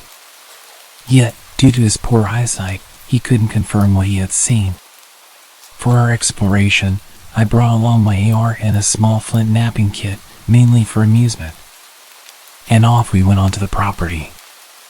Initially, we hiked across fields and creeks, multiple natural springs, and ponds, everything appearing normal and showcasing a beautiful landscape. But as we ventured into the unexplored forested section, the atmosphere changed dramatically. The forest exuded an eerie ambience reminiscent of the woods in the movie The Ritual. Gray and ominously quiet, except for the occasional creaking of the tall cedar trees. It felt like we were being observed from every angle. The air carried a putrid stench, akin to rotting flesh. Intrigued, we followed the smell and stumbled upon the remains of 3 to 4 cows. I took a video of them to show them to anyone who might know what could have done this. Examining the exposed skulls revealed no evidence of bullet wounds. Something had killed them, scattering their bones over a 30-yard area. Large and vague footprints surrounded the remains. Pressing deeper into the woods, accompanied only by silence, the smell of death, and the sound of our own heartbeats, we noticed various tracks along the stream.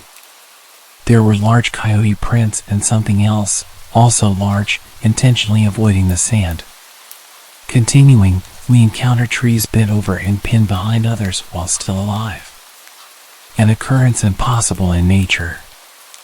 Further along, we discovered what resembled a primitive tool made of bone, possibly a scooping tool or knife. It disturbed us because although rudimentary, it appeared more primitive than anything a human would make, yet clearly shaped intentionally. Our hike led us to a clearing with a pond encircled by large circular tracks. On the opposite side of the pond stood a peculiar little tree structure, an A-frame with rocks propped against it. However, it lacked stability, and the arrangement of rocks seemed oddly deliberate. Notably, there were no signs of campfires or camping debris nearby. This wasn't a location easily accessible from a house. I extensively photographed and filmed this strange hut-like structure. As dusk approached, we decided it was time to head back. I had a flashlight attached to my AR, but relying on that in the dark, when there's something out there capable of killing cows and making tools out of their bones, didn't seem wise. We retraced our steps out of the forest, reaching our trucks just before it became too dark. While leaving, we noticed an unidentified figure atop one of the hills, but chose not to investigate further. It's worth mentioning that the previous owner commenced construction on the property, abruptly stopped, and vacated the premises. We're planning on going back there again this weekend, but this time with a few more people and all of our camping gear.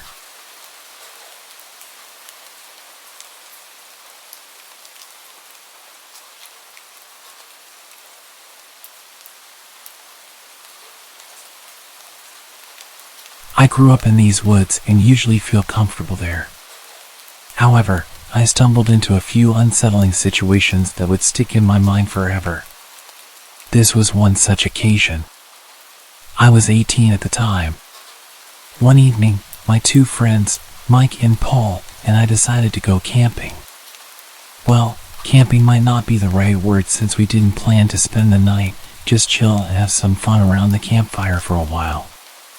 The plan was simple: head out, build a campfire, drink a few bottles of wine, eat something, and head back home for a good night's sleep. We met at my house while it was still sunny outside, got ready, and headed out. Our destination was an old abandoned quarry in the middle of the woods, about 40 minutes from my house. Even though the quarry had a tragic and frankly creepy history, it was a popular place for such occasions. When we got there, the sky was already reddish as the sun slowly sank behind the hills. We quickly gathered all the firewood we could find so we wouldn't have to look for it later. As darkness fell and everything around us turned into impenetrable blackness, we managed to get the fire going. We were in a great mood and were getting ready for our first toast. That's when we realized we made a horrible mistake. We forgot the corkscrew. We attempted to open the wine without it, but quickly gave up. The bottles were quite expensive, and we didn't want to damage them. At this point, it was clear that one of us would have to jog back to retrieve the corkscrew. After some discussion, I volunteered with two conditions. Firstly, they would give me a hatchet in case something went wrong along the way. Secondly, and no pranks when I got back. Mike and Paul agreed without hesitation. They handed me a hatchet and a flashlight and sent me on my way. As I jogged through the forest, I heard a noise resembling a boar. Suddenly, I remembered a warning I received from an older hunter a few days ago. He said that at this time of year, boars were getting dangerous, especially at night. I was a bit nervous, but luckily managed to survive unharmed. I arrived safely back home, much to the surprise of my mom, who didn't expect me so early. I explained the situation. She just laughed. I grabbed the corkscrew and headed back. Not wanting to encounter a boar, I chose another slightly longer path, this time through an open field. After a while, I reached our spot. It was a small clearing surrounded on one side by massive rocks, maybe 70 meters tall, and on the other side by a thick forest. Our campfire was in the middle of the clearing. When I approached it, I realized that there wasn't anybody around, although our backpacks were still on the ground and the fire was burning brightly. Great. We specifically agreed that there would be no pranks when I got back. Those guys think they're funny, I thought to myself. I resignedly sat down near the fire facing the woods. That's the only place where they could have hidden, I thought. I was really tired, and all I could think about was the taste of the exquisite Pinot that we brought with us. I wasn't in the mood for their games, and I was getting quite mad. That's when I heard the snapping of twigs and rustling of leaves from the edge of the forest, maybe 30 meters from where I was sitting. The sound was rhythmic and undoubtedly the sound of somebody walking. I aimed my flashlight in that direction and spotted a tall person wearing a dark hoodie. As I shined my flashlight on him, he stopped walking, turned towards me, and just kept staring motionlessly. Even though he was facing me directly, I couldn't see his face. I shouted, "Paul, you fat jerk. I know you're trying to scare me. We agreed on something, so stop messing around and come out." As I finished, the hooded figure turned and walked deeper into the woods. At that moment, my phone started ringing. I hurriedly took it out of my pocket. It was Mike. I took the call and started barking at him, "Really funny, you guys. I thought we agreed on something. What are you talking about?" "I'm talking about you trying to mess with me. I clearly saw you, so you can come out." Mike seemed frozen for a minute. For what felt like an eternity, all I could hear was his heavy breathing and Paul mumbling something in the background. When he finally snapped back to reality, he said, "Dude, we're at your house." We heard some footsteps. At first, we thought it was you messing with us. But then we got scared and decided to look for you. I forgot my phone at your house, so we couldn't even call you. Just get out of there, and we'll come back for our stuff together." "Nonsense. That's just another of your stupid pranks, and I'm not buying it." "Hold on a second." There was some incoherent mumbling for a while. "Hey, what's going on?" My mom's voice suddenly came from the phone.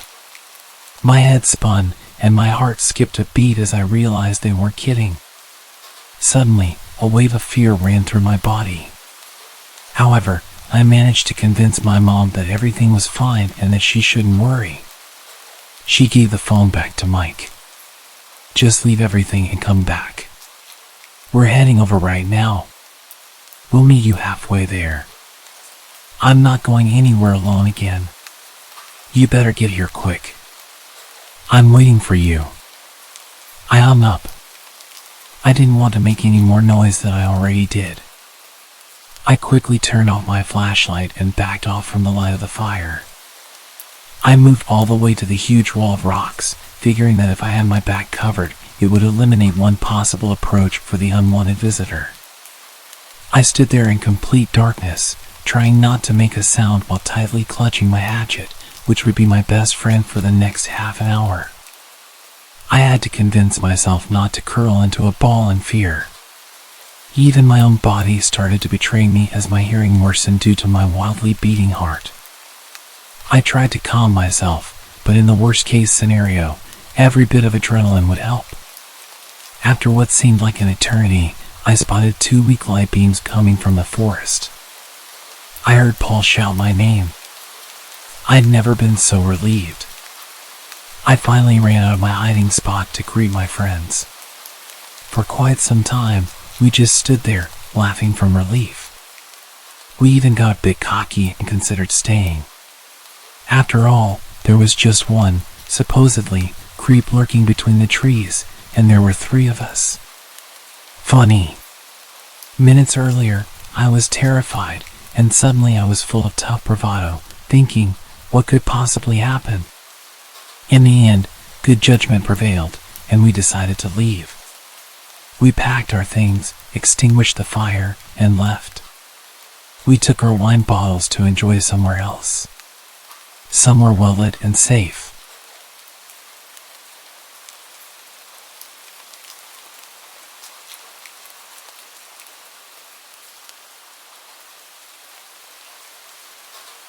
I work for a well-known university as a field biologist and have recently been contracted out to the National Forest Service. My first assignment has been in the Potomac district of the Monongahela National Forest. Basically, I receive GPS coordinates and I either drive or hike to the designated spot and do what they want. This could be setting up trail cameras or counters, monitoring equipment, trail surveys and the like, and then recording the data 24 hours after placement. No big deal. I thought it odd that they specifically requested I place the cameras only 3 feet off the ground and some of the infrared cameras in the trees at specified heights. Some of these locations are on designated trails, but some are way off the trail in places that humans would never go.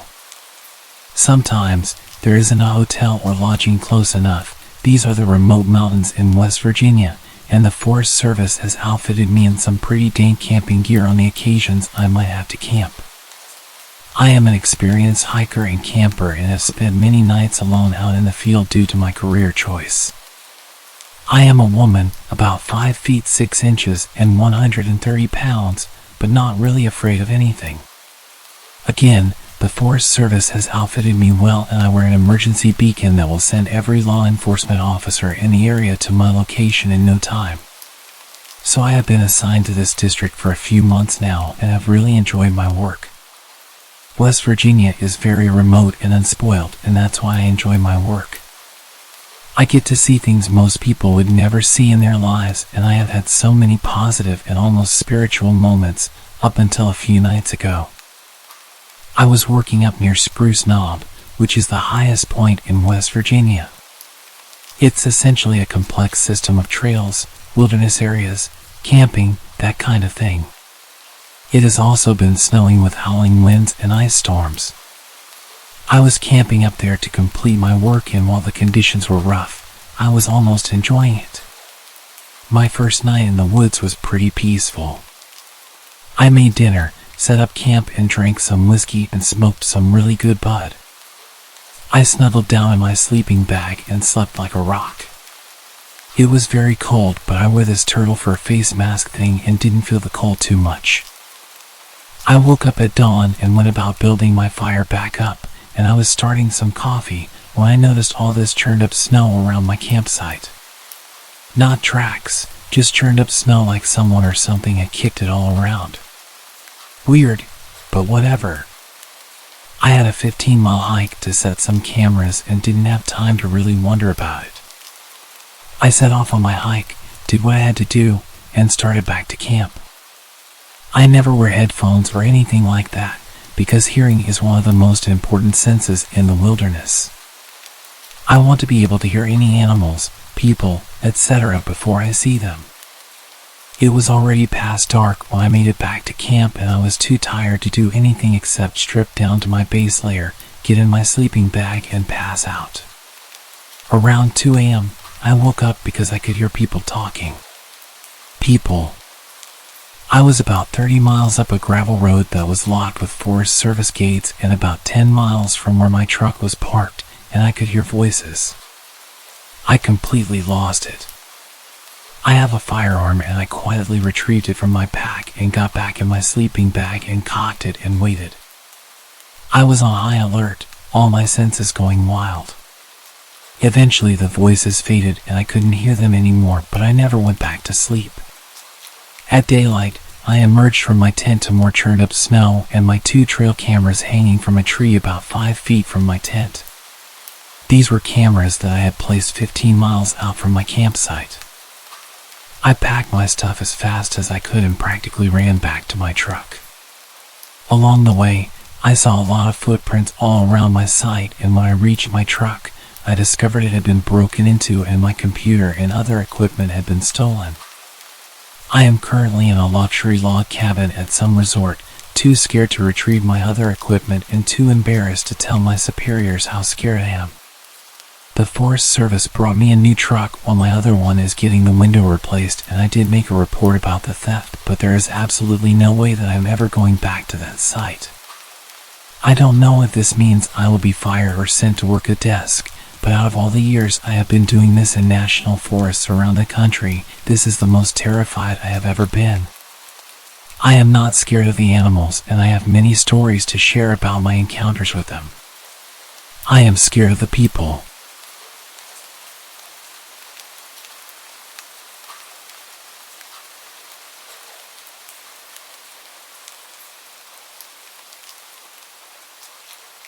I've held this story in for the last 6 years because it sounds crazy and I got told not to talk about it. I went camping 6 years ago with a now ex-boyfriend. The campsite we picked was beautiful. We were able to drive in through some rough trails. The spot we picked was next to some hiking trails that weren't very far from some natural hot springs and a huge waterfall. We were in the middle of nowhere, absolutely no one was around. We set up camp next to the car, went hiking, soaked in the hot springs, came back, and had dinner. It was all very normal. Until we woke up the next day. I need to give some context as to how we slept that night so you can understand my confusion. Before we went to sleep, I put our food cooler in a stereo that we brought in the car and locked it. I put the keys in the front pocket of my backpack and placed the backpack next to my sleeping bag on the far side of the tent, away from the door of the tent. My boyfriend at the time slept nearest the door of the tent with a gun next to him. When we woke up the next morning, I felt fine. I had slept hard, and from inside the tent, everything seemed normal. When we got out, our campsite was absolute chaos. The fire pit we had made was ruined. The cooler had been thrown, and food was scattered all over the place. The stereo was smashed to pieces, lying next to a tree. All of the car doors were open, including the trunk. We stood there for a minute in silence, just taking everything in. The woods felt strange, it was quiet and not the beautiful campsite that I saw yesterday. Everything about those woods felt wrong.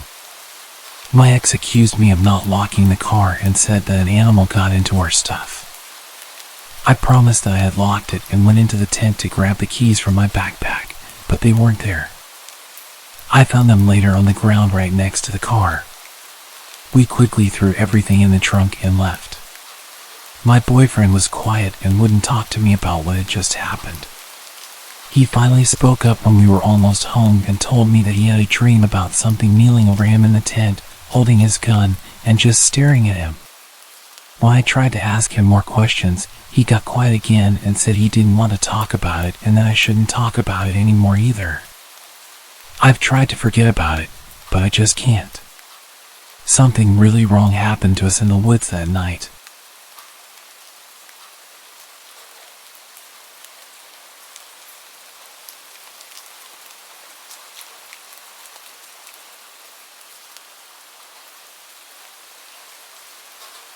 This happened about 10 years ago, in August 2013.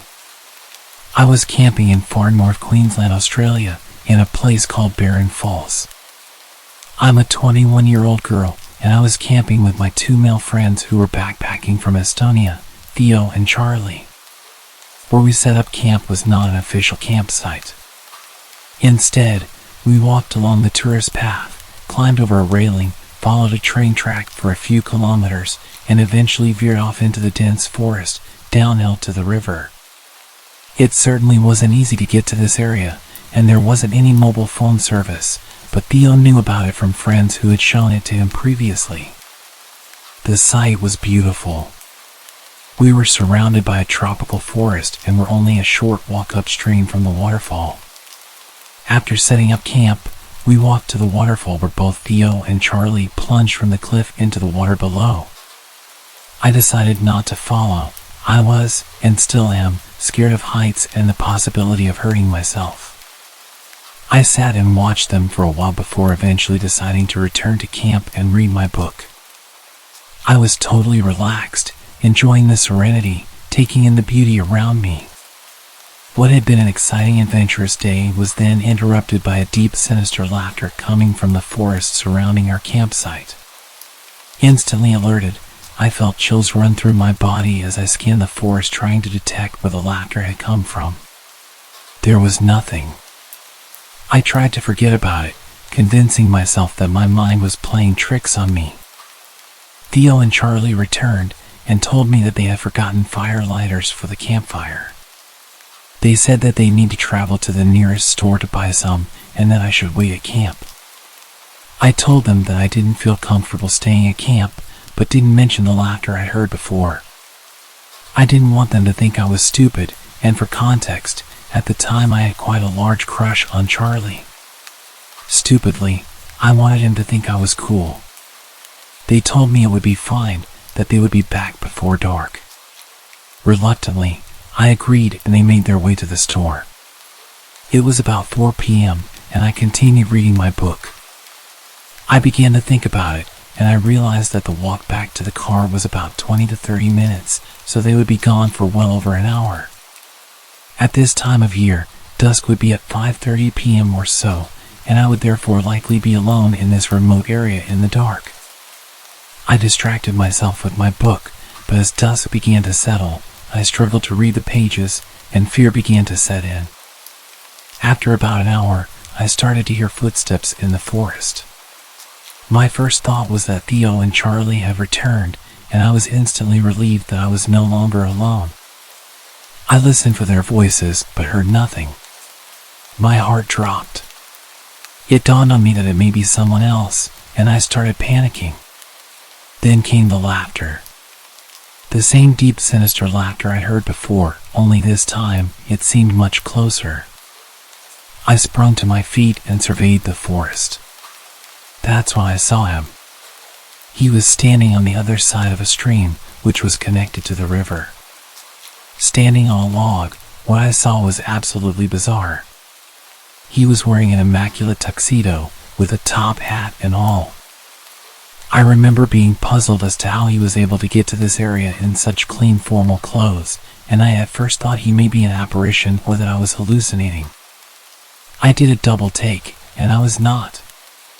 I then studied the man's face. It is hard to describe, but it looked like his face was burnt, like Dwight from the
This happened about 20 years ago, and I don't think I will ever forget it.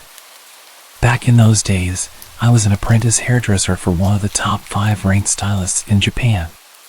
Training in that profession at that level was very strict, and beauty standards were a bit different. You probably don't need me telling you that, but it's probably worth keeping in mind. Back to training, it was long, and the time off between sessions was pretty much non-existent. We were expected to be at training even during national holidays. I'm not sure if that was strictly by the books, but as impressionable young stylists, we couldn't be seen refusing training. I think I had about 3 or 4 days off for summer. I took them all at once, and a lot of my friends and coworkers used that time to head back to their hometowns and see families. Since I lived really close to where I was studying, I didn't want to use my time off just hanging around at home. I could do that any time. So, I accepted an offer from one of my seniors to visit his hometown. It was really late by the time I finished work, and we managed to get to my senior's hometown at around 2 a.m. The satellite navigation system told me that we were about 15 minutes away from arrival. The roads were dark and empty. We were the only ones on the road that late. He lived in the middle of nowhere, so that could have been a reason. I remember seeing empty fields on either side of the road. I kind of regretted coming already. I mean, what the hell were we going to do here? He should have probably mentioned that he lived in the rural countryside. I just watched the road and tried to stay awake. I should say that I was driving. I felt like driving since I didn't get to drive much. I might have changed my mind if I had known it was going to be that far to get to his family home. Then suddenly, something appeared out of the darkness in front of the car. A woman with no clothes came running down the opposite lane of the road towards us. I slammed on the brakes because I thought that I just witnessed the paranormal. She ran past us. I looked in the rearview mirror to see a woman between the ages of about 18 to 20 years old. She kept running, then she turned around and ran towards our car. I looked at my friend, and he had a look of disbelief on his face, and I guessed that I didn't have that much of a different look. I think the reality of the situation was we both didn't know what to do. I said to him, "Is that a ghost?" "I don't know. Shall we just keep going?" he replied. We slowly pulled away. I was very skeptical because I thought she looked so real. I made sure I kept to a low speed, and I kept checking the mirrors.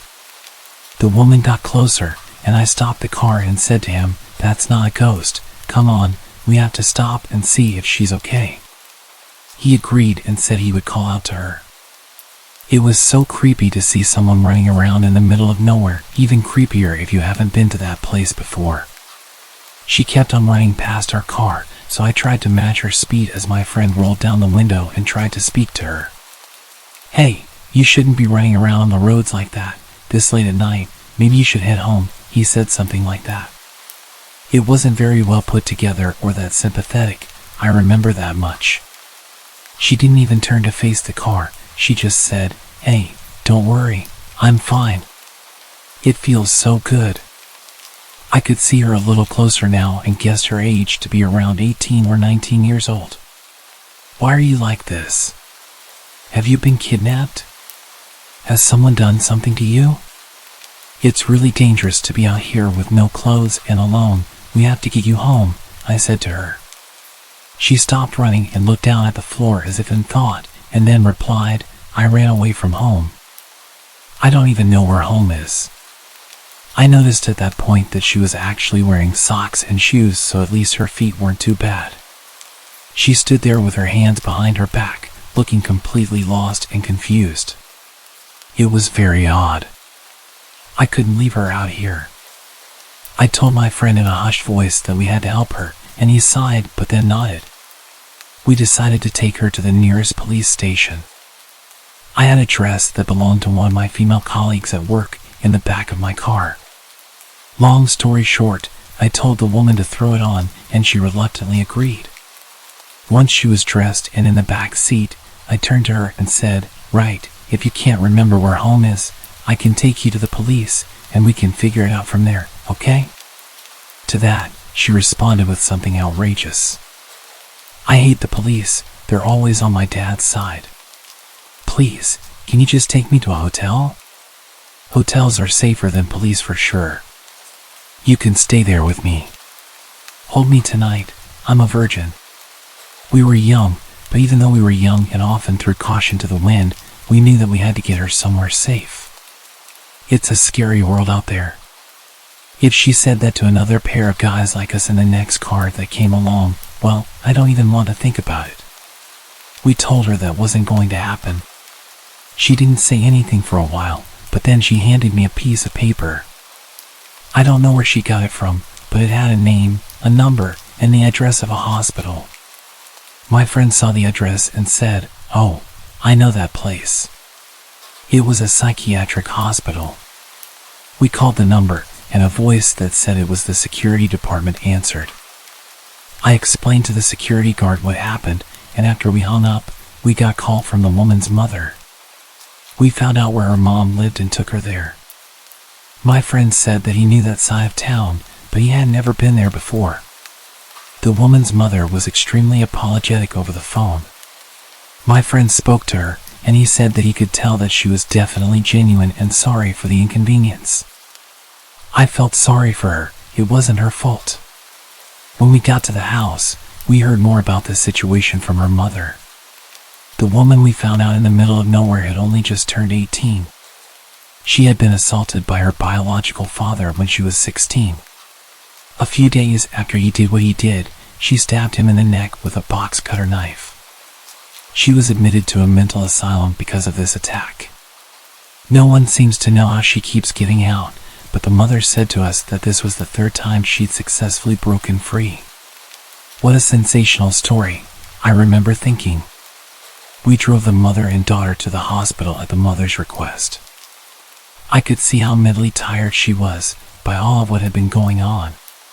She was so polite and grateful, she really impressed me. I mean, with all that happened, she seemed to be incredibly in control of her own emotions. The girl didn't seem to say much, she seemed to like the dress we gave her. The mother apologized for not washing it before returning it, and we both agreed that no apology was necessary. Obviously, she got dressed into clothes of her own. She disappeared upstairs to change and then she came back, and we took off. She didn't say much when we were driving. She was taking being returned to the asylum a lot better than expected. I thought that she would be going kicking and screaming. Her mother spoke with her in the back as we drove. She said, "You didn't get injured or anything when you were out, did you?"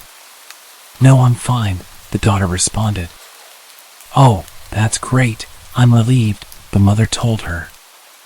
We left them at the hospital and told them that we couldn't stay because we were already really late getting to my friend's parents' home. My friend's parents were really worried by the time we got there. I think that we both wanted to tell them everything about the situation, but we were too tired to go through it all again. At that point, I just wanted to go to sleep. I stayed with him and his family for 3 days. It was actually a really great time and just what I needed, a break from studies in the city. It was certainly going to be a trip I would never forget. We said our goodbyes to the family, and his little sister asked us for a ride to the station. I said that it wouldn't be a problem. Just before we dropped her off at the station, she said something that scared the hell out of me. "Hey big bro, why does your friend have a box cutter stabbed in the back seat?"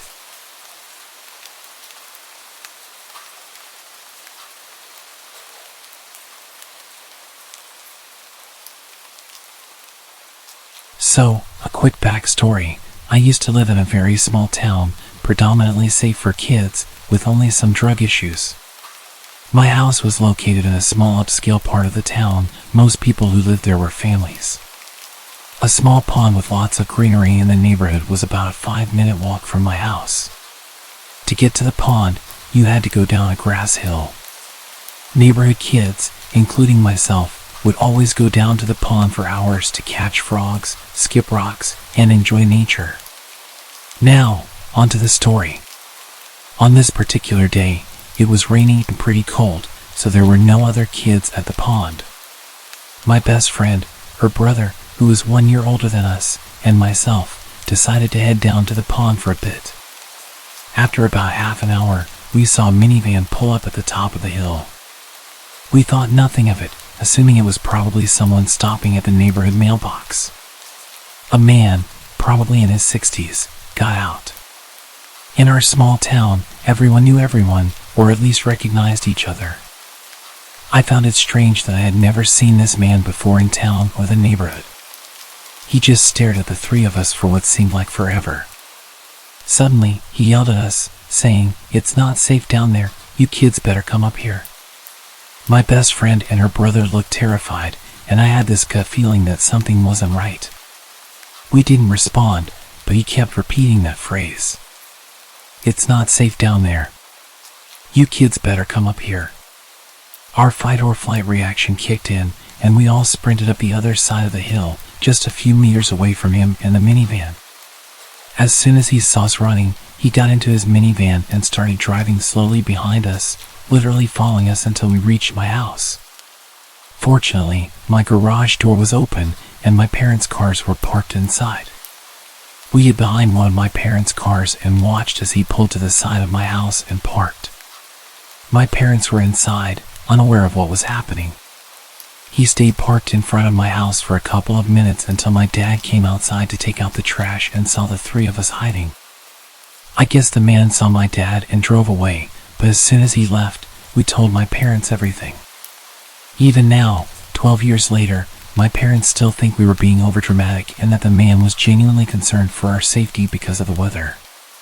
Nonetheless, we weren't allowed to go back to the pond anymore. I understand why they think this. The three of us tended to exaggerate things and be dramatic.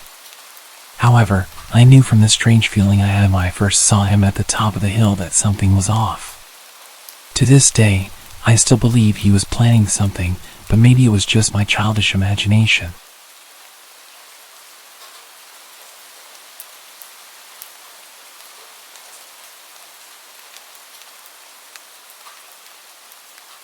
I used to work in a hole-in-the-wall gas station out in the sticks of North Carolina. I was freshly 18, had a new car, a rundown Chevy, but it got me from point A to point B, and was newly promoted to assistant manager, so I was working many late nights by myself. Truthfully, I loved working alone. My boss was super laid back, and his philosophy was, as long as the work gets done, do whatever you please. We even had a shotgun behind the counter, which he taught me to shoot on my first day there. So even though I would be there late, I always felt safe. On this particular night, it was extremely dead, so with my boss's permission, I closed the store early and hopped in my car. It was probably 11:30 to 12 a.m. at this point. Other than being able to get out of work early, this was my usual routine. Nothing seemed out of the ordinary. I texted my roommate to let her know I was getting home early. We always looked out for each other like that, lit up a cigarette, and then started on my way home. For those of you who don't know North Carolina very well, I'm going to provide a little bit of detail regarding the terrain. From where I worked at the gas station to where I lived, I had to drive down the back roads. These roads consisted of very dense woods on both sides. Sometimes, the woods would seem so thick that you really couldn't tell where you were, especially at night. This could be intimidating to those who don't know the area, but honestly, I was more worried about deer jumping out in front of me, which was a common occurrence in this area. I'm driving down the road, blaring Nirvana, my favorite band at the time, and just being a typical 18-year-old grunge kid who had newly discovered the freedom of being an adult and getting off work. When all of a sudden, I see something in the middle of the road, probably 75 to 100 feet ahead. At first, I thought it was a deer, but it looked too small. So I started to gradually slow down, ultimately coming to a stop. I have to wear glasses when I drive. I mainly need them at night, but my eyesight isn't terrible enough for me to make it a habit. I grabbed my glasses and put them on. Now being able to see much more clearly, I almost shat myself at what I saw. It was a woman. An older woman, wearing what looked like a nightgown of some kind. Her hair was in disarray, she had her hands behind her back, and she was just standing there, in the middle of the road, just staring at me in my car. Let me remind you, we are practically in the middle of nowhere. There are trees as far as my headlights can shine, and it's midnight.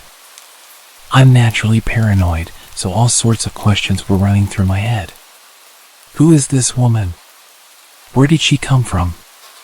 It's midnight. Are my doors locked? Why is she out here at midnight? Should I honk my horn at her? Should I call the police? What if she has Alzheimer's and doesn't know where she is? Or what if she's an escaped patient? Even though the closest mental facility was 3 to 4 cities away, I didn't exclude that possibility. I thought about calling the cops, but I got my phone and of course, there was no cell service. This encounter went on for a while, just sitting in the middle of the road, mentally questioning what was happening. It's now way past midnight. She's still standing there, just staring at me with this zoned out look, hands behind her back as if she's observing me. I'm starting to get tired of this, considering that I had to be up early for work the next morning. So I honked my horn at her. I didn't expect what happened next. This woman's face turns from being spaced out to complete rage. And she raised her arms up. It looked like she was holding something in her hand. She lets out this horrid animalistic scream and charges at my car. As she ran closer, I realized she was holding something sharp. It looked like a kitchen knife or a piece of jagged glass. During this moment of horror, I had a brief flashback to my stepdad giving me advice when I first got my license. If an animal ever runs out in front of you, turn it into a speed bump. I love animals, so I couldn't bear to hear that. But this time, I was taking my stepdad's advice. I was going to turn this psycho into a speed bump. Serve the Servants by Nirvana started playing on the radio. I mention this because the song has much to do with the aura of the moment. As if it was in sync with this instance in time, the intensity of the song enabled me to let out the most intimidating primal scream that I could. Loud enough for her to hear it. The window was open because I had been smoking, and I hit the gas. She was running towards my car like she was going to jump on my hood. I guess she realized I had the utmost intent to hit her, in which at this point, the woman zigzags away from my car and runs off into the woods. Still in fight mode, I didn't question where this woman went. I was just glad that she was gone, so I accelerated on the gas and sped the entire way home. I got home at almost 1:30 a.m. My roommate was still awake, waiting up for me the entire time. She was extremely worried because it was way past the time I said I was going to be home. She had been texting and calling me. When I pulled up to her house, I got all of her texts and missed calls at once, so I started to explain to her what happened. My body went from fight mode to panic as I was recounting everything that happened. My roommate's mother was a 911 operator who also happened to be working that night. So she decided to text her mom to see if there were any silver alerts in the area. Immediately, her mom texted back and said there wasn't. That alone gave me goosebumps to the core of my being. There was no explanation as to where this lady came from.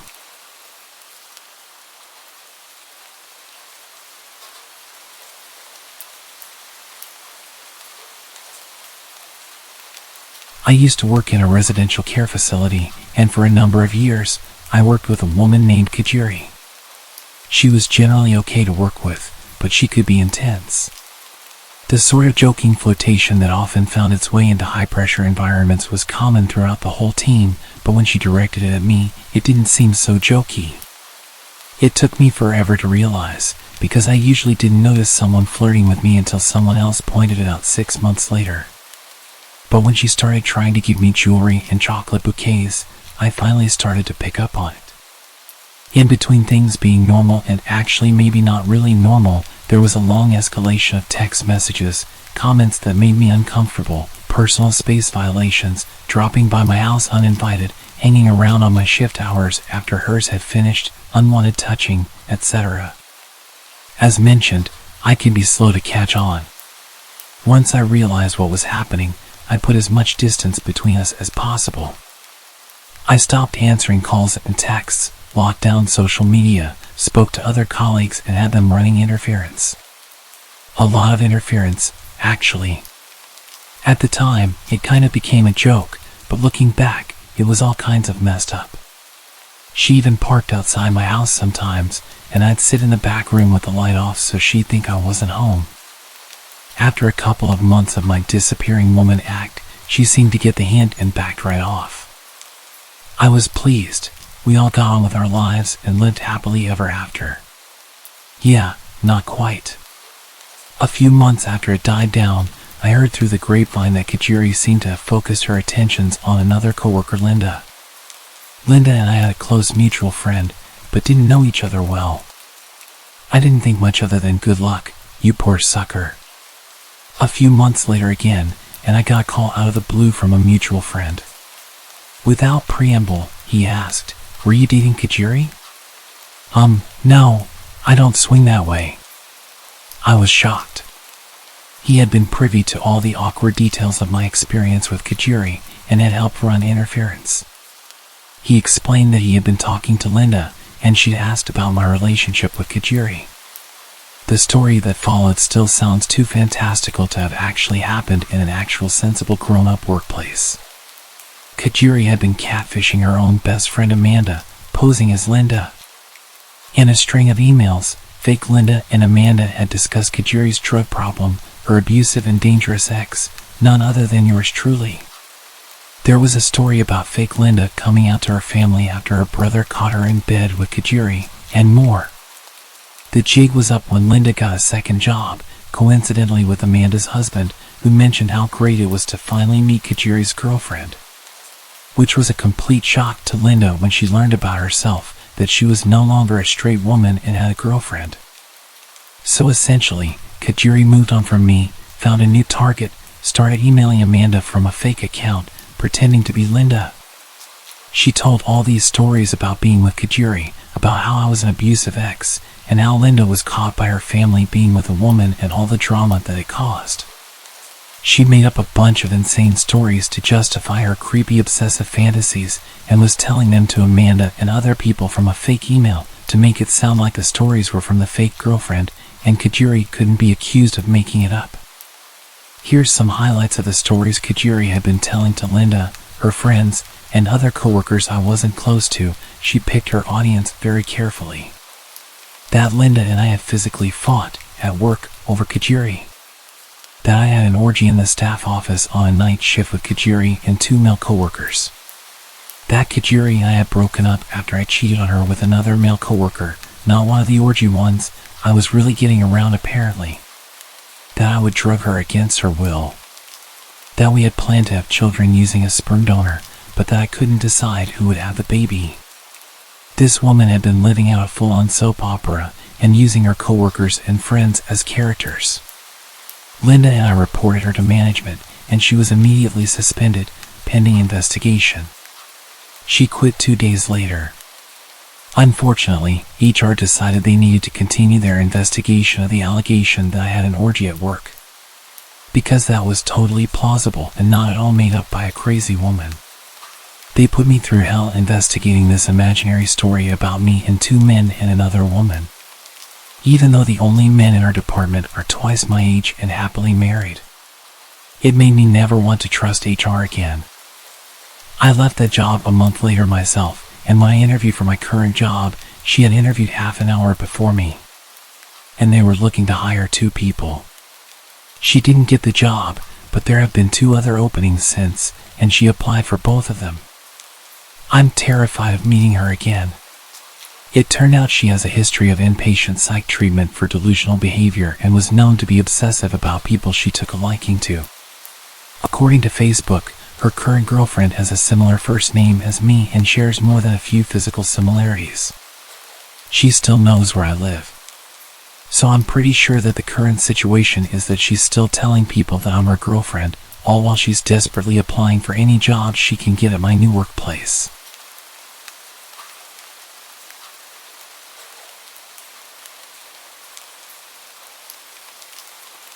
Okay, so I wasn't conventionally, nor classically pretty. I was the duff in any friend group I found myself in. I never worried about being hit on, disrespected, or kidnapped. Safety concerns were never an issue for me when going out because I was never the one anyone wanted to get to know or be around. I was just too plain. It was always me who had to look out for my friends, male and female alike. I used to go to a local bar almost daily. I didn't drink alcohol there. I just ordered a regular Coke and waited for my ride home. It was my usual hangout spot after work, so I sat, chilled, and minded my own business. A few weeks ago, I had just finished work and was sitting at my regular spot, sipping my drink while working on a new pendant I was making. I had started wire wrapping crystals into jewelry. I didn't expect anyone to strike up a conversation with me, knowing I basically blended into the walls, despite the staff knowing me and paying me slight attention and being nice to me. But this weird guy I'd never seen before came over and sat at my table across from me. I was surprised and engaged in a small conversation that I can't even remember how I started, but he began asking me a few questions about myself that seemed normal and flowed together, so I didn't think much of it. Again, being plain, I didn't think anyone would take interest in me. By then, I had drunk 3 glasses of soda and needed to use the restroom, so I grabbed my phone and purse and went. When I returned a few minutes later, I resumed working since none of my stuff had been touched. I called a waitress over, asked for a new drink, and she nodded. It had always been engraved in me that you never leave your drink unattended. If you do, either have it remade or leave it to the bartender. As the waitress was reaching for my old drink, which only had a few sips taken out of it, the guy got a bit agitated, saying I was being wasteful for ordering a new drink. I looked at him, eyebrows raised in confusion, and asked why it was his concern. It was my money after all, and refills were free. He then accused me of making more work for the waitress for no reason. Annoyed, I told him firmly that it was my business and if he didn't like it, he could leave. He attempted to wave off the waitress changing my drink, but I had enough of his nonsense and flatly said, "You drink it, if you think it's such a waste." It seemed to catch him off guard. He looked shocked, then a bit angry, before storming off. I then handed the drink to the waitress, expressing unease about the guy I was talking to, and asked her to inform the bartender to keep an eye on him. I requested to have my drink dumped out and only water served from then on. I left for home after being picked up shortly after, and the next day after work, I found out he had been arrested for assault.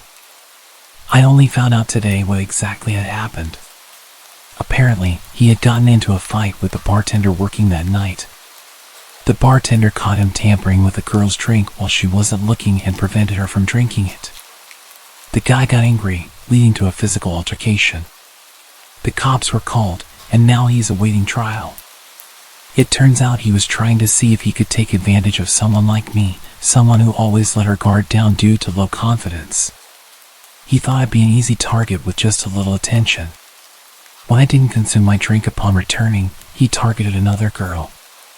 If he truly was targeting me, I had to question his sanity and sobriety.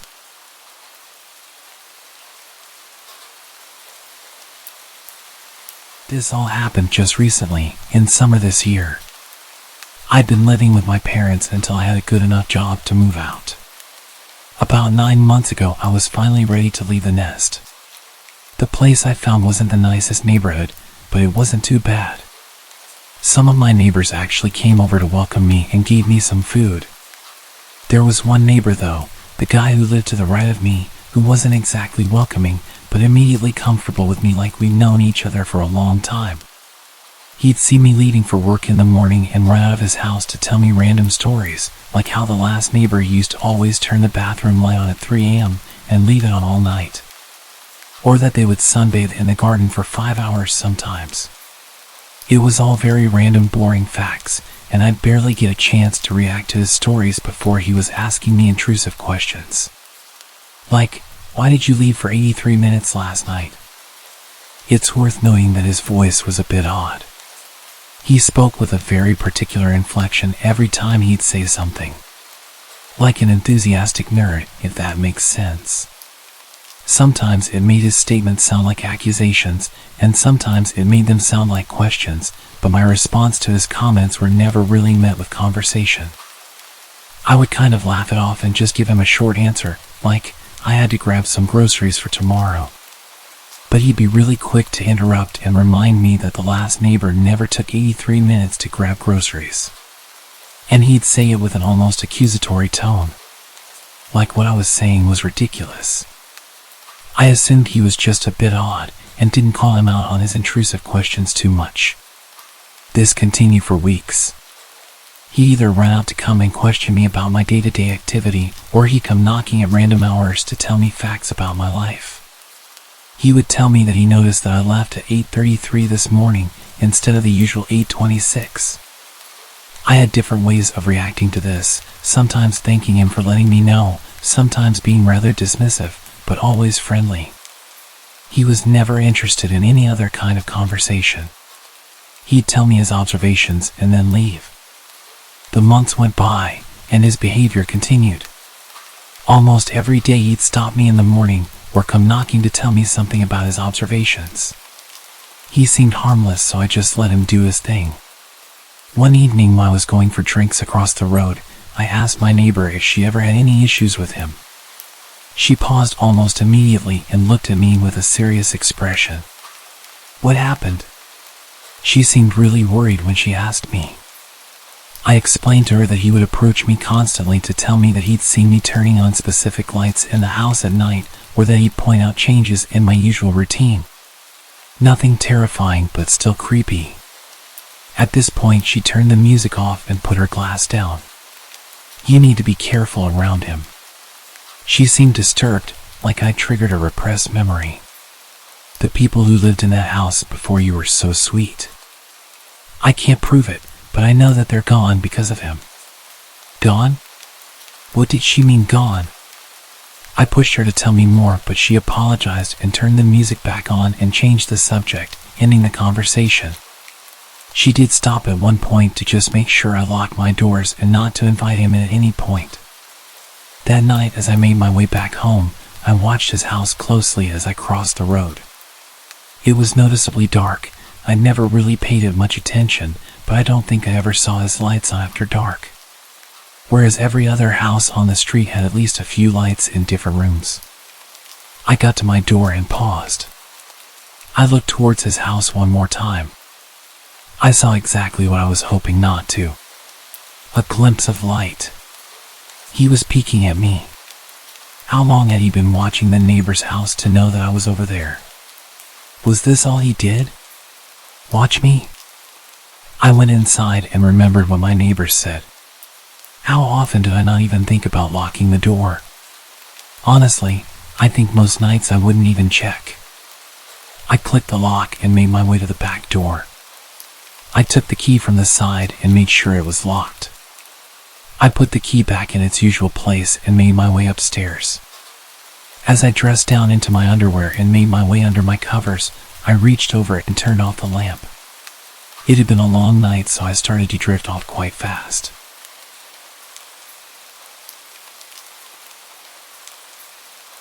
Did I hear that? Was that knocking? I sat on the side of my bed and waited, anticipating more knocks. About a minute passed and I didn't hear any more knocking, so I assumed I just dreamt it as I was half asleep. I lay back onto my bed and closed my eyes once again.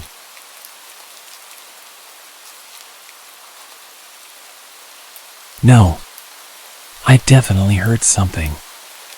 I was in a weird state of being half asleep and a little bit tipsy, so I threw the light on and made my way to the window. I couldn't see anything or anyone outside. The sound of me opening my window was loud enough for any visitor to hear. I called out into the darkness, asking if anyone was there. At this point, any normal person would step into view and show themselves, but nobody reacted. Nothing.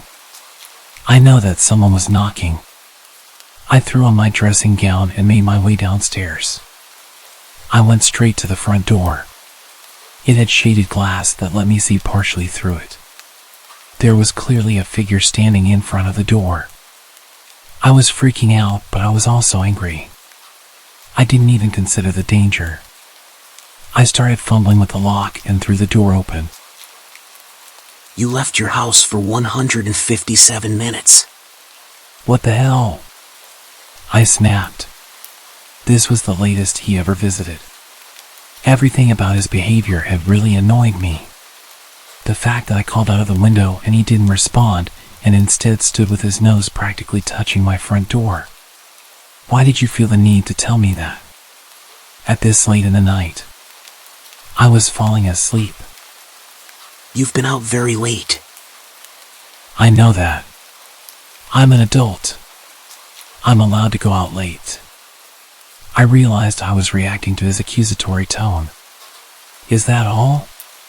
You wanted to tell me I'd been out late? He started to just walk away, back to his house. I yelled to him that I didn't want him to knock on my door again. He didn't react, just kept walking towards his house and went inside. I'd tolerated his weirdness for long enough.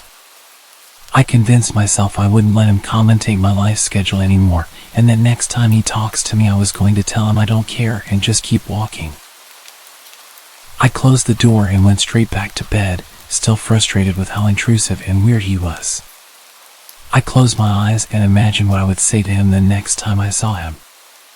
I felt really tired and had no problems getting back to sleep. As expected, I had the weirdest dream. Whenever I had a few drinks, I'd always have such vivid dreams. I could hear that damn gentle knocking. I didn't jolt awake this time. I almost convinced my subconscious dream state to ignore the imaginary knocking. But I was fully aware of every creepy little thing that was happening. I started wondering if I'd locked the door. I knew I'd locked it earlier, but did I lock it after I opened it again to confront him? I couldn't remember. I hated how realistic my dreams were. Of all the scenarios I could think about, did I really have to imagine him breaking into my house and walking up my stairs? I feel like I'd never been so consciously aware during any of my dreams. I was dreaming that I was locked in place, sleeping on my side, with my back to the door. His breathing sounded so real. If it wasn't for the alcohol in my system, I would have definitely woken up. This was by far the creepiest dream I'd ever had. I dreamt that he was climbing into bed with me, wrapping his arm around my waist and playing with my hair. I felt absolutely disgusted, but the soft touches also felt relaxing and pushed me deeper into the dream. I was urging myself to wake up at this point. My mind kept racing back to the thought that I actually hadn't locked the door. I needed to get up. His breathing was so intense. It felt so real. His touch felt real. This was unlike any dream I'd ever had. I was urging myself to wake up. I felt paralyzed. Wake up. Wake the hell up. My eyes finally opened and I could still feel his touch. Why didn't you lock the door? I jumped up. His voice immediately jolted me awake. He was in my bed. I screamed and ran straight down the stairs and out into the night. I was still screaming as I ran across the road and started banging on my neighbor's door. I was freezing, only wearing my underwear and completely barefoot. I banged aggressively on her door and shouted her name until she came down. She opened the door in a daze and I pushed my way in. I frantically explained what had happened whilst begging her to lock the door and call the police. We watched out of the window. My front door was wide open, just as I'd left it. The cops were on their way and my friend was comforting me as I got into some of her clothes and told her all of the details. Minutes passed as we stared out of that window. My friend asked if I was sure he was there and it wasn't just a bad dream. I started to doubt myself when we didn't see him leaving. I wasn't the sensitive type. I wouldn't make up that whole scenario out of fear. I had a vivid memory of him lying in bed with me and touching me and talking to me. It was real. I know it was. The cops showed up after about 15 minutes and started to enter the house, guns drawn. We watched intently, waiting for them to bring him out in cuffs. They were in there for quite a while and I started to think that he'd locked himself in my room or something. After what felt like forever, the cops started to leave my house. They were alone. He wasn't with them. I couldn't believe it. I was not crazy. He was in my house. I know he was. I made my way outside to speak to the cops and ask where he was, but they confirmed that they found nothing and searched everywhere. I frantically told them that I was not going back into that house with him still in there. That's when the worst thing that could have happened. He walked out of his house. He stood there, just watching. I was freaking out, demanding that they arrest him and insisting that he was in my house. His expression didn't change, he didn't even flinch. He just turned and walked back inside. Yes, I was drunk and I was pretty emotional at this point, but I couldn't believe that they didn't listen to me.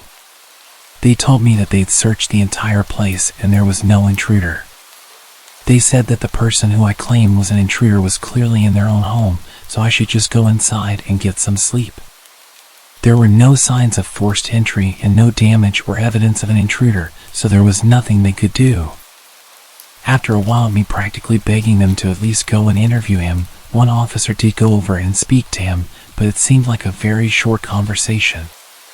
He confirmed that he did come over initially to check on me, as I looked drunk, but then went straight home. I was furious, but also terrified. I eventually went back inside and searched the house for any evidence that he was there. I was almost starting to doubt myself until I checked the back door. It was unlocked, and the key was still in the door. I never left the key in the door, ever. He'd left through the back whilst I was hiding across the street. He'd been in my house and there was nothing I could do about it. I made my way upstairs after properly locking every door. The sick freak had made my bed. It was perfectly tidy and the covers and pillows were placed perfectly. He didn't even rush out after I woke up. He just tidied my bed and then left through the back door. I climbed in and tried to fall asleep, but there was an overwhelming musky smell. His unwashed body had tainted my covers and his odor lingered all over my room. It took me hours to replace all of my bedding and finally get to sleep. The next morning I couldn't shake the feeling of being violated, but I also doubted the whole night. The police had been inside my house, a bunch of men in heavy uniform. That could explain the smell. The key being in the back door, maybe they were checking to see if it was the right key for that lock, confirming that nobody had stolen it. Even the tiny pillows had an explanation. I told them he was in my bed. So it makes sense that they'd throw my bedding onto the floor if they were looking for him, and then maybe one of them just put it back and tidied it up for me.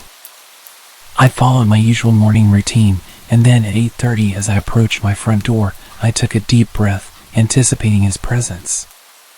I left my house and headed towards the road, looking in his direction as soon as I stepped outside. There he was, walking out of his house to greet me. Like clockwork. I froze and tensed up, ready to scream or punch him if he got too close. You're running 3 minutes later than usual. Did you remember to lock your door this time?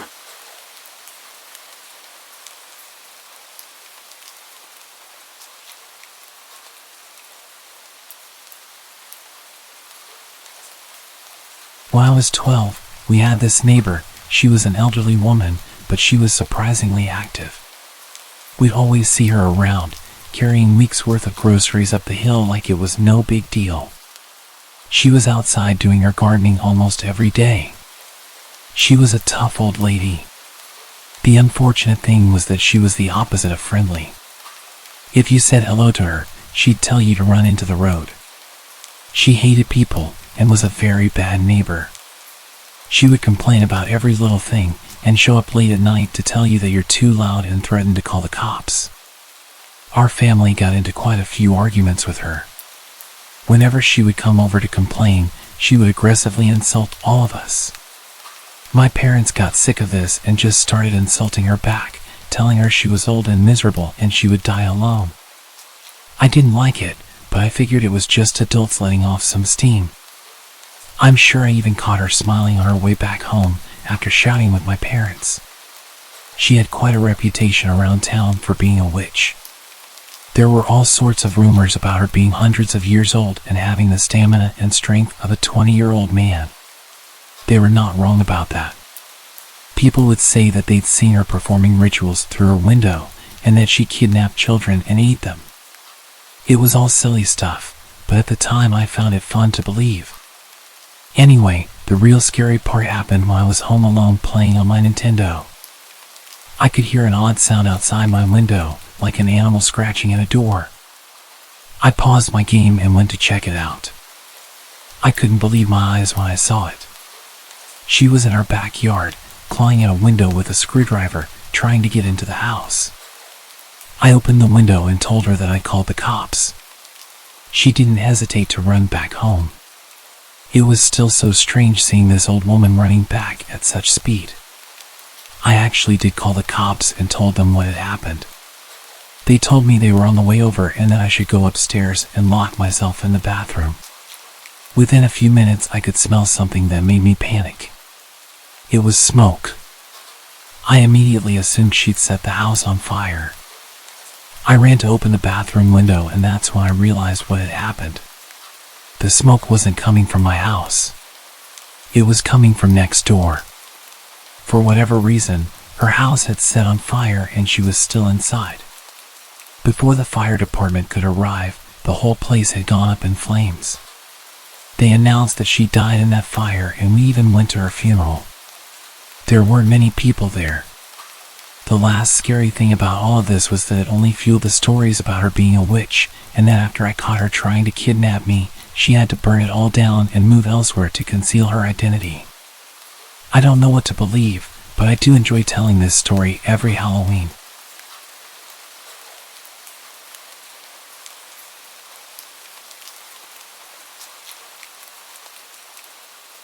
My neighbor is very weird. He never waves and has a permanent sneer on his face. When we moved in, we were told that he was on a certain bad list and that we should call the cops if we see him with kids. One day, he randomly knocked on our door.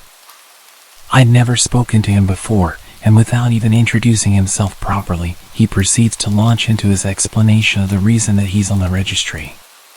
Basically, he claims that he accidentally hurt some kid in a locker room while they both happened to not be wearing any clothes. He says it was plain old vanilla assault where both parties just happened to be in their birthday suits. He repeated multiple times that he is absolutely not into children. Then he left without even letting me talk. That was literally my first introduction to him, other than the notification about him when we first arrived. And that wasn't even the creepiest thing about him. At some point, he started building a sign in front of his house. Not like a little poster. It's professionally printed on metal and mounted on 2 huge posts, like the ones you see outside a store or along the highway. The sign is a picture of a puppy and a long rambling story about how someone ran over his dog on this road 10 years ago. But it's written in a way where he seems to accuse the neighborhood of murdering his dog. Next to this sign, covering his entire fence, is an enormous banner saying, "We miss you." I don't know why it says that, since he lives alone. And finally, an even larger picture of the puppy, which isn't necessary, because directly in front of the banner, sitting on a folding card table, is the actual puppy. He must have had the dog stuffed when it was ran over. I could see from my window that he would hide behind his fence for literally hours, peeking at the puppy on the table as if he were waiting for someone to mess with it. He did this for days, until finally bringing the stuffed animal inside. The puppy and the banner disappeared, but the metal sign was permanent. It stayed up for years, until a storm ripped it down. I always wondered what he does with the dog. Did it stay in a closet, or does he keep it out in his house?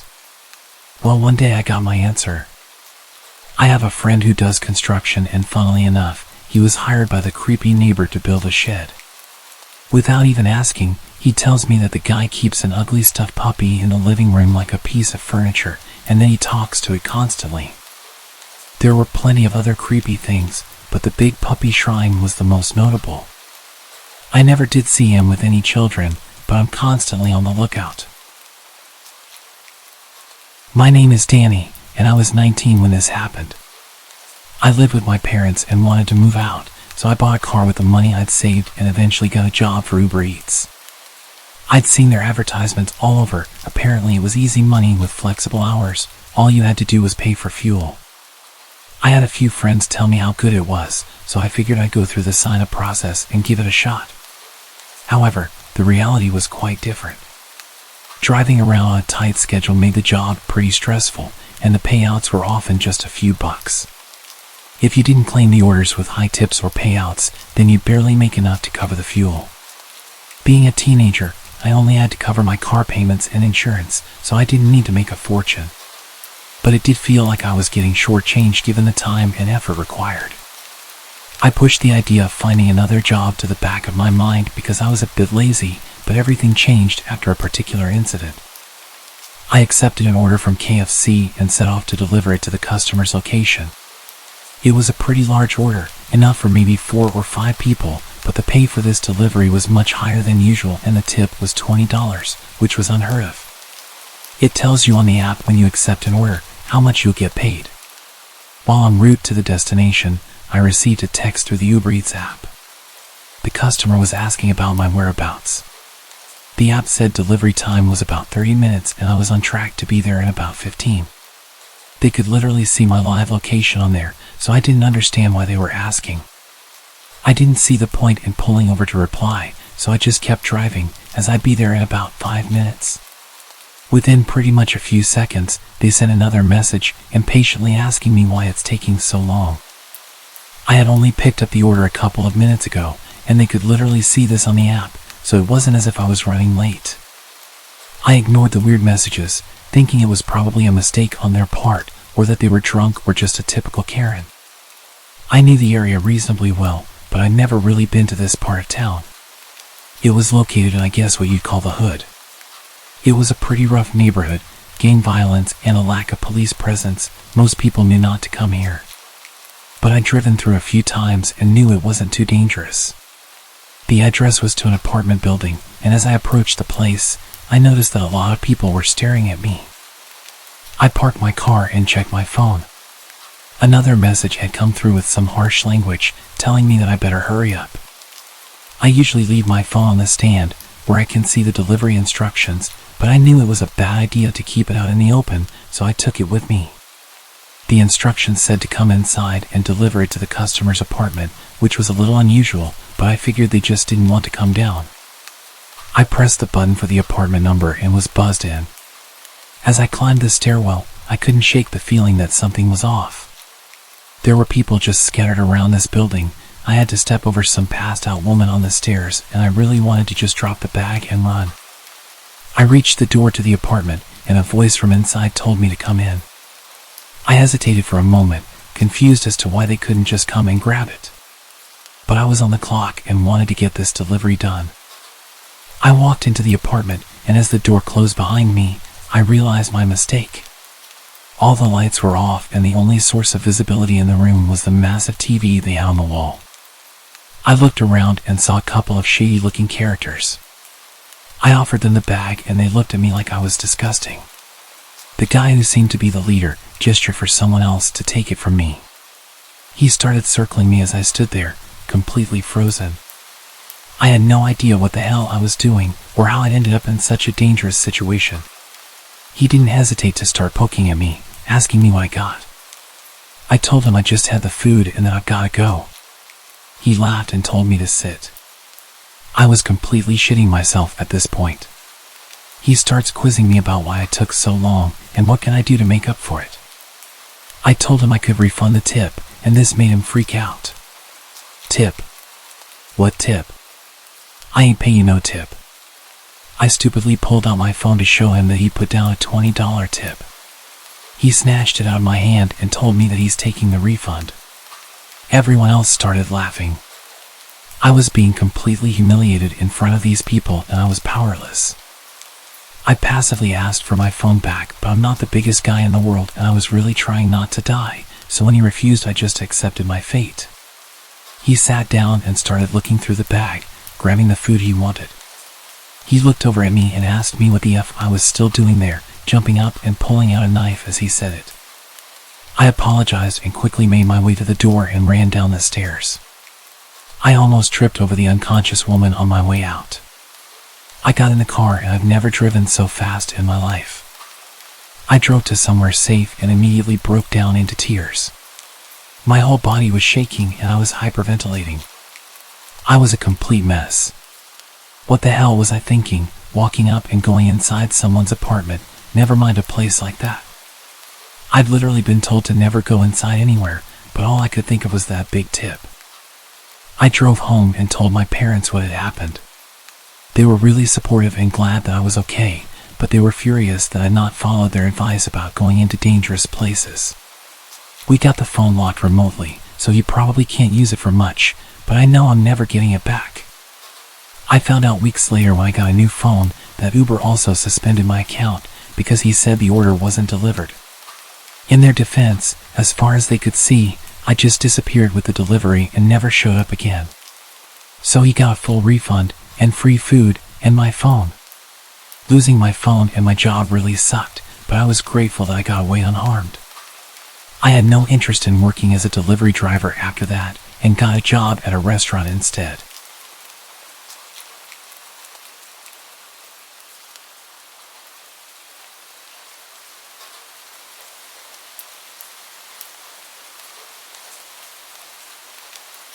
Earlier this year, I borrowed my dad's Tesla to go visit my aunt who lived in the countryside.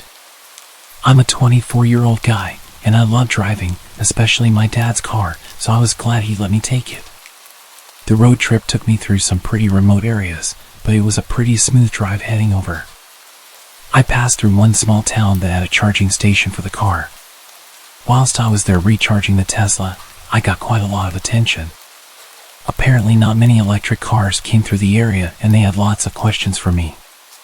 I traveled the rest of the way with no issues, and I stayed with my aunt for a few days and eventually decided to head back home on a sunny afternoon. I began my journey around 3 o'clock. The first part of the drive was through a busy town, and after that, I passed through some quiet suburban neighborhoods. But as I was taking the same route back, I soon found myself once again on the long narrow highway that seemed to stretch and turn endlessly. It was peaceful, but as the hours passed, I started to feel more tired.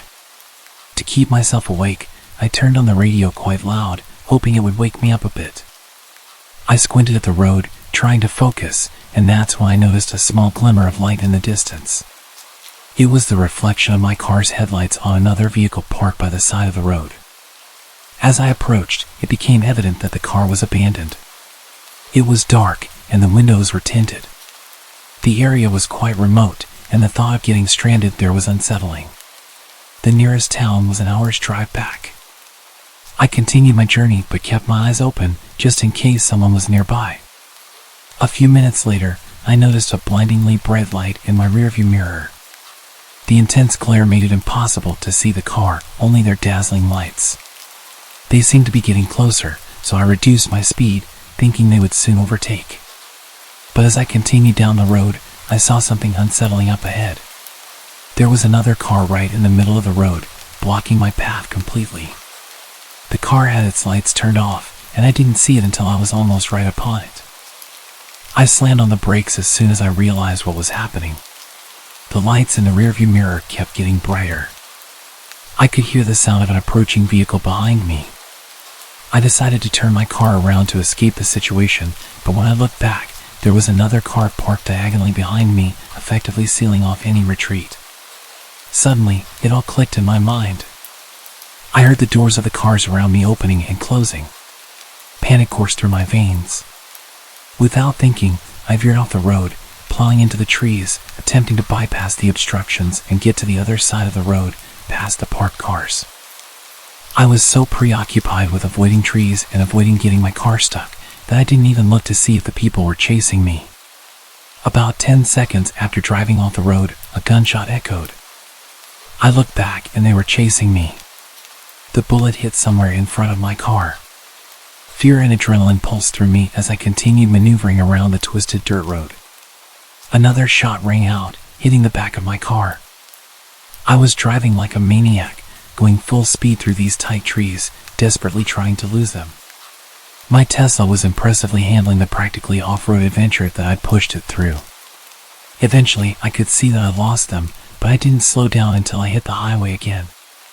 It took about 10 minutes of driving before I regained enough cell phone reception to call the police. The attackers didn't catch up, and as far as I know, they were never apprehended. To this day, I can't help but wonder about how they had such an elaborate setup. Had they spotted me coming in an expensive car and somehow thrown together a plan? Was it the guys I'd been speaking to when charging my car? I told them that I was going to be heading back through in a few days. It really bothers me not knowing, but as you can imagine, I'm not allowed to drive my dad's Tesla anymore.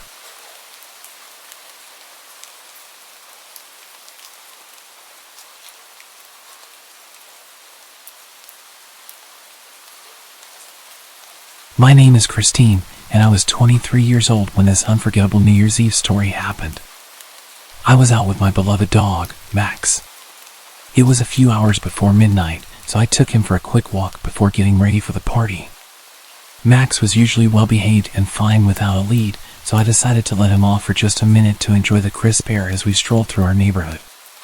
The evening was filled with anticipation. People around the town were preparing for the upcoming New Year's festivities. The streets were lined with colorful decorations, and you could feel the excitement in the air. As Max and I walked along the sidewalk, he was happily sniffing around, enjoying the scents of the night. The night was still young, and there was no sign of chaos yet.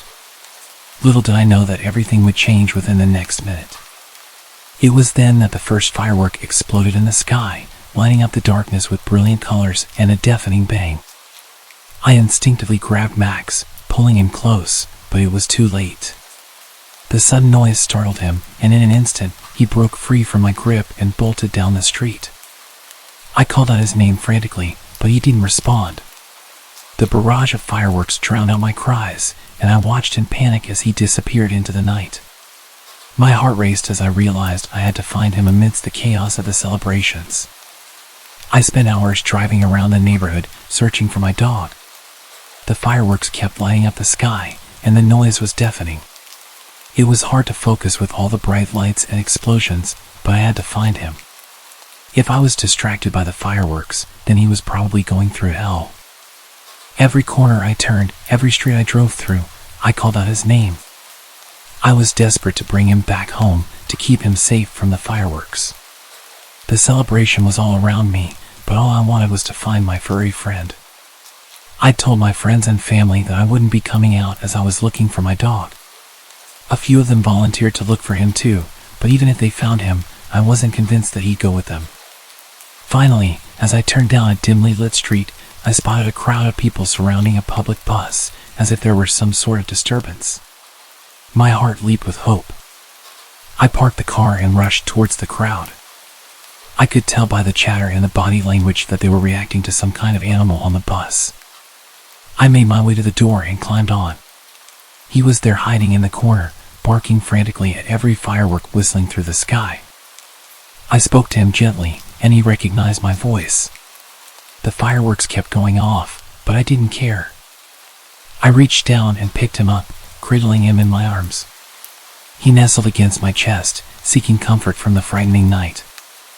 I thanked everyone for trying to help him and rushed him back to my car. I got back in my car, holding Max securely. The drive home was a little quieter, the sound of fireworks slowly fading. Max had been found, and the new year could finally begin with both of us safe and sound.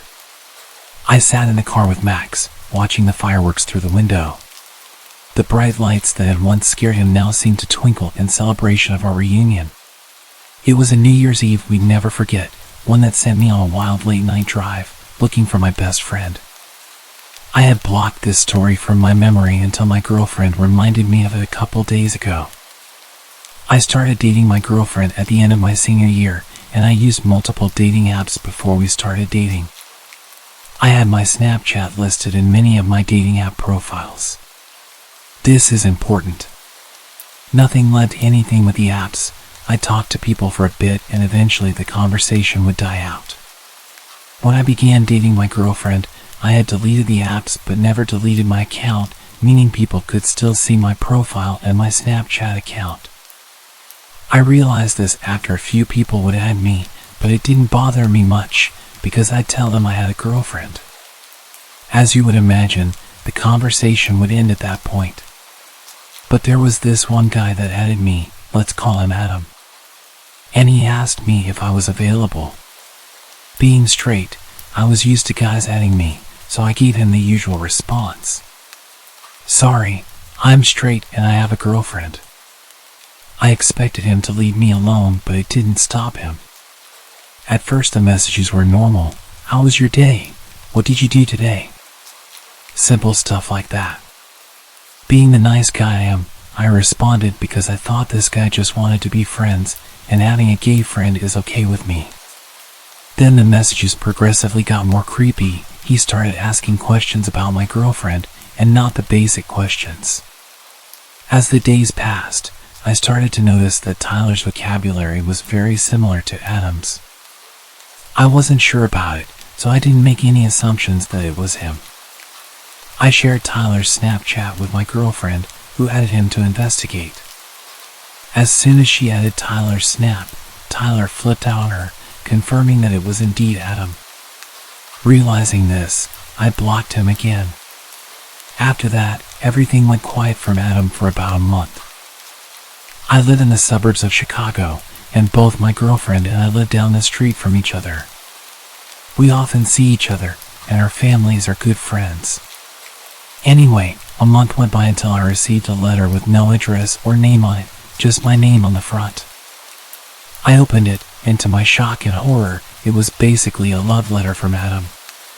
The letter expressed his love for me and his desire for me to run off with him. The letter took a very sexual turn halfway through, with explicit descriptions of what he wanted to do to me. At that moment, I had two horrifying realizations. One was that he knew my address, and two, he had dropped off the letter himself, meaning he was in my town. I immediately called my girlfriend, who was equally shocked. After consulting with my parents, we called the cops. Unfortunately, since I had blocked and removed Adam's social media information and the letter had no return address, there was nothing we could do about it. Day after day, letters kept appearing in my mailbox until they also started showing up at my girlfriend's place. Her letters were far worse than mine. Adam wrote about how much he hated her and how he wanted to hurt her. He described in detail the ways he would inflict pain on her until she broke up with me. Like me, she reported this to the police, but they could do nothing about it. My girlfriend's family had plans to go to Hawaii for vacation, and I was house sitting for them. The first couple of days went fine until one of the last nights of the week. As usual, I was at their house, watching TV on the couch, when the power went out. It was around 1 a.m., and it was pitch black. The next few seconds were silent, and then I heard a window smash from the office. To help you understand the layout of the house, when you entered the front door, the living room was on your left, straight ahead were both the kitchen and stairs, and to the right were the office and dining room. Upstairs, as soon as you reached the top of the stairs, there was a bathroom straight ahead. My girlfriend's room was on the right, and the other bedrooms were on the left. I immediately grabbed a kitchen knife and ran upstairs to hide while I called the cops. I quickly got into my girlfriend's room and slipped into the closet. As soon as I was able to contact the operator, I heard the intruder pounding up the steps. Thankfully, I had relayed all the information to the operator in time, and she stayed on the phone as we both remained quiet. The intruder took a left when he reached the top of the stairs, which gave more time for the cops to arrive and for me to get ready, just in case I needed to defend myself. A few minutes passed until I heard the intruder start walking toward my girlfriend's room. In the precious seconds I had, I slipped out of the closet and positioned myself next to the door. As soon as he opened the door and started to enter the room, I took the kitchen knife and drove it into his shoulder.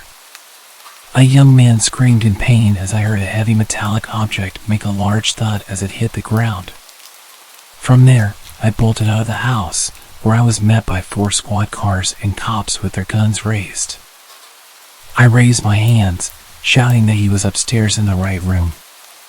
A few minutes passed, and the intruder was dragged out, still screaming in pain.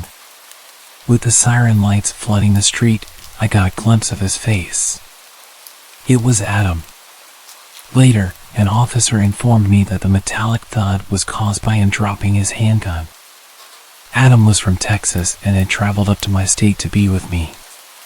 He had rented a room at a local motel and would put letters in both my girlfriend's and my mailbox daily. He was doing this in the early hours of the morning. This was confirmed by the security footage from the motel he was staying at. On the night of the break-in, Adam had plans to kill my girlfriend and her family so that I would choose to be with him. He managed to pry open the power box, switched off the power to her house along with neighboring houses, and broke in with the intention of her being there.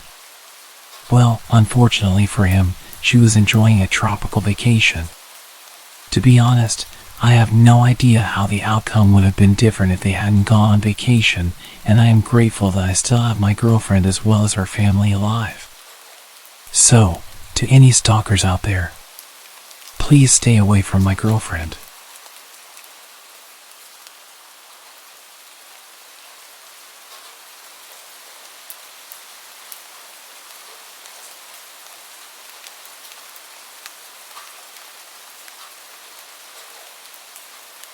About 10 years ago, I lived on my own and didn't have much company. I was quite depressed at the time after losing my girlfriend to a drunk driver. I was enjoying a beer and watching the sunset on the back porch when I saw a large, scruffy man emerging from the tree line. My heart skipped a beat as he stumbled towards my house in a menacing way. Living alone, I often use my backyard for target practice. And at that moment, I was immensely grateful for it. Instinctively, I rushed to bolt all the doors while frantically dialing the police. What I didn't know was that this intruder had broken in the day before through a basement window and had spent the night squatting there. He had left the basement door unlocked, and at this point, he'd made his way inside the house and was making his way up the stairs towards me. I gripped my rifle, aiming at the approaching man as he descended the hallway. I shouted at him, ordering him to stop and get on the ground, but he just kept walking towards me. I fired the first round, loaded with rock salt, but he showed no reaction. I quickly followed with a rubber bullet to the chest. Yet the drugged-up guy, who was clearly out of his mind, continued advancing. This guy was huge, at least twice my size, and I realized that whatever drugs he had in his body were going to push him through any pain that a rubber bullet would inflict. He was backing me into a corner. I desperately begged him to stop and warned him what would happen, but he just moaned at me like a zombie and shouted, "Shoot! Do it!" Then he lunged towards me. I took my third shot. I can't recall whether it was buckshot or a slug, but it left a gaping hole in his chest. It barely even slowed him down. He kept coming, and in a frenzied struggle, he wrestled me to the ground.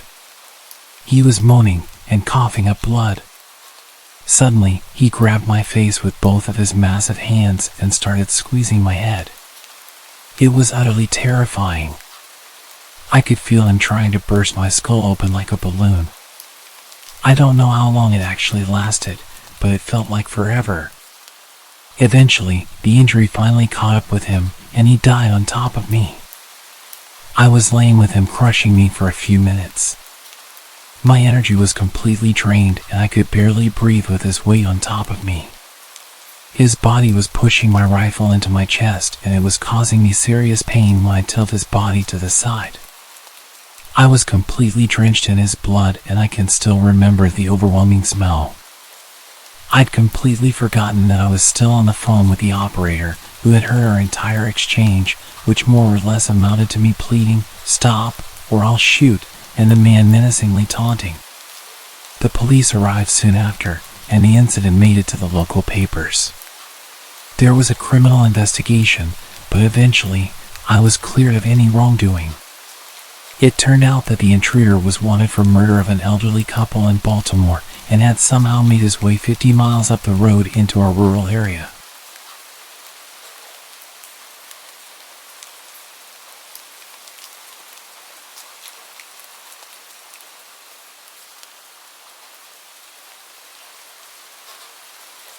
This happened to me over a decade ago, but I will never forget the feeling deep in my chest. Both that night and the next morning when the true nature of the situation became apparent.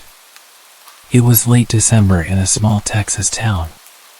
We just received 5 inches of snow earlier in the morning.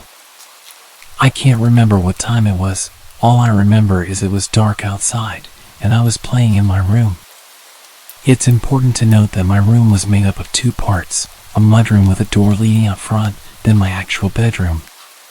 The door was an older style wood door with all the old hardware and had a window on the top half. It had a window shade, but that wouldn't stop anyone from looking in if they wanted. My room was the frontmost, with my parents' room being in the back of the house. Suddenly, the knob was not being gently moved, someone was turning it with force. This door was one that had to be locked from the inside, so the knob could turn and open freely. Luckily, there were 2 deadbolts. Whoever was on the other side just figured out the knob was free to open. As soon as I heard it turn all the way, I sprung up to the wall about 5 feet from the door, my back to the wall. The door fell silent. I found myself glued to the wall, unable to move. Then, the knob turned slowly, I remember watching, waiting for it to turn all the way. When it did, whoever was on the other side started trying to budge the door and pry. At first, it was easy going, but then they started pounding into the door with their foot. They got only 2 kicks in when I unfroze and screamed for my life. I sprinted to the back of the house to get my parents. They asked what was wrong, and I said someone tried to break in. They ran over and checked, not bothering to look outside, which I pleaded them to. They just said my imagination was running wild and it was an animal or the old age of the house. They took one final look in my mudroom, not bothering to investigate any further. I was told to go to bed. It took me hours. I don't even remember falling asleep. All I remember is staring at the door from my bed, never taking my eyes off the doorknob. Suddenly, I was woken up by my parents, who were obviously distressed and seemed to be scared. My mom grabbed me by both shoulders and got right in front of me. She asked very sternly why I thought someone tried to break in. When I told them this time, they seemed to listen. I was worried how serious they were as they asked me about everything.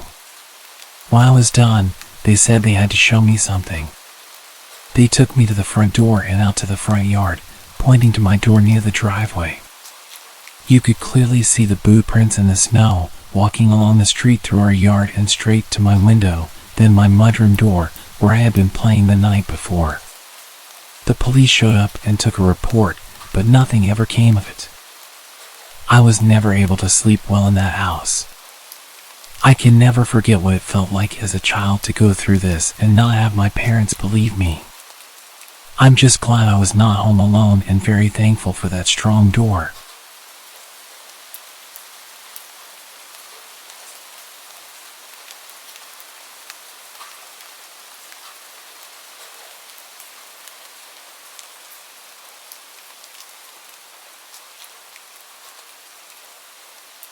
Hello. I'm a 20-year-old French girl. To set the context, I live in a suburb in a small residence with 6 houses. My gate is often broken, and most of the time it's wide open, giving easy access to our small courtyard. My house has 1 floor with 4 bedrooms, including mine. Downstairs, there's a guest bedroom which we use as a treatment room due to my health issues. It's where we keep all the equipment and medicines. I also have a dog who means the world to me. He feels everything and even senses my epileptic seizures before they happen. He can even tell when the nurses are arriving by the sound of their tires in our yard. He never barks unless there's a problem. A nurse visits me 4 to 5 times a day for treatments, including infusions. This is an important part of my story. One morning, as usual, my nurse, Sandra, arrived at 8 a.m. She administered my treatment, and we chatted like we always did. After about 40 minutes, she left, saying she might be a little late next time, but I shouldn't be worried. That day, my parents were at work, and I had a medical appointment in the morning. I was home alone, except for the nurse's visits every 4 hours. When I returned from my appointment, I sat on the sofa with my dog while waiting for the next nurse. When I heard tire noises, I thought it was Sandra arriving a bit early. My dog started growling, which was unusual. I looked at the time, 11:50 a.m. I assumed Sandra might have switched with the previous patient, as she sometimes did. I heard a knock and I went to the door. I saw a young woman I had never met before. She introduced herself as Camille, a 3rd year at nursing school, and explained that Sandra had sent her to prepare my treatment. I wasn't suspicious. I was used to students coming over. But I was a bit surprised because Sandra usually informed me in the morning or sent a message.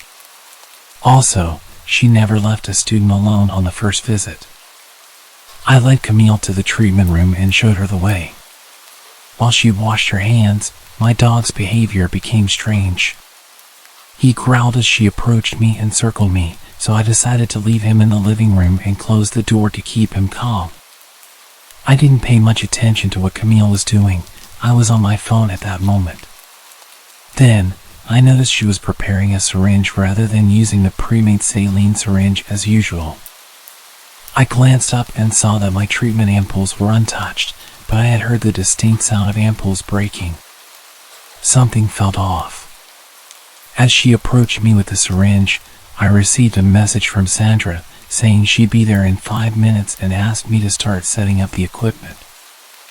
I made up an excuse, telling Camille that I needed to use the restroom and left her in the treatment room. My dog kept barking and growling. When I reached the toilet downstairs, I sent Sandra a message telling her about the woman, and she had no idea what I was talking about. I was terrified and started crying in the bathroom. Camille came to check on me and asked if everything was okay. I assured her it was, and that's when I heard the front door slam shut. 2 minutes later, it reopened, and I heard Sandra's voice. I left the bathroom, still crying, and Sandra asked me what had happened. I explained the situation and showed her the treatment room. We called the police, who arrived, examined the evidence, and took samples from the syringe and other items prepared by Camille. The test results were shocking. The syringe contained a paralyzing substance, enough to paralyze a 120 kilograms man, and the IV contained a highly concentrated medicine that could have stopped anyone's heart. To this day, we don't know who Camille really was. Thankfully, I never heard from her again. She had stolen all my opioids but left my tablet and computer untouched. Looking back, I realized my dog had sensed Camille's ill intentions. I should have been more vigilant, especially since she was a stranger and on her own. My treatments are far from simple.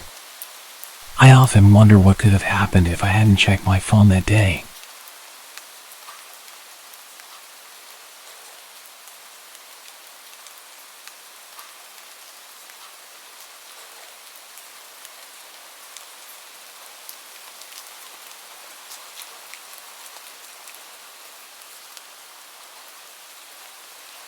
Okay, before I get into the story, there's a few things I need to explain about my country, South Africa, for you to fully understand the story.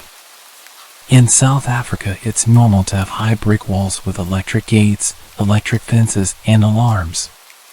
The crime here is hectic. It's also pretty normal to have big gardens.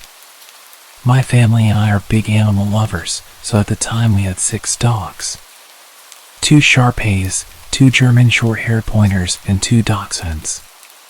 With that being said, our dogs roam freely around the garden, as it's obviously enclosed. We usually leave the veranda door open during the day for them to do their thing. Another thing about South Africa, it's normal to have a live-in maid and a gardener. Like, the average family usually employs them. It's not only for wealthy people, which seems to be a thing in other countries. For the story, our maid is Ellie and our gardener is Vince. So this happened in 2007 when I was 9 years old. My older brother was 10 and we had just gotten our first cell phones that day. My dad surprised us after work. You may think we were quite young to have phones, but it was used for emergencies or to communicate with our parents. Anyways, it's an important piece of info for the story. We don't usually leave our veranda door open at night due to security reasons, but I remember it being a hot summer night that night. So of course, this night of all nights, the veranda door was wide open and the dogs were doing their thing in the garden. My brother and I were in my parents' room setting up our new cell phones, all excited. Ellie's daughter, who was 18, was like an older sister to us, and she was helping my brother and I. My dad was somewhere in the house and my mom was in the bath. I specifically remember the maid's daughter making a comment about how the dogs would not shut up and how annoying it was. That's when I noticed it as well. Sure, they bark, but it was usually the dachshunds that yapped when the bigger dogs just chilled. Plus, it would only happen for a few minutes, then they'd get over it. Something was different that night, as even the bigger dogs were barking non-stop. My dad appeared in our room and mentioned to us that he also noticed the dog's incessant barking and he was going to check if everything was okay. No alarm bells went off in my head, and I don't believe my dad thought anything was amiss either, because my brother asked to investigate with him and my dad agreed. I was obviously too engrossed in my new Sony Ericsson. My dad said he had a terrible feeling because of this and because of how out of character the dogs were acting. He called after them. They usually come running, but tonight they all seemed to just look at him. They then turned back around and continued going crazy at this dark corner down the steps. My dad told my brother to go back inside the house and get a torch, sort of using it as an excuse for my brother not to come with him because of this off feeling. When my brother went back inside, my dad slowly approached the steps. He noticed how the dogs seemed to be snapping at whatever it was, hiding just out of view in the darkness. As he got to the steps, he noticed the lamp was smashed. Confused, he inched to the steps, and just as he realized what was happening, it was too late.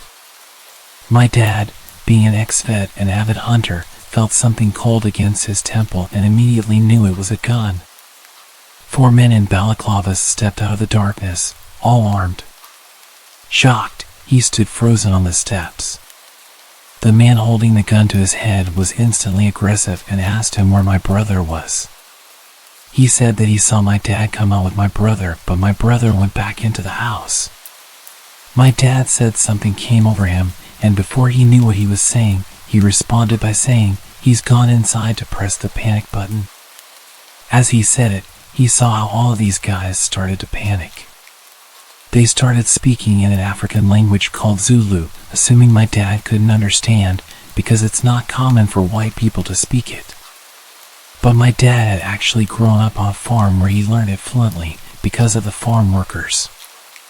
The aggressive guy holding the gun said, in Zulu, "Shit. The cops will be here any minute.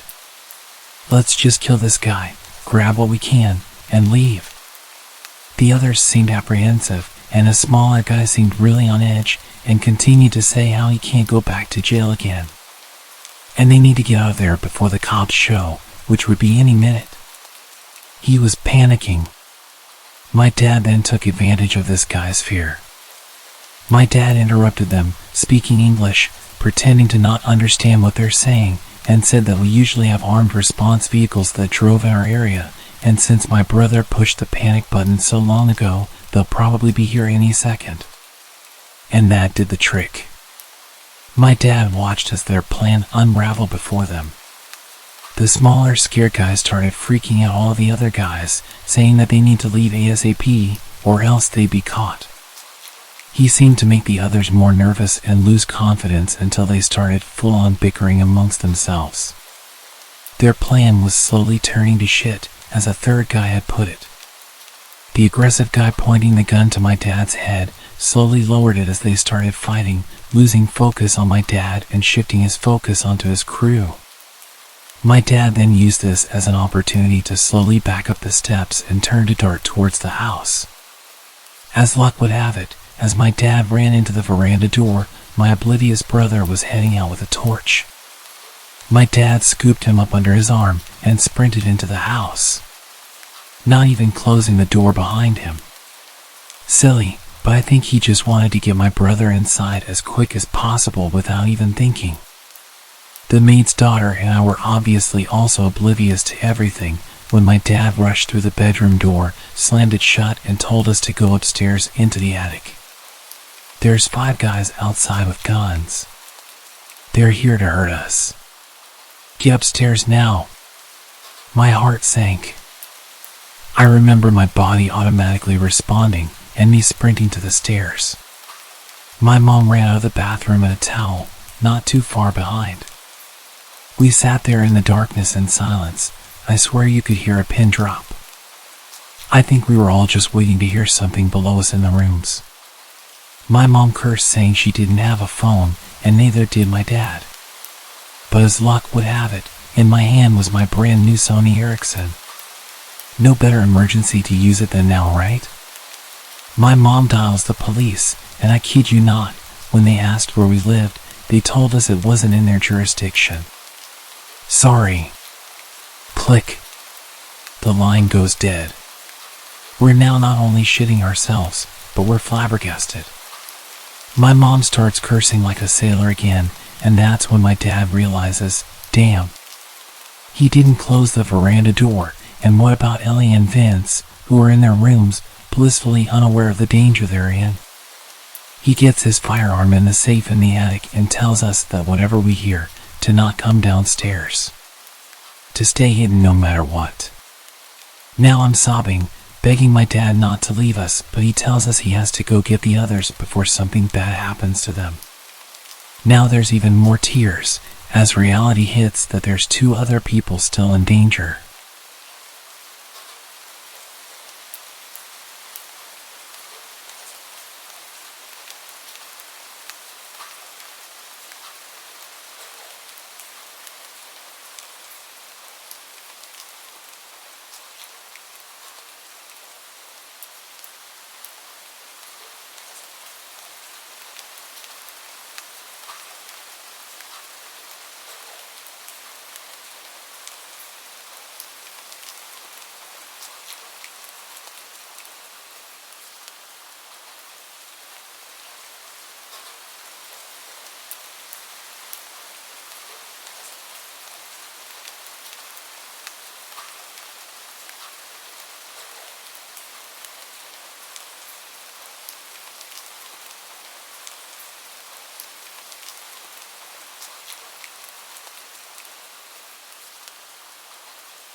I've worked a few random jobs in my life. My first one was a summer job at 16 during summer break at a dairy farm.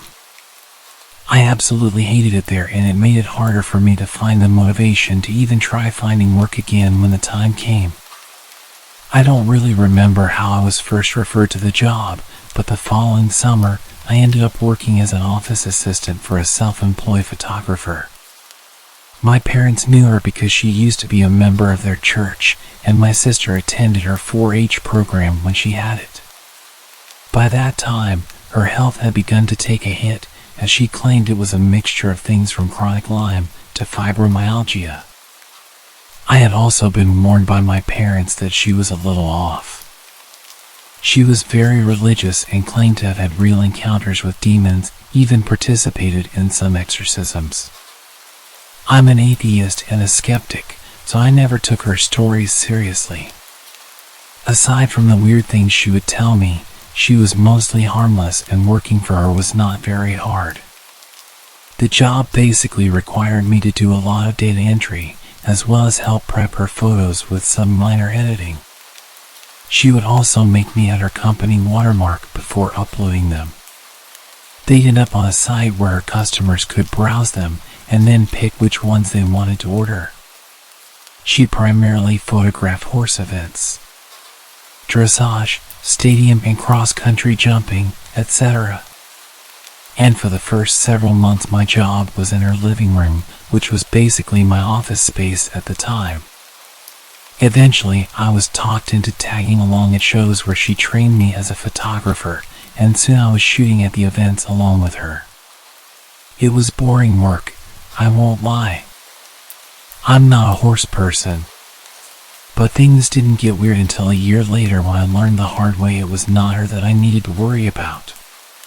She had 2 sons. One who was out of state, the other who was in the Navy. The latter of the 2, a guy called Nathan, I had only heard small things about. He was somewhere on the autism spectrum, but she was never clear on what exactly his diagnosis was. When he finally returned home and I met him for the first time while working in her living room, he seemed like a nice guy. A little odd, but not concerning. He was obsessed with movies, and being a bit of a movie buff myself, whenever he would venture to the living room to strike up a conversation, it would almost always be about whatever movies we were into or were excited to watch. I should point out here that I was 18 and he was in his mid-30s. At some point, he got it in his head that I was interested in him, though he never said anything directly to me. I had to find out about it from my parents.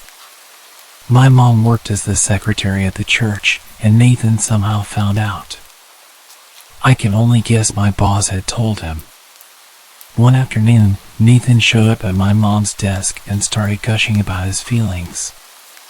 He talked about how much fun I was, how he loved talking to me, how he was planning to take me to the movies and take me to his church, and all these other plans he had for me. My mom was beyond uncomfortable, as was the pastor who happened to overhear it. And when I got home that night, she told me what had happened and suggested I make sure not to lead him on. I was completely baffled because I hadn't done anything. We'd never even discussed the possibility of doing anything together. I got even more uncomfortable around him over the next few weeks. I made an effort to acknowledge him less when he was around and keep the conversation short while stressing I had to do work. Eventually he got his own place and moved out of his parents' house, so I figured the problem had solved itself. A couple years later, I had moved out, my boss's company had closed, and I was working somewhere else. I was friends with both my boss and Nathan on Facebook, and around that time I was finally coming out as an atheist, something I couldn't do while I was still living at home. One night, my old boss messaged me, asking about a ring I had on my finger. It was a black ring with a white solid star in the middle of a black circle. Already knowing where she was going with this, I told her it was just a ring.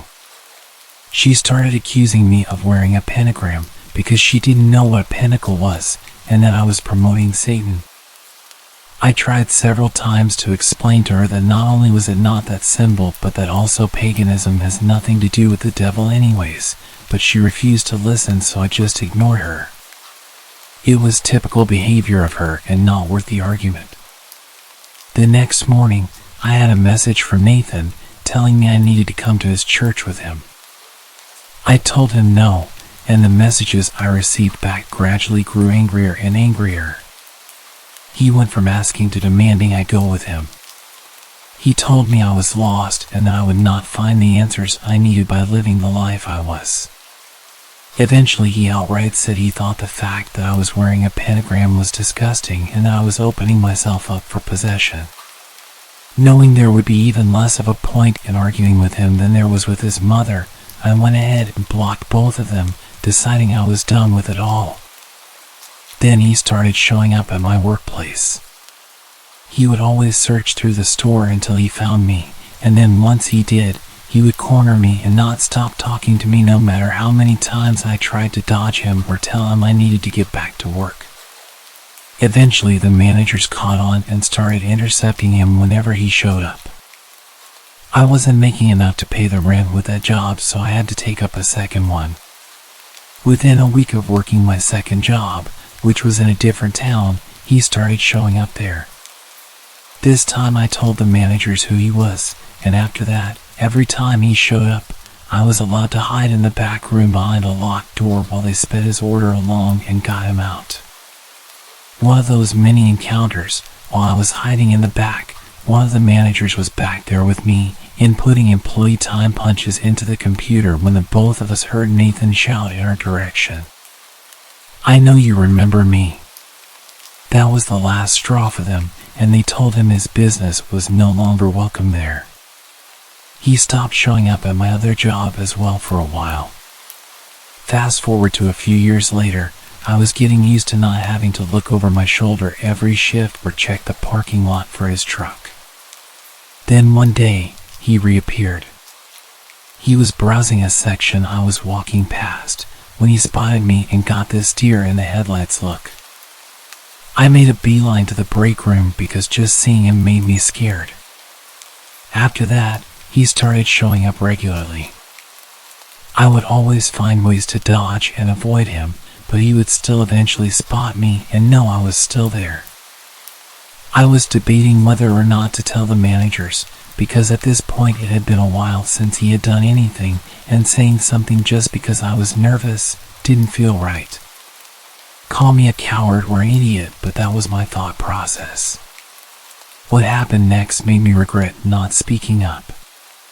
It was bound to happen eventually, but one night he managed to catch me while I was at the customer service desk.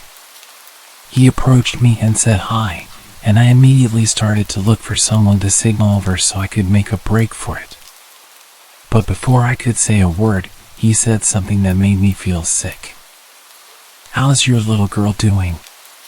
"She's 3, right?" I looked at him, horrified. I had him completely blocked from all of my social media. I had his number blocked. I was living at a new address, and I had not seen or spoken to his mother since she confronted me about my ring. I had not told either of them I was a parent now, or that I was married, and I was not friends with anyone who knew them. "How's your husband doing?" "He's good." "He's a good man," I said, trying to reinforce the idea that I was not available to him and that I had no desire to have anything to do with him. "Really? Where does he work?" At this point, I felt like I was going to pass out. Thankfully, another employee approached, and I got the hell out of there. As I was leaving, he called out behind me. "I'll see you again. We'll talk. We'll go out and do something together. We will." I reported him to the managers, telling them everything about the encounter, including all the information that he should not have had. They were able to pull up his face on CCTV, and while I have not heard anything, I'm guessing one of them finally managed to approach him because I haven't seen him since. This has been going on for 10 years and I want it to finally be over. If he shows up again, I'm going to the police, but I'm seriously hoping it never comes to that. I just want him to stop. I haven't seen him since the incident with my managers. I think he may have gotten scared off. Turned out one of my coworkers used to work with him too at a different job, and she also made a complaint about him to the managers. I don't know what they did with that information afterwards, but I know he hasn't shown up since. It sounds like they plan to call the cops if he sets foot in the store again. With 2 employee complaints of stalker-like behavior, they refuse to ignore that.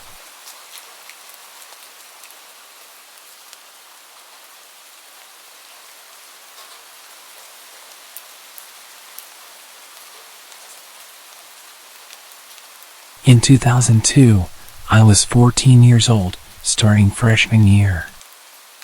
I was an awkward, nerdy girl that didn't know how to handle attention from boys, so you could say I made things worse for my situation. I had a knack for making friends with the weird people no one liked, but I tried to be friendly with everyone I met, so it wasn't a big deal to me. Unfortunately, that was also my downfall. Clubs were a big deal, and they actually had an anime club, so of course I was all about that. First club meeting, I sat next to a couple of friends and soaked it all up. I thought I was finally with my people. Then here comes Stalker Kid. I'd use his real name, but to this day I have no clue what it is.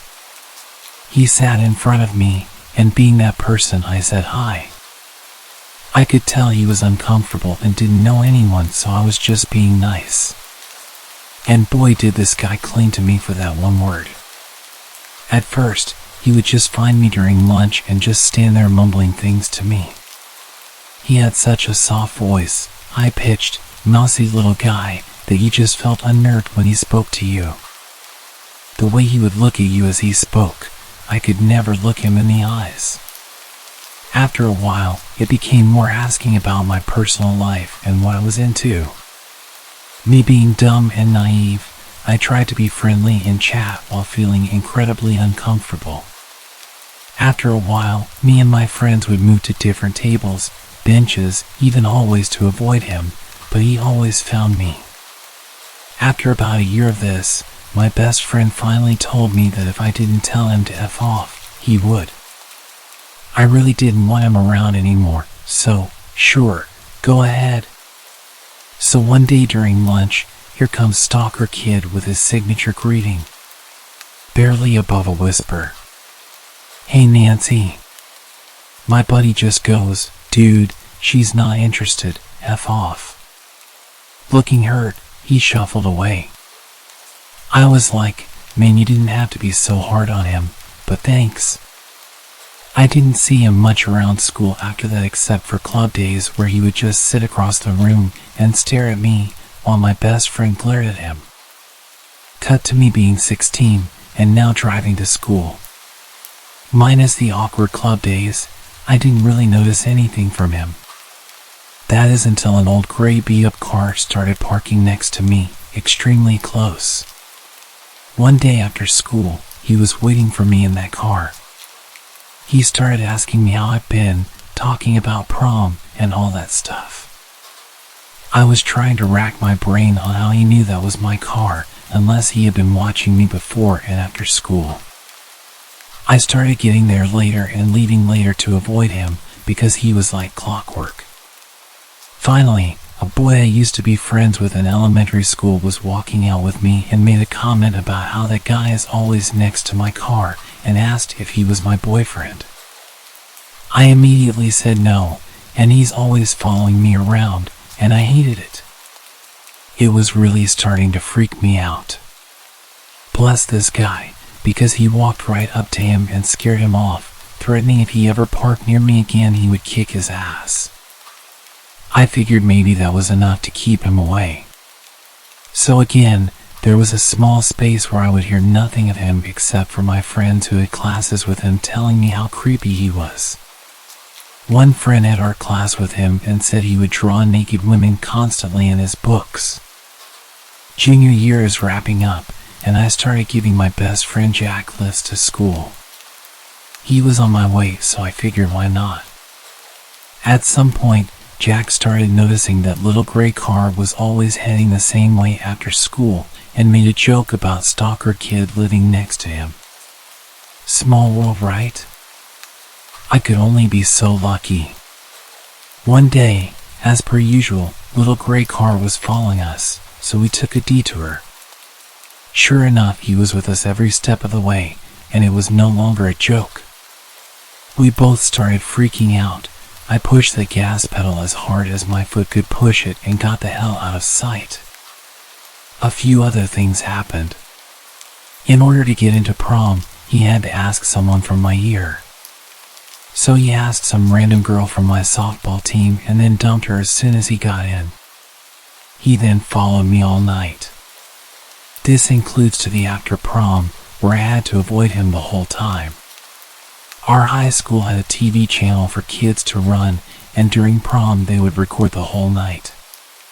It took one of my friends to point it out, but throughout the whole video, it showed him behind me and following and staring at me all night.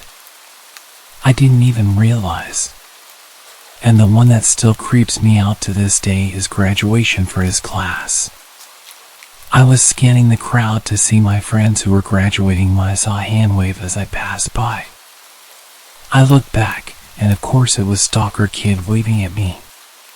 How he picked me out of a crowd of thousands I will never know. 2006 senior year was great, no signs of creepy Stalker Kid, to the point where I kind of forget about him. I graduate, I choose a college in town, get a job at a local retail store and move on.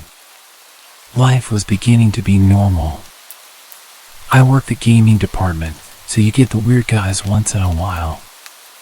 One that I saw a lot was this little Mexican guy with glasses who never purchased anything but would just walk around from time to time. Then, Stalker Kid comes strolling in the doors and walks into gaming and just talks. I ask how he knew I worked here. He says his friend saw me and knew we were friends. I tried to radio for help for someone to come and get him out. Finally, a big guy from computers walks by and asks for my help in the back. Once he pulls me to safety, I tell him everything.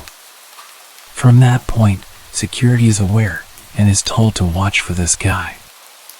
Of course, he wasn't doing anything physical, so all they could do for me is watch out for him. So every time he came in, they would tell me and I would dip back to the warehouse. I started seeing his friend, who he called Ninja, constantly, and all he ever did was walked around on his phone. I began to suspect he was texting Stalker Kid to tell him I was at work, because sure enough, 10 minutes later, he would come in. So I tested this theory and started walking randomly around the store. At one point, a friend who worked register asked why I would do this, so I had her take a walk with me on her break. I told her this ninja guy would follow us everywhere, even just going down a random aisle. Sure enough, he did, and she began freaking out. A few minutes later, I told her my stalker would walk through those doors. So I'm making my way to the warehouse, and out steps Ninja Guy from an aisle and he shouts, "She's right here." I just stared at him, like, what the hell do you think you're doing? Stalker Kid walks up behind me and asks why I'm always running away from him, and says that he lost my number, and asks if I can give it to him again. I say sure, knowing damn well that I never gave it to him. I go to the warehouse to get a pen and paper. I wrote down, "This is where I work, don't ever come here again," and handed it to him. I told him and his friend to leave and called for security, who walked him out. Security tells me later that he also cried while they took him out. Later that day, as I'm leaving work, security offers to walk me to my car. I say sure. Stalker Kid is out by my car waiting for me, so this is where security says he's not having it, and calls the police, which we are conveniently next to their headquarters. He books it when he sees the car. Few years go by, nothing comes up. I buy a fancy new car, and don't see him much.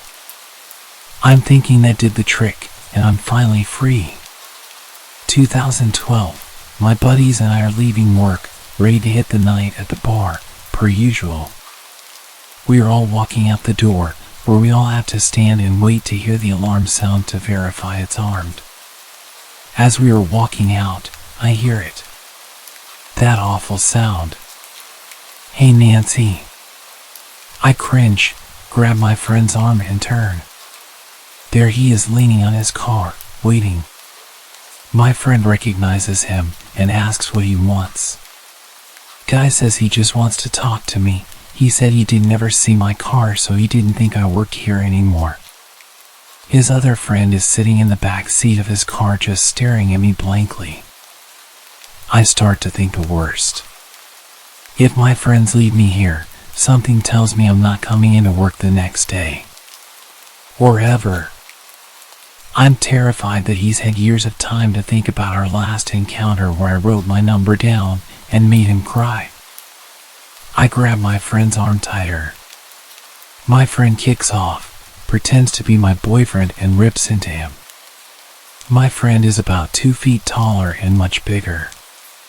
They get into it, and I'm just standing in the parking lot, and I'm just begging for my friend to kick his ass. He spooks stalker kids so bad that I'm pretty sure he pissed himself before getting in his car and booking it. Ever since, if he comes into the store, my friend stares him down from his office. Years later, I've moved on, gotten married, and moved out of town. Recently we've moved back to start a business, and to this day, I still feel myself looking behind me at stores on the off chance that I randomly bump into him. He caused me to have anxiety, mental and emotional pain, fear and trust issues for a decade. Even after moving on, I still feel the effects today. And I never even knew his name.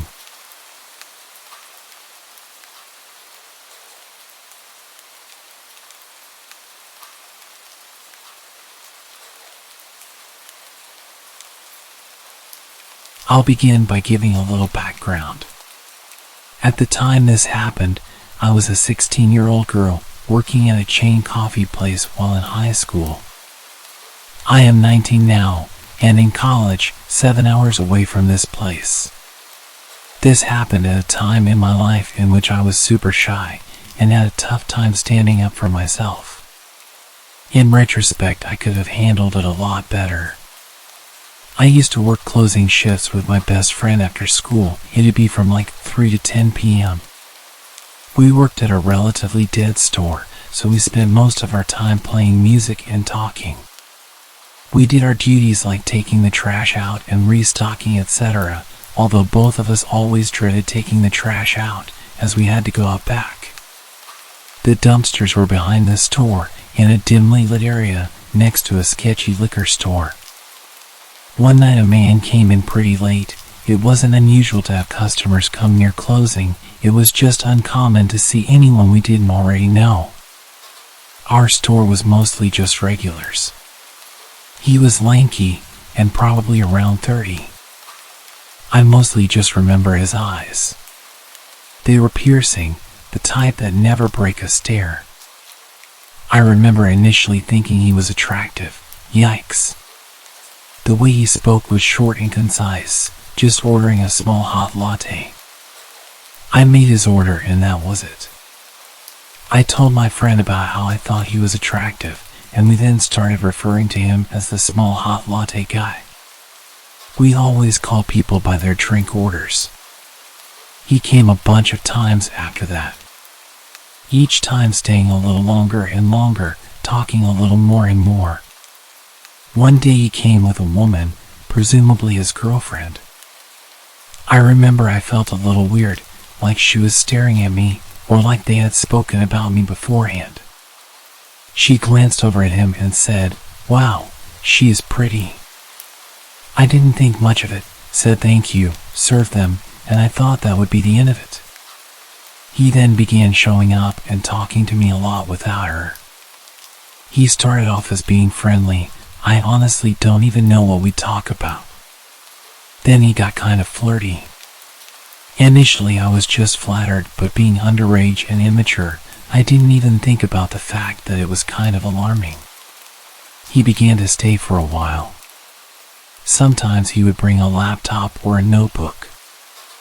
I could feel him staring at me and listening to our conversations. But at that point I wasn't getting creepy vibes from him, as my coworker and I had dealt with our fair share of creeps. He began by just giving little snacks or drinks. I would accept, but would never eat or drink them. It wasn't that I necessarily thought he had ill intentions, I just had a hard time accepting gifts. I remember one night he brought me a book about one of his favorite artists. I reluctantly took it, but had tried to decline before. I remember telling him about one of my favorite musicians and sent him a link to a performance I really liked. He started being kind of sexual, while still talking about the song. He then began talking super suggestively, and I would laugh it off and decline when he asked to send pictures. I began talking less and less and told my friend about the situation. She agreed that it was getting creepy and said I should maybe change my schedule. I told her I'd be fine, I'm stubborn.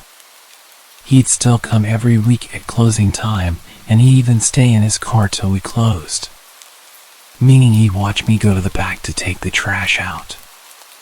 It was time to take out the trash and lock up, so we got ourselves together. I was opening the door while juggling like 3 bags of trash and saw something on the ground. I was confused at first, but then realized what I saw. It was flowers and a note.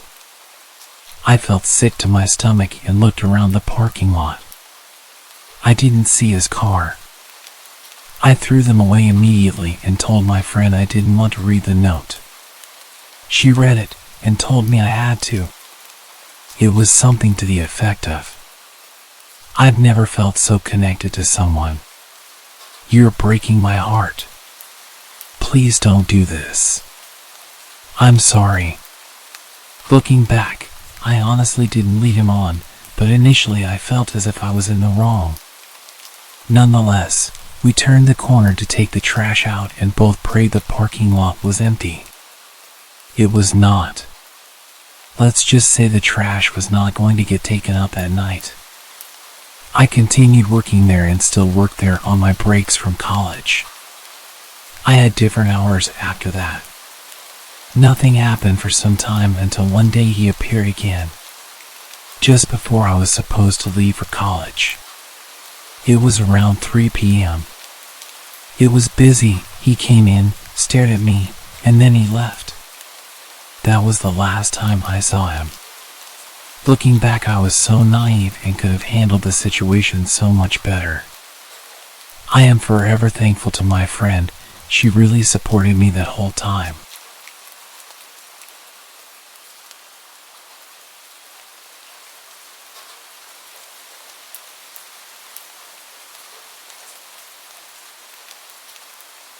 A year ago, I used to post my entire life to Snapchat. It was my go-to app for sharing bits of my life with friends and family. But then something happened that made me reconsider my online presence. One day, out of the blue, I received a friend request from an unfamiliar username. I didn't think much of it at the time and accepted the request without a second thought. It was just another random person, or so I assumed. Months passed, and I forgot about that peculiar friend request. My life went on, and I continued sharing snippets of my daily activities on Snapchat. Little did I know that someone was watching, very closely. It started innocently enough, with an unexpected snap. I opened it, thinking it was probably a friend sharing a funny meme or a cute pet photo. But as the image loaded, my heart almost stopped. It was an eerie, edited version of an old Snapchat story I had posted months ago. Floating love hearts surrounded the image, and the caption read, "Can't wait to see you." The chill running down my spine was hard to ignore.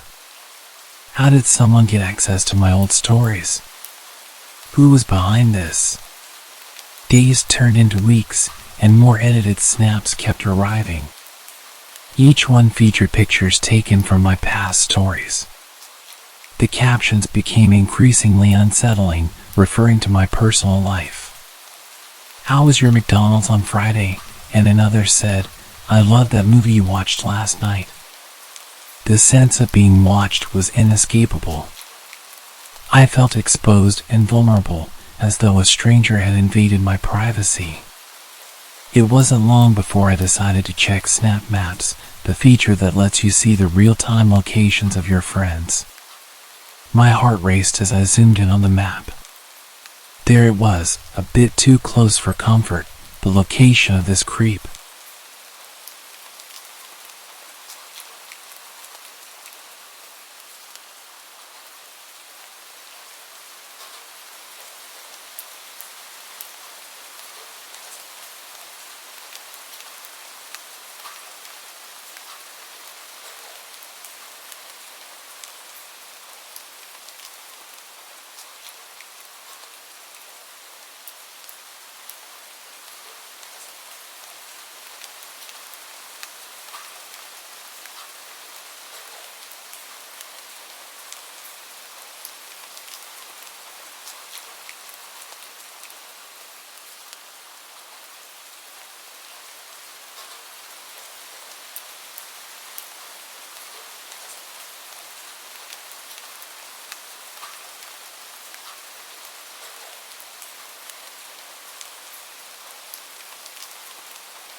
A few years ago, I was renting a house in Northern California. The neighborhood was just outside the suburbs. It seemed like the perfect balance of having space and having nice neighbors close enough not to feel isolated. The area had no street lights, so it was very dark at night, especially if there were clouds blocking the moonlight. It didn't bother me though. It made my little house feel even more quaint on dark nights. I got home from work one day in midwinter.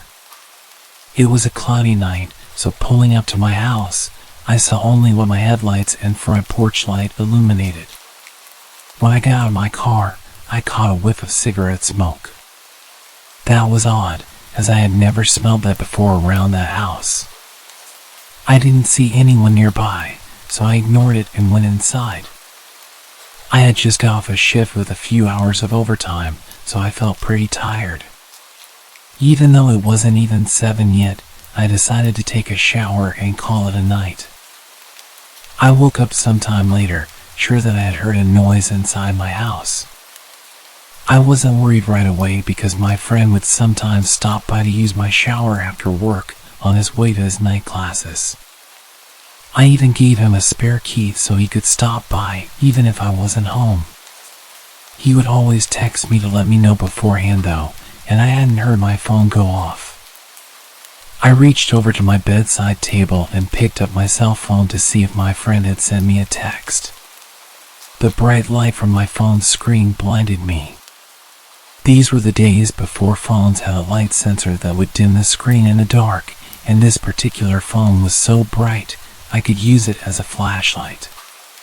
Through squinted eyes, I could make out that it was 9-something, but I couldn't tell if I had an unread text or not.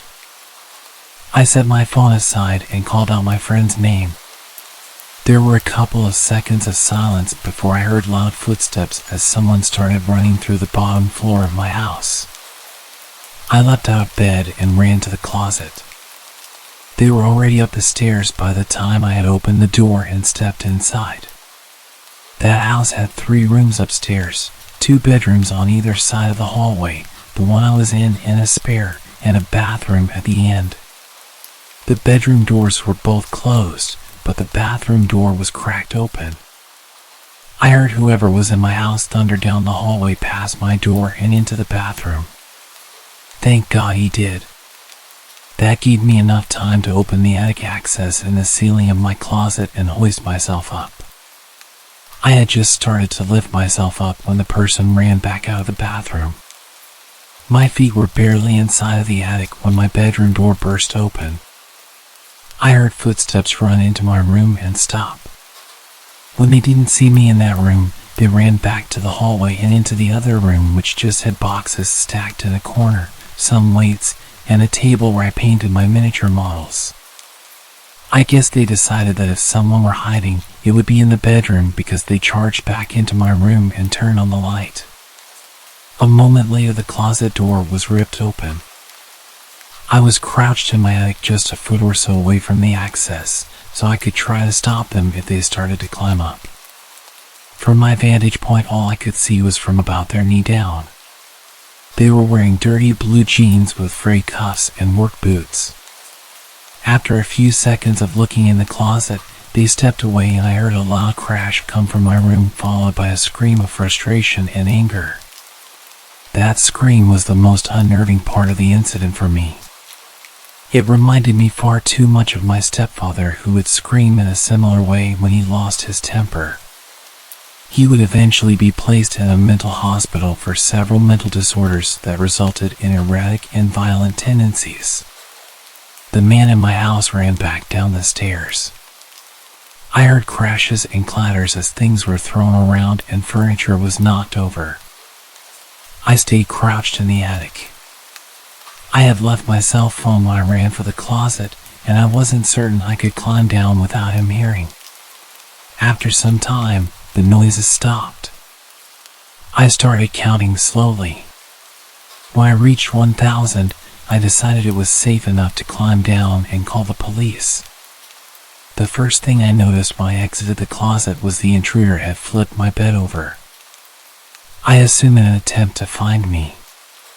That was the loud noise I had heard after he stepped away from the closet. I couldn't find my cell phone, so I went to the landline by the bed and called the police. I waited in my room until I heard them call out from downstairs. The first floor was a mess, but I had expected that. Chairs had been knocked over, the sofa had been flipped. All the books, pictures, and knickknacks I had on my shelves were strewn across the floor. The cupboards in the kitchen had been opened and all the boxed and canned foods had been thrown to the ground.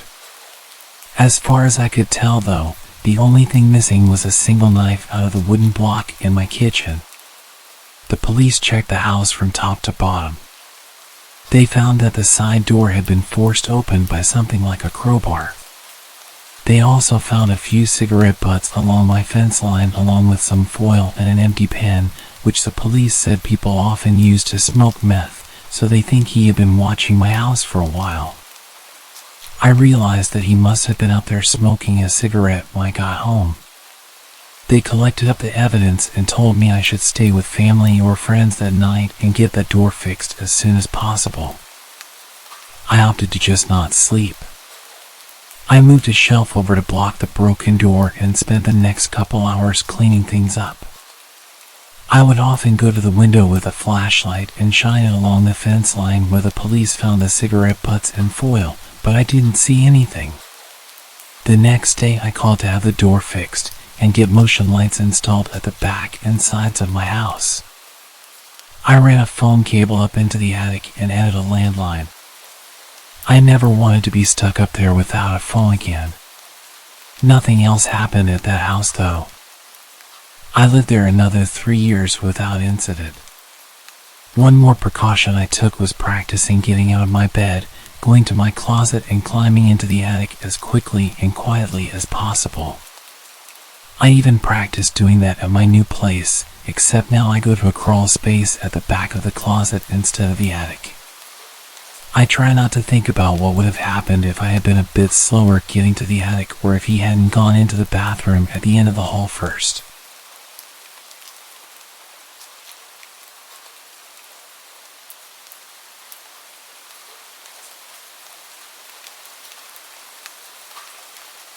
My roommate was out of the house for the week, so I had the place to myself. It was spring break, so my college classes were out.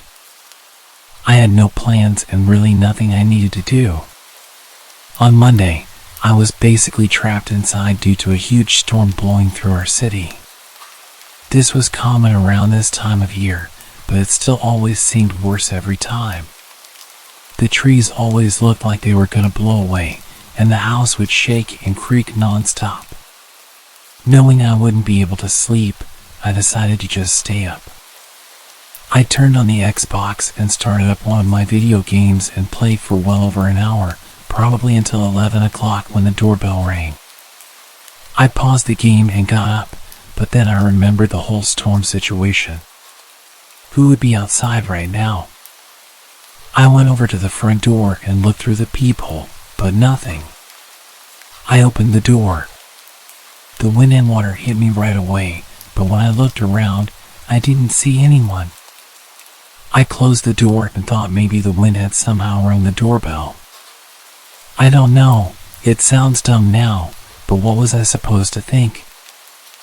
I went back to my game, but only a couple minutes later, I heard a huge crash in the backyard, stuff tumbling over and breaking. I immediately knew it was our patio furniture and ran over to the back door.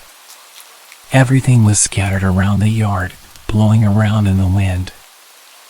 I quickly put on my shoes and went outside, pushing each piece of furniture up against the back of the house. The wind was so heavy it would even hurt sometimes when the water would hit my face. I was rushing, going as fast as I could until I saw someone. They were standing at the edge of the backyard, watching me.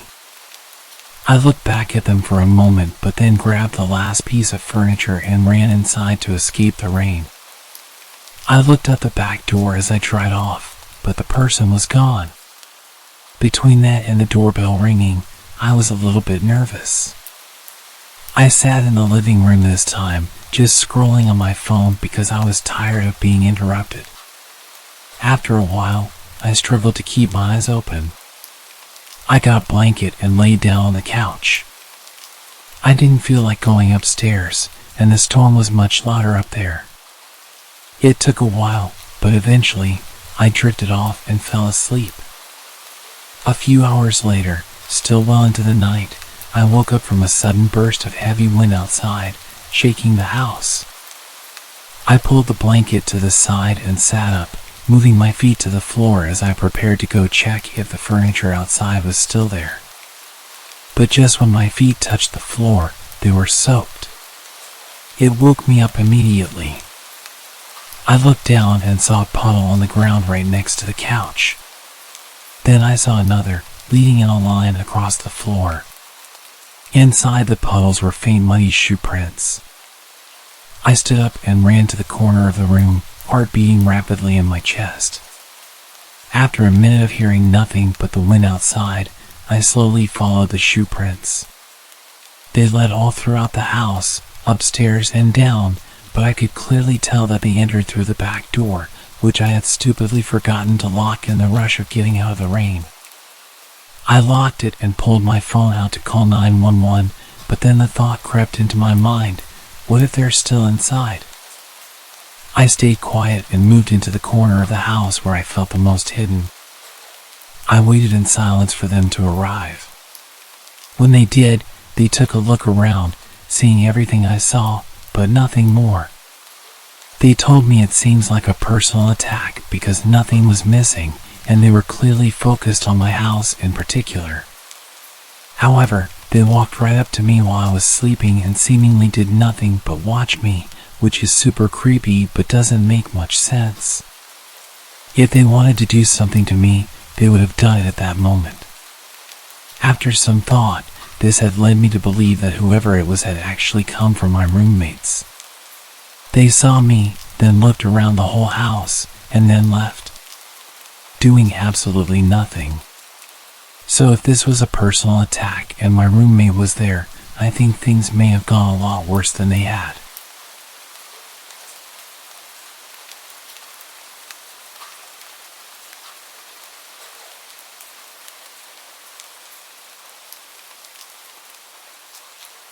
I lived with my older brother for about 4 years after I finished school. We shared rent on an apartment together since neither of us could afford anything on our own. But during the 4th year, my brother started making better money and he planned to move out once the lease came to an end. I wasn't making a lot, so I knew I couldn't afford to pay for the apartment alone. I looked around online for a roommate for a few months but decided to move out as well and find a cheaper place. I searched until the last month of our lease at the apartment. My brother had basically moved everything out already, and there was a lot of pressure on me to find somewhere quick. But with my extremely low budget, it was hard. Eventually, I stumbled across a listing posted by a homeowner renting out a room in their house. The man's name was Evan. I sent him a text to let him know I was interested, then kept searching. He responded within a few minutes. We scheduled a time to call later in the day, and when we did, he explained all the details. He said he lived alone in the house and was renting out his spare bedroom, but I'd be able to use all the other rooms in the house.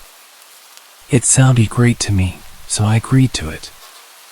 A couple of weeks later, I packed everything in a U-Haul and drove down to the house. Between this time, we'd been texting and calling, and he sent me a bunch of pictures, but I hadn't had the chance to view it in person yet. I got there around noon, parking in the driveway. The house was definitely small, but it looked nice from the outside. Evan was standing in the garage, waving me over. He gave me a quick tour, then helped me unload all of my stuff into my room. Evan seemed like a regular man in his mid-30s, which was almost 10 years older than myself, but I didn't really mind. He didn't hold conversations very well, and was somewhat shy. Anyway, we finished moving everything inside, and I dropped the U-Haul off. I Ubered back to the house, and by then, it was almost 8 p.m., and I was really tired. Evan was on the couch, watching TV, so I told him I was going to bed early, and I went to my room. All in all, it seemed like a decent place, and I was happy with it. I unpacked some more, then set up my bed, and by 9 o'clock, I was finally ready to sleep. I walked over to my door to lock it and turn off the lights. But as I reached my hand out, I saw the knob on the door was empty. As in, there was no lock on it. Confused, I opened the door. The lock was on the outside of the door. I stepped into the living room and asked Evan why the bedroom door locked from the outside.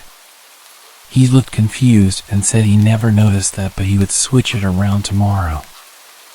I shrugged and said okay, then went back to my room. I was tired and not too worried about it, but it was definitely an odd find. I got in bed and fell asleep. In the middle of the night, I woke up. I heard someone moving around in the kitchen, which I assumed was just Evan getting water or something. I closed my eyes again. A minute later, I heard him walking back down the hallway, but as he was passing my room, he stopped. I opened my eyes and looked at the door.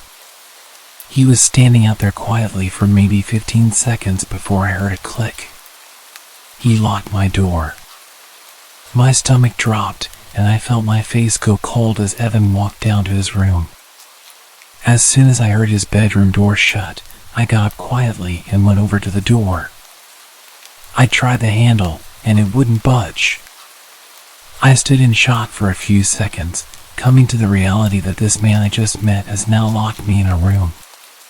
My fear started to turn into anger, and I called out for Evan, telling him to open the door. It only took a second before I heard Evan run out of his room and over to my door. I heard him place his hand on the door, but he paused for a few seconds before he unlocked it. I swung the door open right away. What the hell was that? I confronted him. Evan was stumbling over his words, saying he just wanted to make sure he was safe because he didn't know me well enough. I understood that concern, but locking someone in a room was not a smart way to go about it. I told him that I was going to pack up and leave in the morning. I stayed up all night on the couch in the living room, waiting for the U-Haul store to open at 9 o'clock. I looked into the hallway, seeing Evan's bedroom door was still closed, hopefully meaning he was still asleep. Then I drove straight there and drove the U-Haul back to the house. When I went inside, Evan's bedroom door was open. Evan? I called out. I walked over to his room and peeked my head inside. His room was empty. I moved my eyes around the room in disbelief, seeing as things were only getting weirder. I backed out and got straight to moving my stuff. I powered through 2 hours of moving boxes and taking apart my bed. I only had 2 boxes left, and I ran inside and picked up another, then rushed to the front door until Evan appeared in the doorway. "Move," I said. He stared at me emotionless. After a few seconds, he stepped aside. I hurried past him and shoved the box in the U-Haul. The last box was half full of random food I kept from my old pantry at the apartment. I decided to just leave it. Evan was freaking me out, and I wanted to get away from him as soon as possible. I started closing the back of the U-Haul before Evan interrupted. "You forgot this." He held out the last box. "Oh yeah, thanks." I grabbed it from him and climbed back into the truck. I felt him watching me as I stacked the box, and when I turned, he had his hand on the door. He started pulling it down, trying to close me in. I was able to stop him before the door was even halfway down. I shoved him to the ground, but he got up and ran.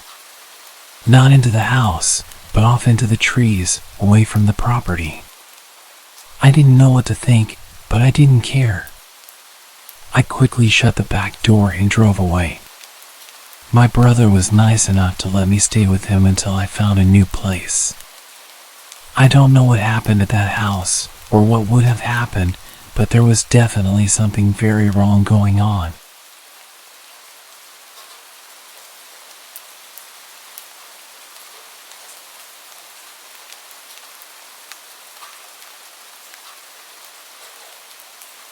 This all happened roughly around 4 years ago, but the experience has haunted me almost every single day since it happened. I'll start off by saying that at the time I was pretty young. I was single and very keen to have my first experience with someone. I spent a while looking through dating apps, talking to a few people, until I finally came across a guy who seemed interesting.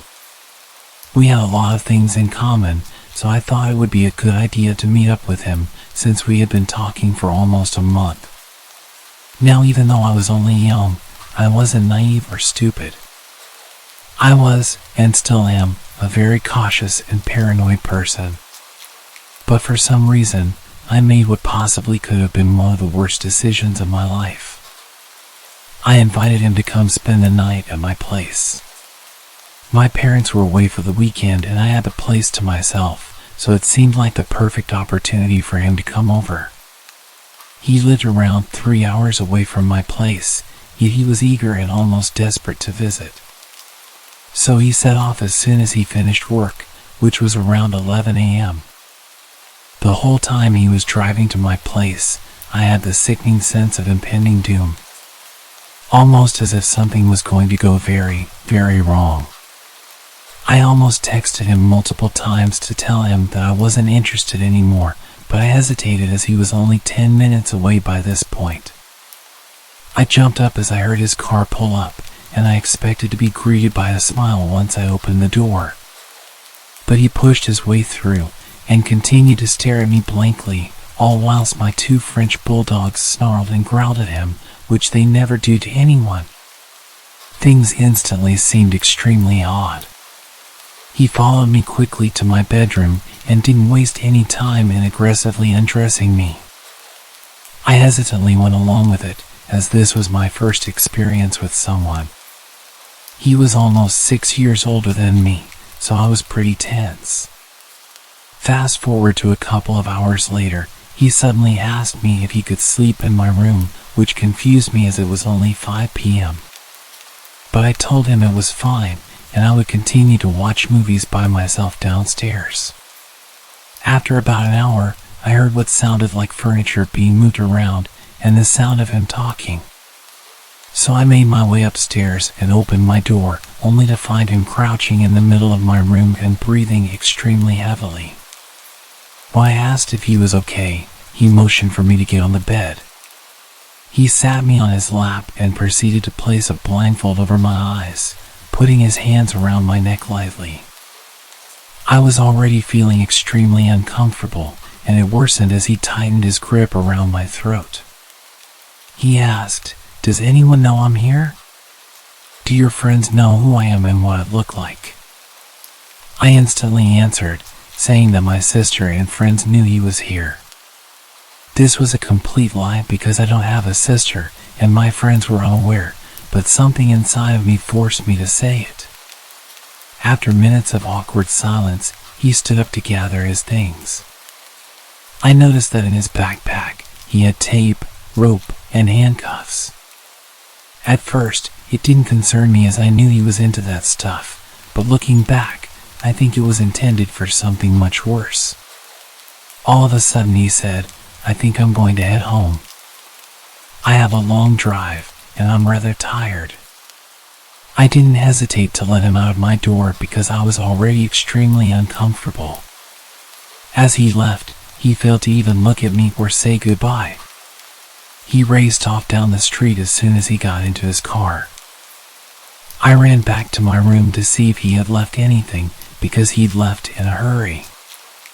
I found a note on my desk with the words, "Being nice is what saved you." At the time, I had no idea what the note meant. Now that I think about it, I seriously think that he had very ill intentions toward me. I'm still angry at myself for letting a stranger into my home, which was obviously a big mistake. I immediately blocked him on all of my social media. I am just so lucky that I made it out alive. All I know is that he is now somewhere back in America. I don't really know why he was living in the UK at the time that I met him, but all I can say now is that I am glad that he is many miles away from me.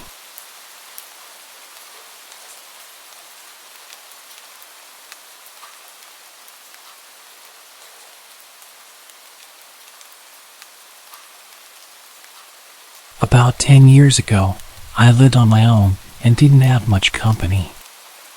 I was quite depressed at the time after losing my girlfriend to a drunk driver. I was enjoying a beer and watching the sunset on the back porch when I saw a large, scruffy man emerging from the tree line. My heart skipped a beat as he stumbled towards my house in a menacing way. Living alone, I often used my backyard for target practice. And at that moment, I was immensely grateful for it. Instinctively, I rushed to bolt all the doors while frantically dialing the police. What I didn't know